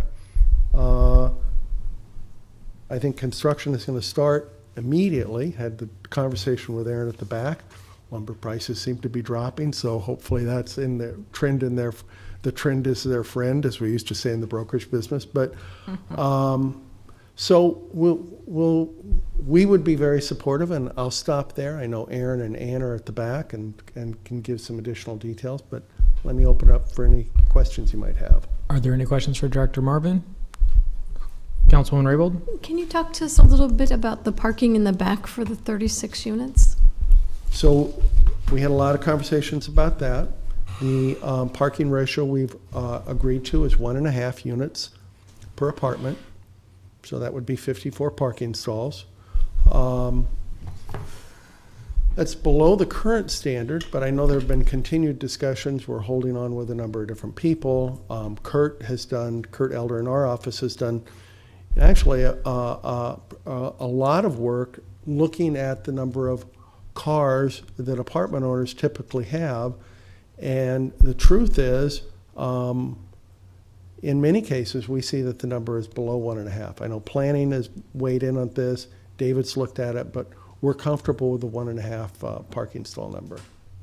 Thank you. Any further questions for Director Marvin? Seeing none, I would invite Ms. Post and Aaron up. Sorry, I didn't know your last name.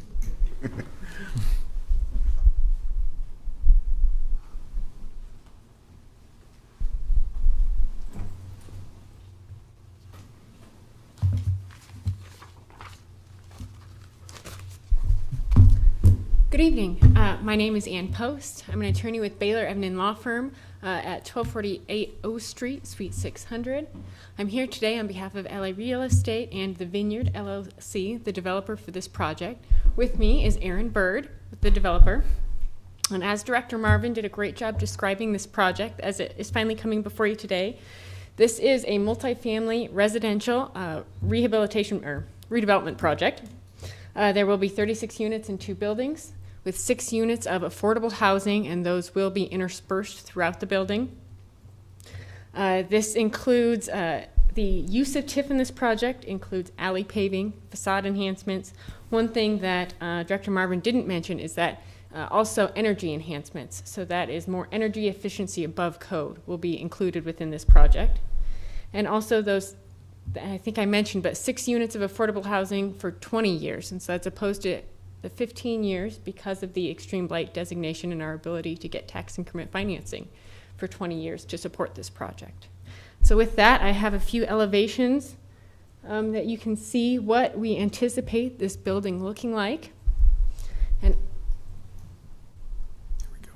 So I know that we are also invested in landscaping the area. This is along the Vine Street near the university, and we want to keep the landscaping in step with what's there.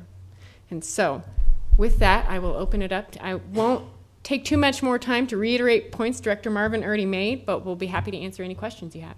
Are there any questions? Councilwoman Washington?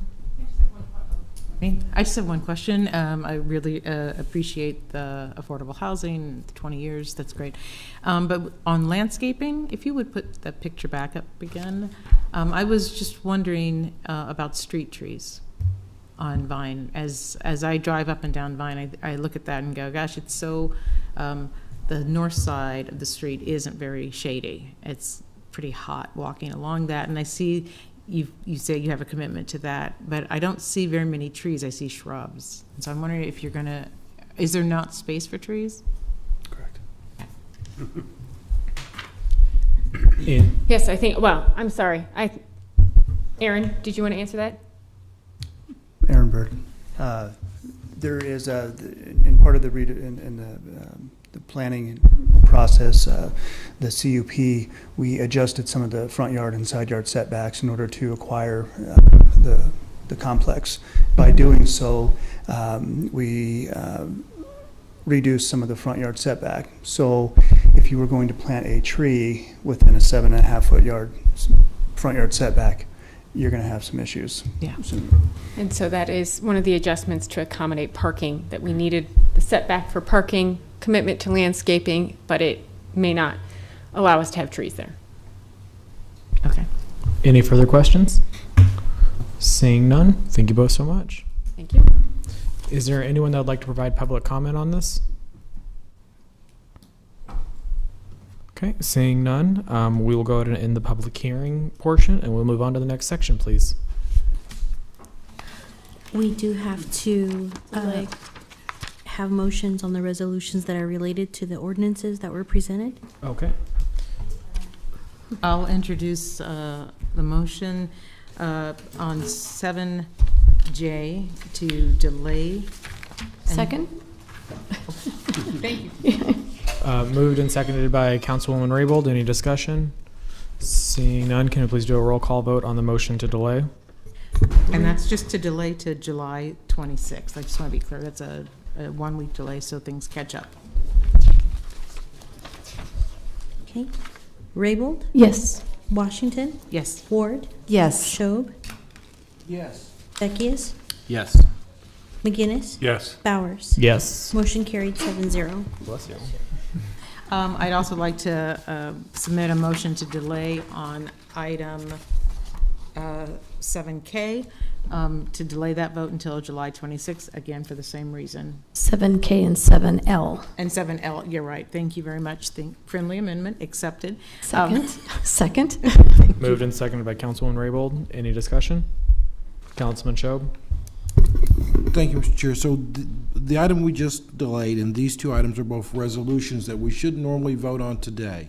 Right. But because they're resolutions, and we're delaying them till next week to put them in line with the accompanying agenda items. Yes, so that the resolutions and ordinances that are tightly related to each other all come in to vote at the same time. Thank you. It's just nice and procedural. It makes things nice, neat, and clean, right? It does. And I said all those things just for me, so I would understand. Any further discussion? Can you please do a vote?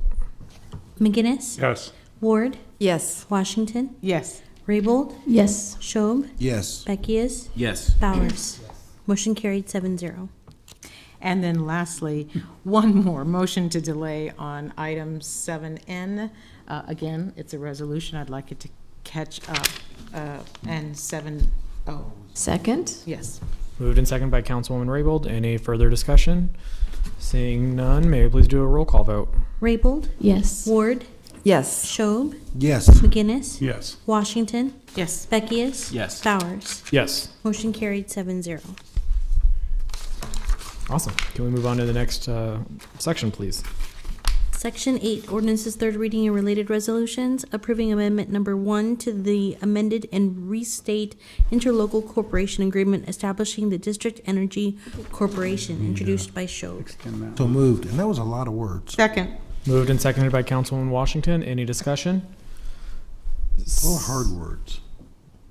That's right. All right. Sunny, did we forget 7E? Did we move to delay that one? We did. That was the first one. Motion in front of us. Well, I'll tell you what. Let's go ahead and vote on this thing real quick, and then we'll Okay. come back to your comment. So moved and seconded, I think, by Councilwoman Washington. 8A. Any discussion? Cool. Can we please do a roll call vote? Raybold? Yes. Washington? Yes. Ward? Yes. Schob? Yes. Beckius?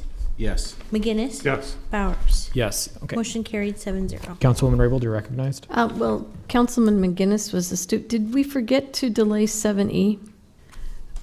We did. Did we delay it? No, we didn't. No, we didn't. Make the motion. I move that we delay item 7E as it Second. is a resolution. Okay. Second? Moved and seconded by Councilwoman Ward. Any discussion? For the same reasons we did all the other delays. Perfect. Can we do a vote?